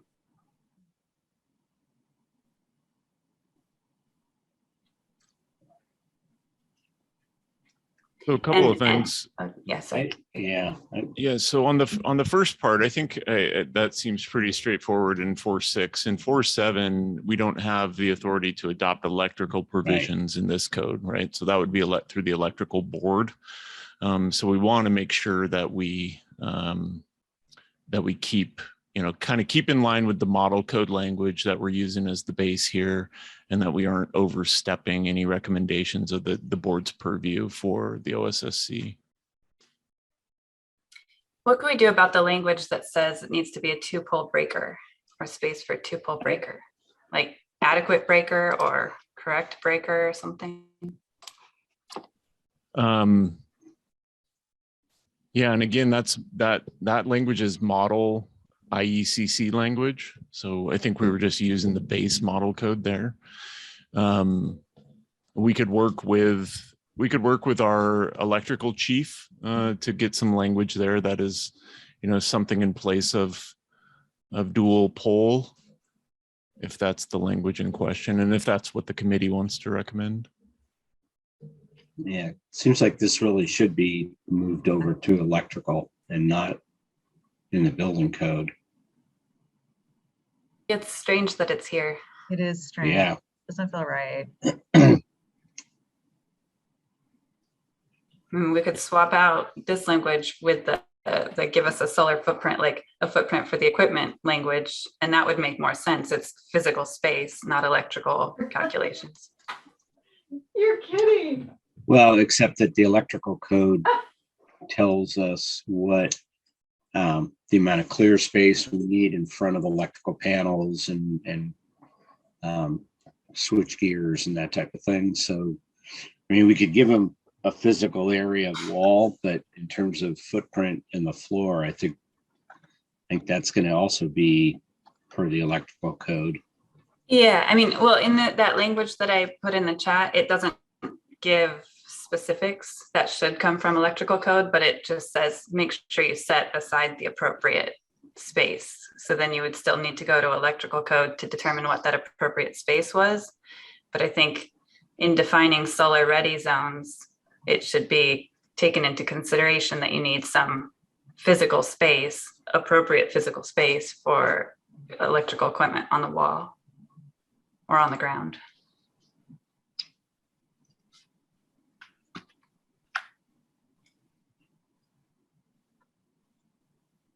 Yeah, it's one of those things. It's when they do the installation that really you see it. 'Cause regular plan review isn't going to see this at all. It's really at installation. Action item. Yeah.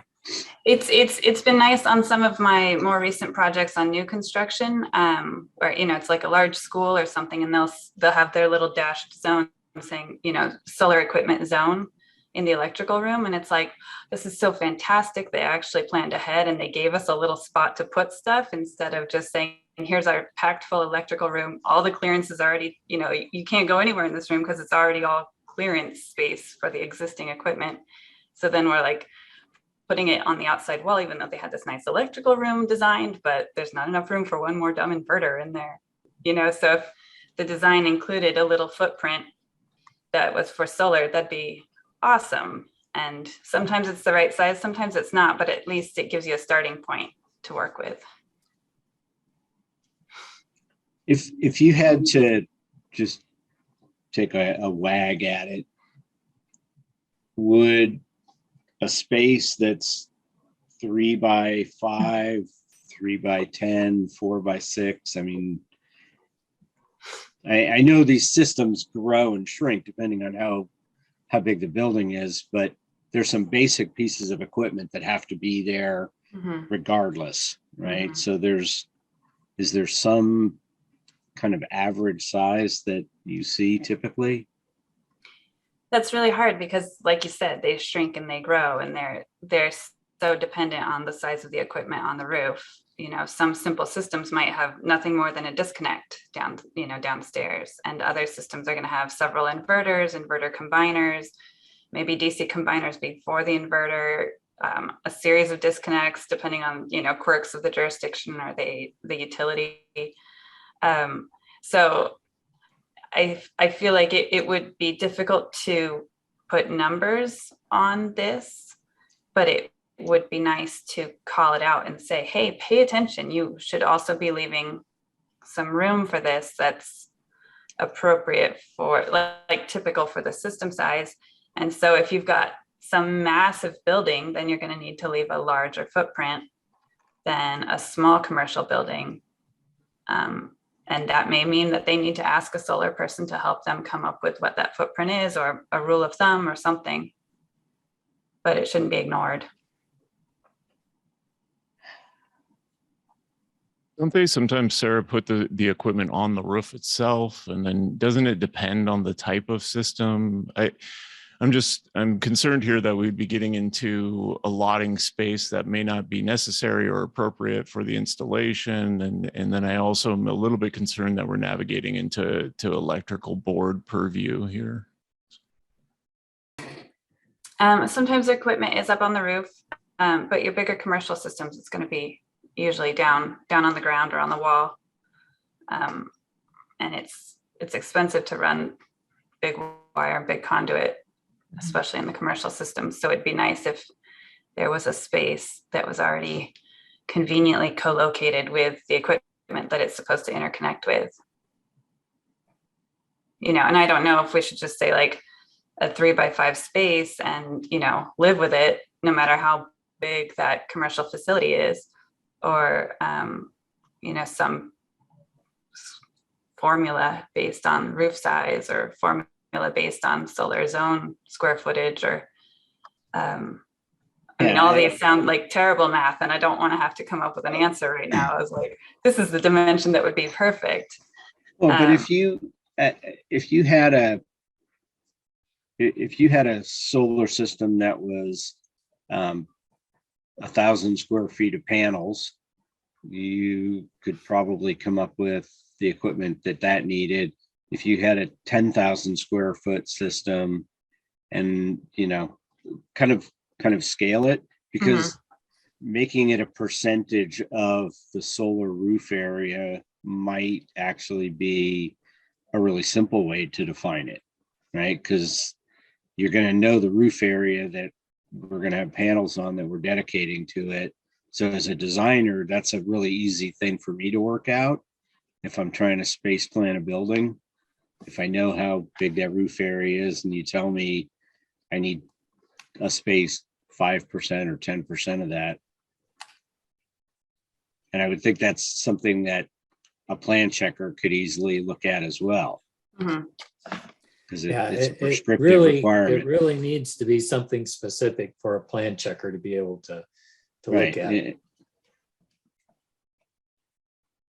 It really wouldn't be much. I mean, for 1,000 square foot array, if I called it like 2%, like that's easy. 2% would give us 20 square feet, and that would be plenty for the equipment that would support a 1,000 foot array. Could you say designed in respect to the size of the solar ready zone at a percentage of 2%? Right. But then, and that verbiage sounds really good, but to Tony's point is, what if the electrical plan reviewers say that isn't big enough? And it's already been, I can see where, or if the building ownership says that's too big, because I do recall at the last meeting, we discussed the fact of these solar ready zones, what happens 10 years down the line when the panels get twice the size, and they haven't put the solar up yet. Yeah. Well, yeah, and then they're going to have their distribution panel that can't support that solar ready zone, but we're not specifying that in structural code. And or the interconnection pathway doesn't support conduit that's the size that, you need for that size system. Like we can't specify all of it. Like it's never going to be perfect. Even in those buildings where they give me a dashed solar zone, put all your equipment here. It's never right, but it's nice to have something instead of nothing. And what if that's it? What if they just provide something? What if they provide it? It's not without a measurement.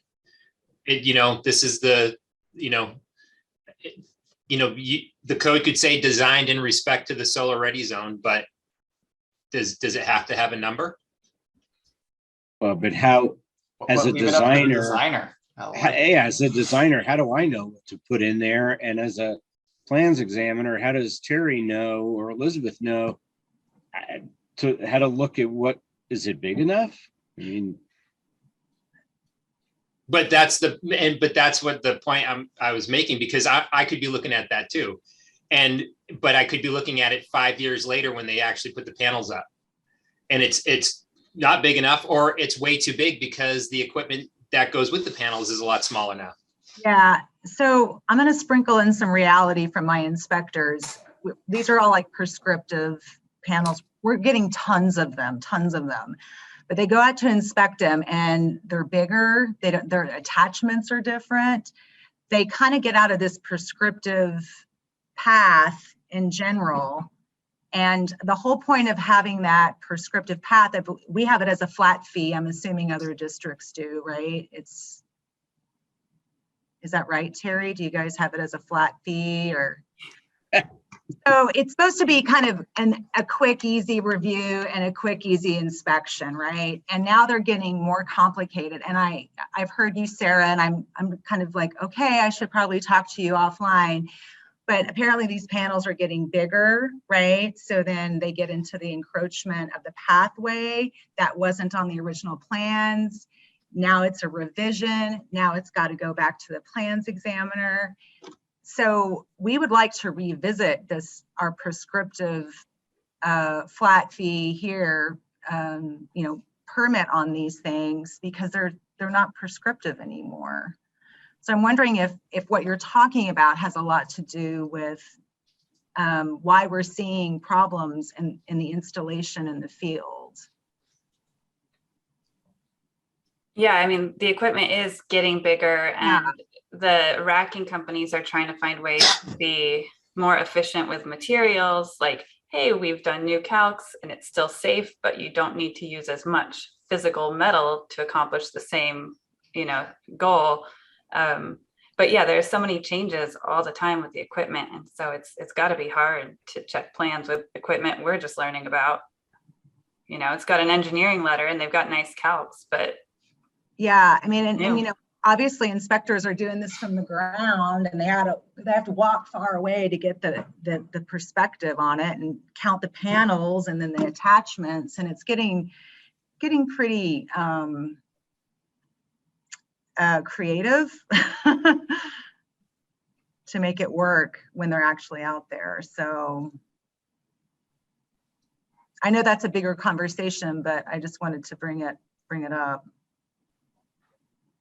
Yeah, we'd love the opportunity to work more with inspectors to show them more hands-on, like, here's what the equipment looks like these days. Like, this is how it's supposed to be installed. Here's the manufacturer's instructions. This is what we're working off of. Because like, I've met so many inspectors who, they're quiet, they look at the plans, and then they check that the system is grounded.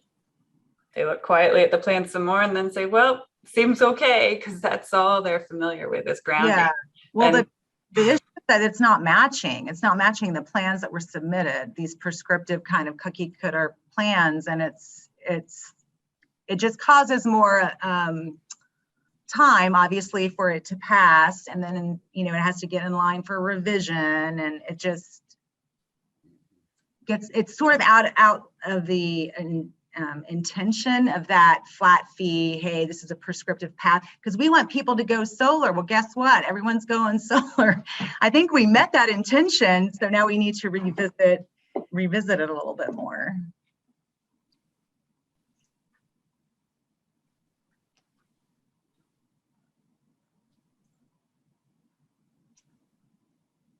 Yeah, we were having the same problems. I know that. And basically, if they were outside the box and we told them they needed to start over and Yeah. and permit then- it under regular fees Now it's- because it was taking us so much time and cost. Right, because it's like we have two separate record types, an RE for prescriptive and then just a regular building permit for what these are. And they're pushing us really hard to turn these around quick. So yeah.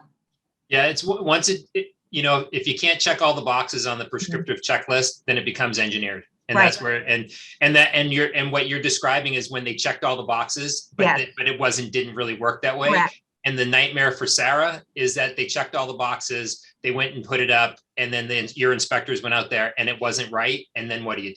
You got to move panels around, you got to move stuff that's the nightmare that, you know, everybody's trying to avoid. I mean, the city looked at just having inspectors do everything and going on a kind of a trust system, right? You sign an affidavit that says this is accurate, but then what do you do when you get out to the field and it's not? Right? That's no good for anybody, including the installer. Exactly, yeah.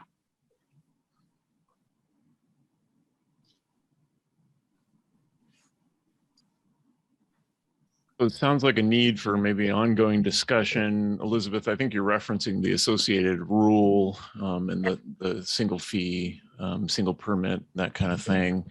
On this, you know, as we're looking at that solar ready language, where's the committee at? Where are we landing on the 311146 and 47? We had the existing language there on the solar ready. We have the new language that is in the chat from Sarah. Again, I don't think 47 I don't think we can do that here. But as far as 46 goes, is there any committee direction on recommendation to the board on that? I think 4.6, both the baseline and the chat, to me, are equivalent in terms of intention. They're both trying to get to the same goal. And I understand that the 4.6 that we have for the committee site is from the model code. And I see this as being from people who are installing, and I don't really see a negative to go with the ones who are installing, and it seems more Oregon centric. So I would say that one in the chat would be a good idea.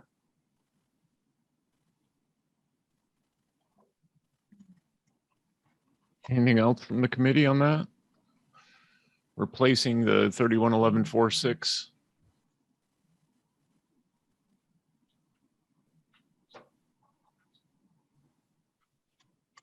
Just not sure how, as a designer, unless I've got a solar designer under subcontract to me, how I'm going to know how much room to give them.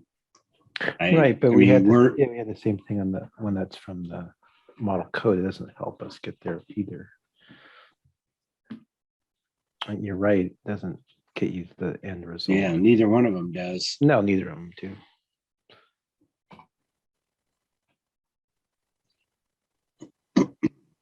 They're just talking philosophy. So it can be something. Yeah, just leave us some space. And leave us some space. We'll find out whether it's big enough or too big 10 years from now or 5 years from now. Right. Or maybe next code committee. I don't know.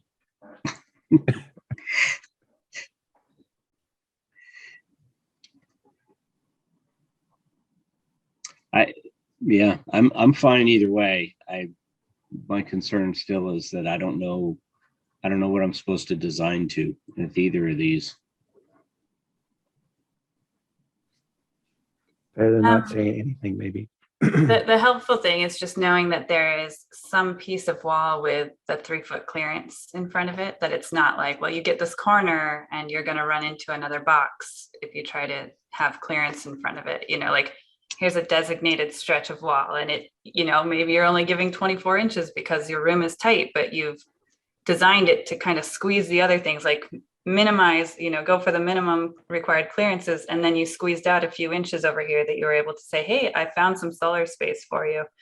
And then that solar designer's like, okay, I got to find small equipment that fits in that spot. But at least they're not looking at like a bunch of extra gaps, unnecessary gaps between the existing equipment going, well, we could have put solar equipment in here if they had, you know, considered solar in the future. Yeah, I guess my concern is we leave you that, 3 foot of clear floor space and a 2 foot wide stretch of wall, and they come back and say, yeah, we need 8 feet. I mean, that's. Yeah, and sometimes they've got to put it all outside. They're going to have, 5 or 6 inverters on that exterior wall because it turned into a giant project. But they're, if you can get some equipment into that electrical room because it really wasn't that big of a system, it really is handy when they give you some space. Maybe it's not a choice of one or the other. Maybe we do both, because the one that's from the model code is about piping and routing, and the one that's being proposed is about the location of equipment in potentially an electrical room or adjacent area. So if we had both of them, then you'd have both the location for the equipment and the routing.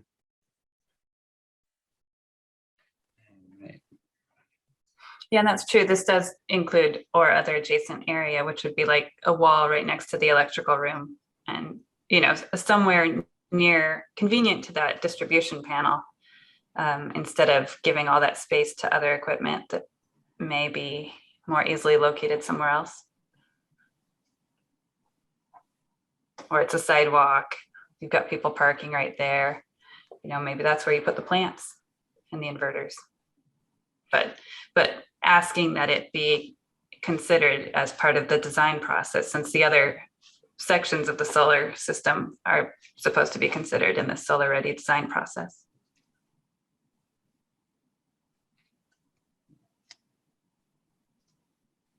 And I feel like when we talked about this in the last meeting, there was a lot of, it's not perfect, but it's a step in the right direction, and we're going to keep on working on it over the next several code cycles, but let's start somewhere.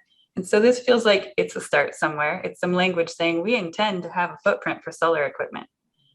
And, next code cycle, we put better numbers to it or better language to it. Yeah, I think it's like what we just talked about, the existing building code. We threw something down that wasn't quite right, but it got people dialoguing, and as you push through it, you start making it better and better. And we're going to get, feedback on this from somebody, so we can incorporate that.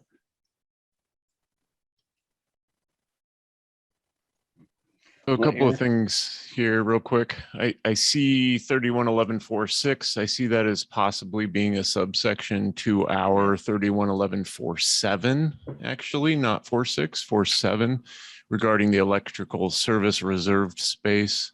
So at the pleasure of the committee, I would see it being something, maybe a shortened version of the language in the chat, a designated area of wall and floor space, including I would almost strike that and just say clearances shall be provided in accordance with the electrical code, since they adopt that through their board process, shall be identified in the electrical room or adjacent to an electrical panel for the future placement of inverters, meters, and switchgear. I don't know about that last portion of the sentence or the provision. Pieces, yeah. Well, the last part about based on the inverter equipment dimensions typical for the system size, I don't see that as enforceable. I see that as difficult language, Sarah. So maybe could we do a modified version there where we're getting some type of clear floor dedicated space. We have some wall space reserved. It's near a panel or in the electrical room, but maybe not sized based on something like typical size, or would that be? Okay. Typical's hard in code, right? Yeah. How does that sound to the committee? Are we getting pretty close there? Yeah, I think you're definitely on the right track with that, Tony. I agree. Okay, so maybe we can draft up some language, Sarah, and we can share it with you and the rest of the committee before the board meeting, and then just make sure that we have it captured correctly per the per the committee recommendation. How does that sound? Yeah, that sounds good. Does that sound good to the rest of the committee? Mhm. Okay, great. So we'll use that chat, Laura 311146. We'll add it as a subsection to our existing 311147, 471. And then I'll work on the language, and then we can get it out. Sound good?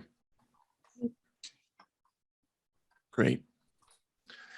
All right, great. So we have, I think that's everything. Hi, Charles. I saw that you called. So I think what we have left here is just a quick tour back through the matrix. Tyler is ready to go. Hey, ready Tony. Yeah. I just wanted to, so I noticed that the original, when I put the definitions in it, the roof area one, just the very end got cut off. It's in your email though, but I just put that back in there. It was just the last few words. Yeah, the or fire area below. Fire area below, yeah. So yeah, I got that. Thank you. all right, and hey, thanks for your time with me today. I'm gonna jump off now because I still have a couple of team things I'm gonna try and get to do with my plan review team before the end of the day. But thank you so much for allowing me the time to speak today. Great. Thanks, Paul. Yeah, Thanks for appreciate it. joining. Nice to see you all. Take care. And I shared Paul's email with Laura, so she has that and the language there. And then we'll also draft that and add that into chapter 2. So Tyler is going to take us through a tour of the fiscal tour of all of this great committee work and the matrix. I'll turn it over to you, Tyler. Thank you, Tony. And again, thank you everyone for your patience. I'll go through this as quickly as I can. If anyone on the committee notices anything, I've also told this to the BCD staff.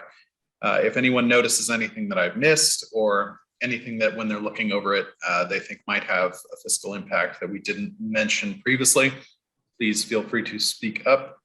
Essentially, BCD just needs as much information about any positive or negative fiscal impacts for any of these provisions, and just as much information as we can gather is helpful. So we want to start back on chapter 3. It looks like the first instance of fiscal impact is 305, 308, and 310. So just generally chapter 3, I think Laura noted that. I don't remember the specific provision, Laura. If you recall it, that would be helpful. But it was an additional $1.50 per square foot for new construction. I think it was. Tony, do you recall that specific provision? I thought it was the licensed adult care, child care within a dwelling. Those the two were related to sprinklers, the 3110. Right. 310.4.1 and 4.2. Those two were going to hit with the sprinkler addition of $1.50 a square foot. That would make sense. And that would apply where required, Tyler. So I don't know if that required. helps when you're qualifying it. So where selected as the compliance path, because there are some options there, then that fiscal would apply. Okay, and then moving on through chapter 3, I don't notice anything else that was a fiscal. If anyone else notices anything in chapter 3 that they could flag as a fiscal, please let me know. But otherwise, I believe we're moving into chapter 4. Number 4.1, 403.3.2, water supply to required fire pumps was a modification. And I believe we noted that that had some fiscal impact. Did we have any further details about what specific fiscal impact that would have? I think we said it was a cost increase, but I don't recall. There were two options there. One was modifying the in-street water supply or providing some type of localized water supply for the building. Both were expensive, but the one that was less expensive was the one that had the water for the building. I think that was coming from Terry. And I don't remember that we had numbers for those. We just knew that those were the two ways that we've seen it apply. So I will note that as a cost increase.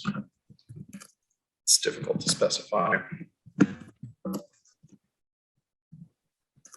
Unless anyone has any further detail. Other than that, 4.3, so 404.5, smoke control in atriums. I believe we noted this as a fiscal savings.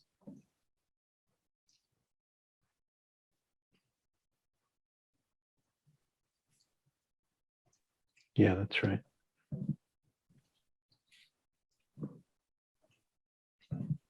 And if anyone can quantify that, again, just as many details as we can get, that would be helpful.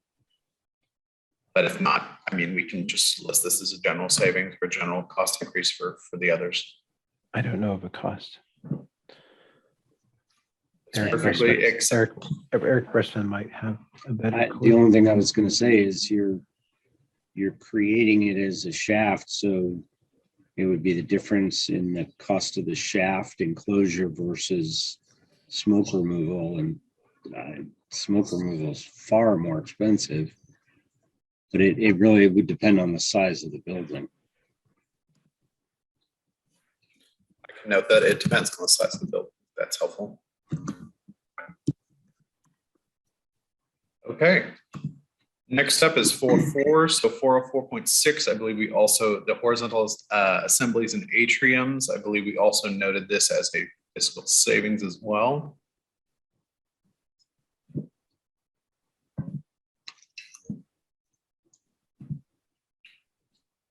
And is that also going to depend on the size of the building?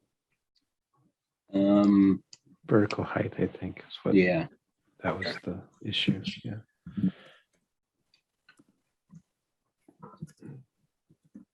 Right.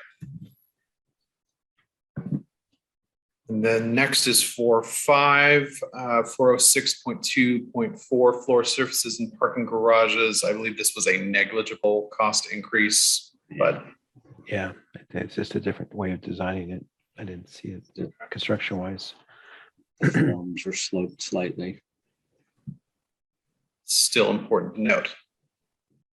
Do we have any others in chapter 4? I am not. I believe we had only one more. And that might have been, I think I had a note for 420, section 424, play structures, interior finished materials of play structures now regulated for flame spread purposes.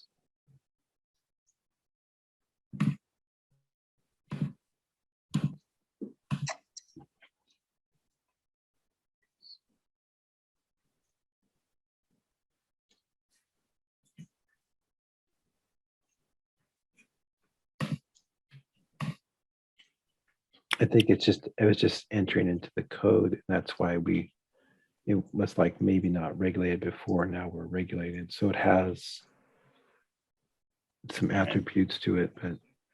And yeah, and I think it's what industry is already doing. That's what we talked about. So I don't really think there is going to be a change. I will remove that then. Thank you. Anything else in chapter 4?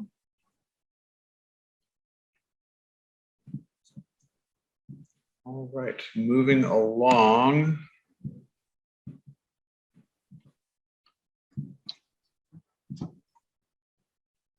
I don't see anything until chapter 9.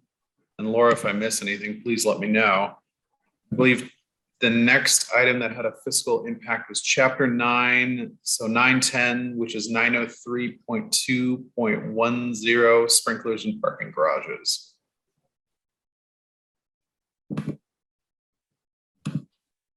Yeah, that's basically going from the standpipe idea to sprinklers. You could probably still use that 1.5.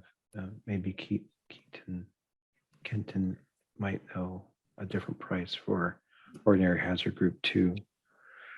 Yeah, I think I would probably bump it a little bit from that. Probably maybe in like the 250 range. Thank you. It's pretty easy to install. Thanks. Yeah, there's no ceilings or anything. Yeah, just a bigger pipe, little dry systems typically, things like that. Excellent. Thank you for that. And then I believe the next on my list was 915. So that would be 903.3.1.2.2. So corridor and balcony sprinklers. Pretty negligible, I think.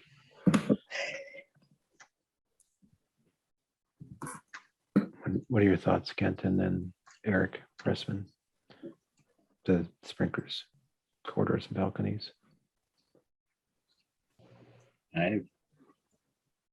We've always sprinkled the corridors.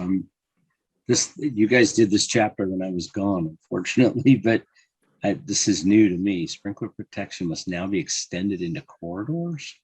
They've always been. We've always had it in our corridors. This was the exterior, like open corridors, 13. Oh, an exterior balcony. Yeah, and then the corridors that have a certain percentage opening, because 13R is always shied away from any, dealing with freeze protection, and so the IBC has trumped 13R on this one and made it more restrictive. So you might have some some heads poking out into these areas.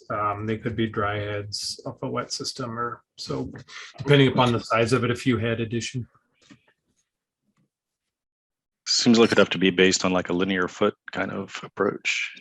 Yeah, well, or even you can almost use the square foot, because the corridors are going to be about 5 or 6 feet wide. So whatever you were thinking. Yeah, so similar numbers. Yeah. You look at your sprinkler system cost and what this is going to add, it's going to be pretty minimal. Yeah. As a percentage of your total system, it's correct. I don't know what it would add, not much. I think using that square footage concept, though, because it's not going to be a lot of square footage, it would still keep it in the ballpark. So similar, probably a little more because they're dry heads, but $3 a square foot or $2.50 a square foot, somewhere in there. Thank you. You might want to clarify that of the area, not the whole building. It's not going to add up to the whole building. Correct. Yes. Of the balcony or corridor. All right, that's very helpful. Thank you. All right, unless anyone has anything else, moving on to the next one on my list, which is 919, so 907.2.10, manual alarms in Group S buildings.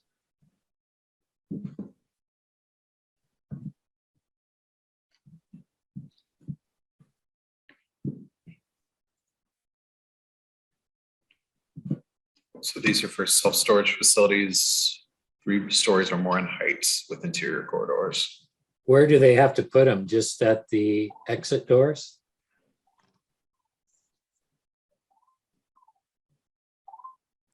It would just be the typical 72. So yeah, manual pulls with notification.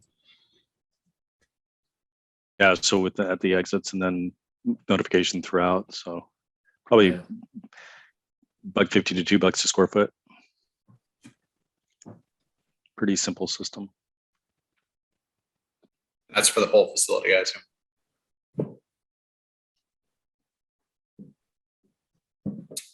Yes. All right. I think that's all for that one. And then next on my list is 922, 907.5 occupant notification for fire alarm systems required in group R1 and R2 occupancies. A low frequency signal shall be used in the sleeping rooms to improve the waking effectiveness of the occupant notification devices. The low frequency adds a very minimal cost. There is a cost because there's a little bit more in power supplies and not sure exactly how to quantify that. And the devices I think are a little bit more. Maybe on a unit basis, or I guess again it could probably get back to square footage, but it's probably definitely less than I would say $1. I mean, it's probably like 25 cents or 50 cents a square foot or something like that, I would think. Yeah, Very much a I would swag. guess that cost will go down too, because once it becomes the device that's required, they'll start producing more and the price will probably drop to what the other ones were. Yeah, a year I'm or trying two. to recall because I mean, in general, we put these in sleeping areas anyway. So I'm trying to recall the actual code here, but yeah, there's a minimal cost to it, but there is that little bit. I appreciate that. All right, I don't believe we have any other entries for chapter 9 unless anyone else notes something.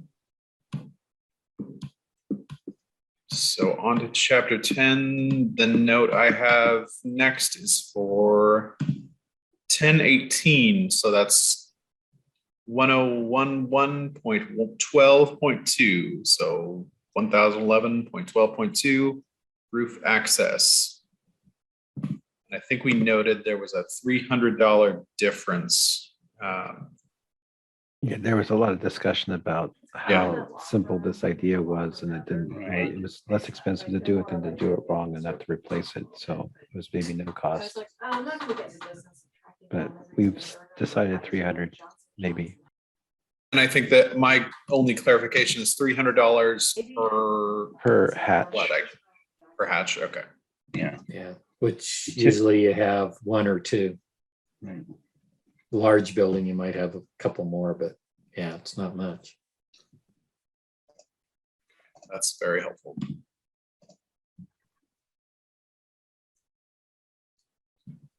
All right, moving on. I don't see any more in chapter 10 unless anyone has any. My next note comes in chapter 11, so 11.1. It's 1102, accessible design compliance. I think we realized that there was going to be some larger spaces, but that once you accommodated them, it's just a reallocation of spaces. So it was hard to get a dollar value on it because it didn't. The actual way you construct is exactly the same. The walls and the toilets and everything are exactly the same. It's just a matter of layout. So we kind of went to, well, there's going to be a design cost. The construction seems pretty negligible. Construction cost was negligible, and the hit was really in the design group, and probably plan review and inspection as well, because they have to know the new stuff as well. That is helpful. All right, my next note comes just down the page a little bit for 1110. So that's 1105.1.1. Automatic doors at public entrances. In certain occupancies, the accessible public entrances of buildings with larger occupant loads must now be provided with an automatic door.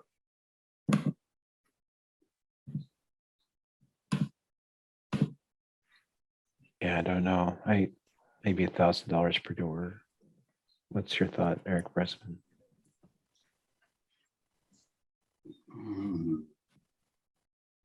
That sounds in the neighborhood. I mean, and without digging in with a lot of detail. Yeah, and it's not every door, it's only some, Right. So. Yeah.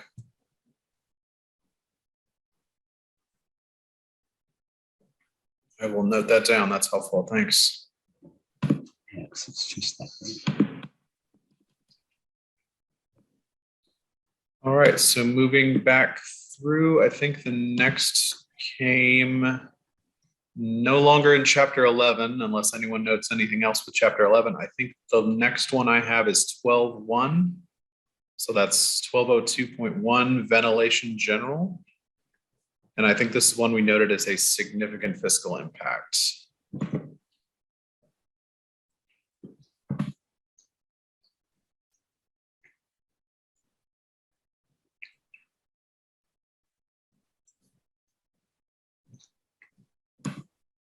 And compared to an open window, it's nothing but more money.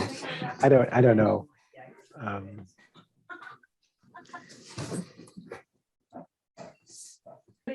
I think we had a number of different numbers on this. One was like 3,000, one was like 1,500, one was 1,000. and they're all, and it's per system.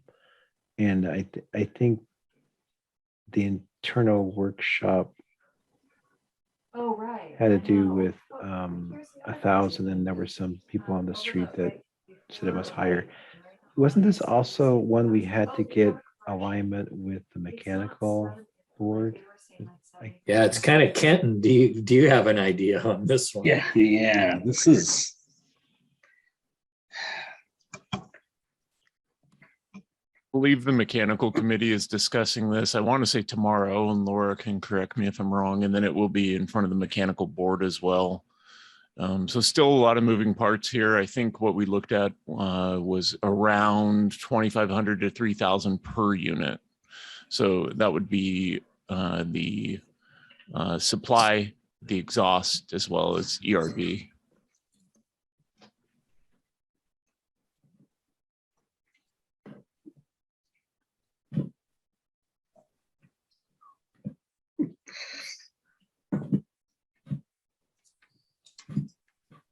I think that's good enough for our purposes for now. I don't want to take up too much of the committee's time. So let's move on to the next one. That was 12.4. So 1207 enhanced classroom acoustics. I noted this is a fiscal as well. Yeah, I think Janice came up with some prices, right, Janice? I don't have that email in front of me. I think I recall this as well. Yeah, it was in the few $1,000 range. I think mostly people are already designing to this, but I understand that not everyone can design to best practices. So really only impact those who are designing to code minimum.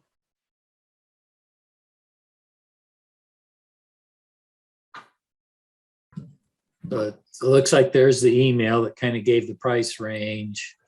And I think the note to be had is that oftentimes this design was already being used as best practices. There's a lot of people who are scared, and so they'll get the booster even if they've had COVID. The studies are showing that it's very. And just to clarify, I apologize, my technical knowledge is limited, but the 2,000 to 3,000 approximately, is that per what? I guess is my question. Yeah, so that's per project. Project. Yep. Well, we just said, you know what, you're gonna get it, so you need to be safe. Thank you.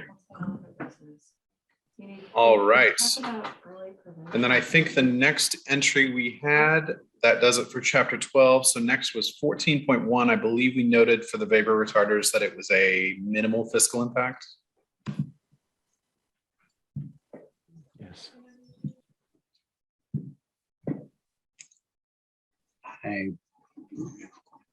No, well, I thought we didn't have any of the climate zones that this impacted, but maybe I'm not recalling this correctly.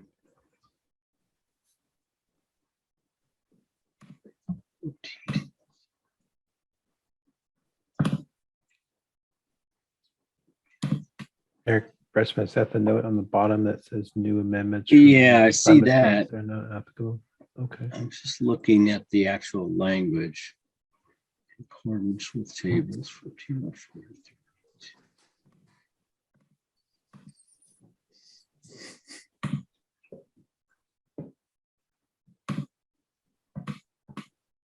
Yeah, I'm looking at the modifications in that actual chapter, and the only thing I'm seeing is that we removed those zones that were not applicable, but the modifications that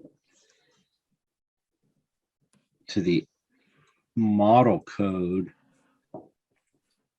don't seem to have any effect.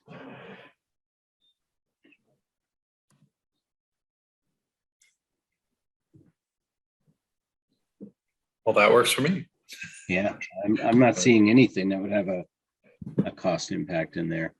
Good to know. Okay, well then on that note, we will move right along to chapter 15, unless anyone has anything else in chapter 14.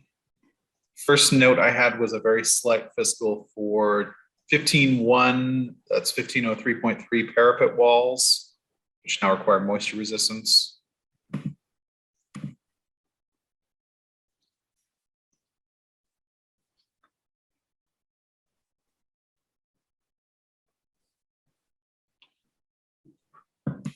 I don't remember this one.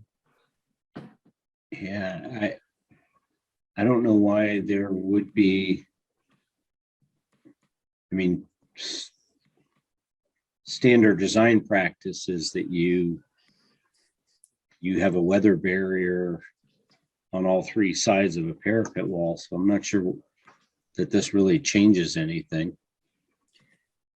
Yeah, it was one of those, when I saw it, I was going, where would they not be doing this? Yeah, I mean, that's like the most exposed part of the building. We spend a lot of time detailing these so that they stay dry. Yeah. I don't see any extra cost or new cost here. Yeah.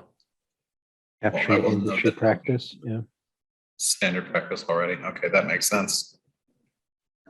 All right, so my next entry, we are going right through chapter 16. I don't believe we had any entries in 16 that had a fiscal impact. The next I have is a minimal fiscal impact for chapter 17. This is 17.8. So 1705.3 special inspection of precast concrete.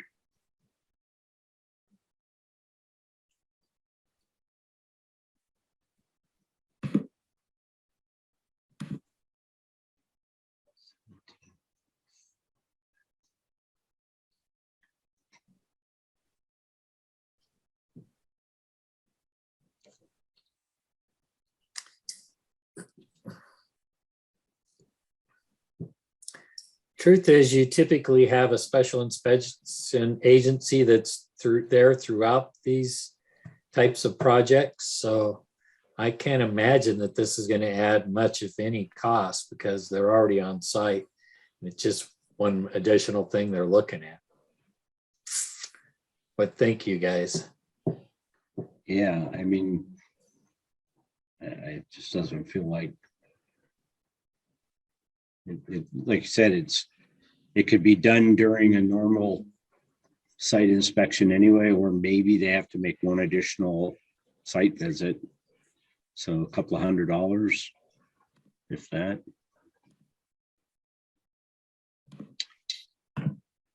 Specialist. Oh, table. That's why. All right, well, then in that case, I will say very minimal fiscal impact, just to specify that the odds of it being costing anything are very low. And if anything, it will be a minimal cost. So the next entry I have is 1711, which is 1705, 13.2 and 0.3. Structural wood and cold form steel light frame construction.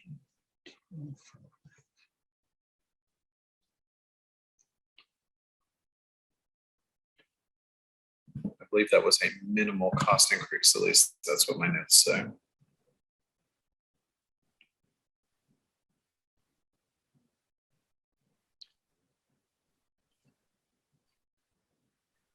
And the notes here said that we're going back to model code, taking away the amendment. I'm guessing we went back to model code because it was more in line with what we were doing. So I don't know. That's usually what we do when we go back to model code. It's because model code finally got to where we were. Right. Okay, well, if you guys can't recall or think of any fiscal impact, I'm going to go ahead and remove that. Because there's no sense noting it if we're not cognizant of any actual impacts that it's going to have. If we're just going back to what we're already doing. It didn't change the fact that you needed the special inspection. It just, the language I'm seeing, it changed the triggering language slightly. that's probably what went back to model. So if the inspection was already required, then I don't think there's an impact here. That works for me. I think that's all I had for chapter 17. So if we want to move to chapter 18, unless anyone has anything else. My first note for 18 is 18.7. And that is 1809.51. And I believe that's the frost protection required exits. I believe we said that was $500 to $1,000 per opening. Right, for those areas of the state that are above 4,000 feet. You said above 1,000 feet? 4,000. 4,000 feet. 4,000, yeah.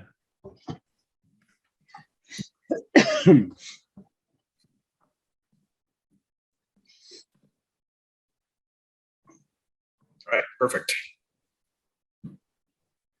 And then from there, I went through, I don't believe we had anything in chapter 19. No changes in chapter 20. Chapter 21, 21.1 was 2101.2 design methods. And for some reason, I had this noted as a minimal cost increase. I think what we did was we did some language inside the table that just included some square foot per weight. I saw that as pretty minimal. It was just a lack of information, and it's capturing industry standard. All right. That is just fine with me. And then I did not note anything else in 21. 22 was very short in terms of additions, so I didn't note anything there either, unless anyone wants to check me on that. Otherwise, next on my list is in chapter 23, 23.7. And that was 2308.56 or 2308.6.6.2 for cripple walls. We noted that as some cost savings. Notes here.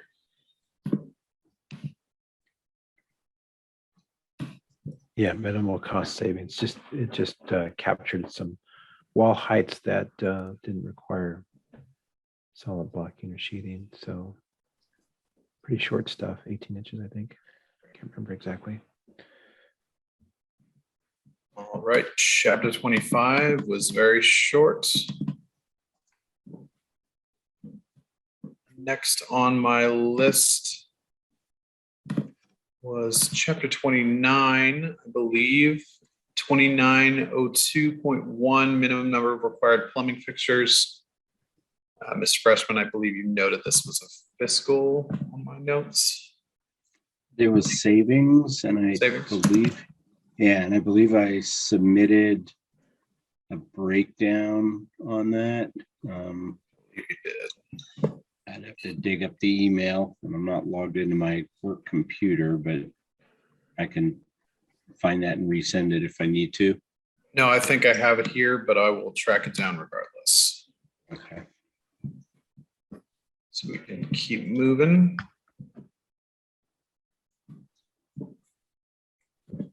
Other than that, I believe the next entry was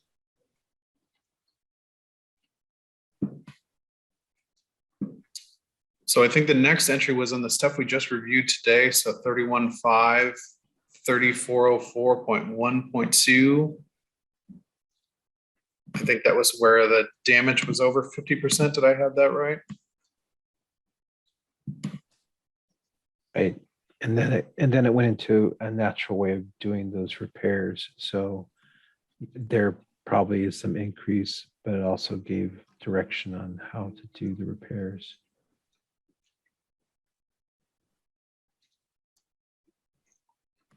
Yeah, and the range of that cost could be all over the board, depending on the condition of the building prior to the event. And which method they used to the extent of the damage. Yeah. And some of it's likely going to be paid by insurance, some of it won't be. I don't even know how you'd put an out-of-pocket cost to the building owner.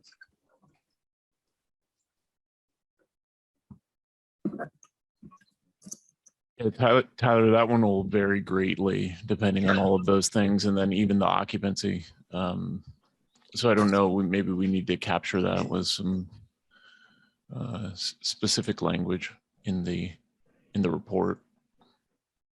I think that's what we're going to need to do. I can just put something like an indeterminate cost based on a number of factors, including the cost of the building before the event. You can see what methods was used or used to repair, or insurance coverage, that sort of thing. I think that should be sufficient for our purposes. Great.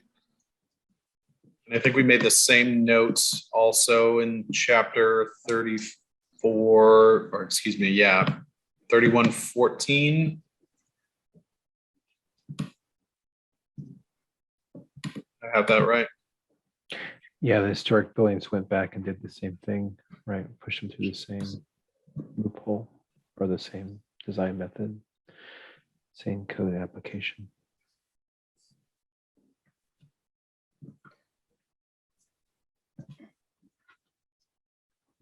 Other than that, I believe that is everything on my list. Laura, did I miss anything, or Tony? That was everything I had. Well, unless anyone else can see any other fiscal impacts and wishes to speak or forever hold their peace. Great, thanks, Tyler. Appreciate Thank you you all. running back through with that. It's an important piece of what we do, so very critical to get the fiscal documented. And I think that's it. I don't know if any committee members have anything else, but I'd like to again just reiterate our thanks. Fantastic work, exceptional work. Couldn't do it without you. Volunteer army, all of those things, long meeting days, including today. And it's critical, the work that you do. So many thanks. Thanks for supporting us and participating. And we'll be taking these recommendations to the board. And that board meeting is later this month, is that right? Correct. Yep. I think we just got it scheduled. If you give me a second here, Mr. Bressman, I can. I'm gonna bet I'm out of the verify it. country when that happens, but we'll see. It's the 19th, right, Tony? Well, Oh, it's getting moved based on conflicts. It looks like Wednesday, January 26th. Oh, 26th. it's gonna be just strictly online, right? That's my understanding, and Laura might Okay. be in a better position to answer that. I believe it's all Okay. remote still. Yes.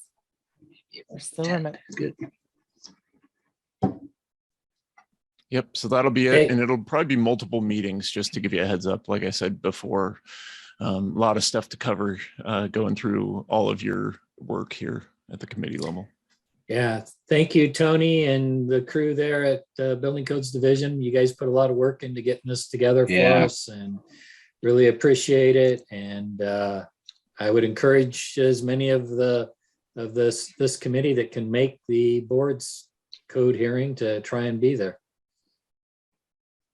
Absolutely. Yeah. Thanks for that, Terry. And thanks again, everybody. And we'll look forward to seeing you. We'll follow up with some additional language. We have a few pieces of homework here to update the committee on prior to that board meeting. So we'll do that.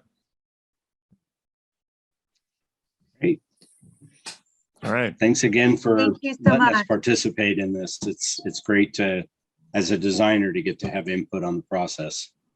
Yep. Absolutely. Yeah. Thanks, everybody. Loved it. We'll Thank see you you. later on. Thank you. Bye. Be safe. Bye.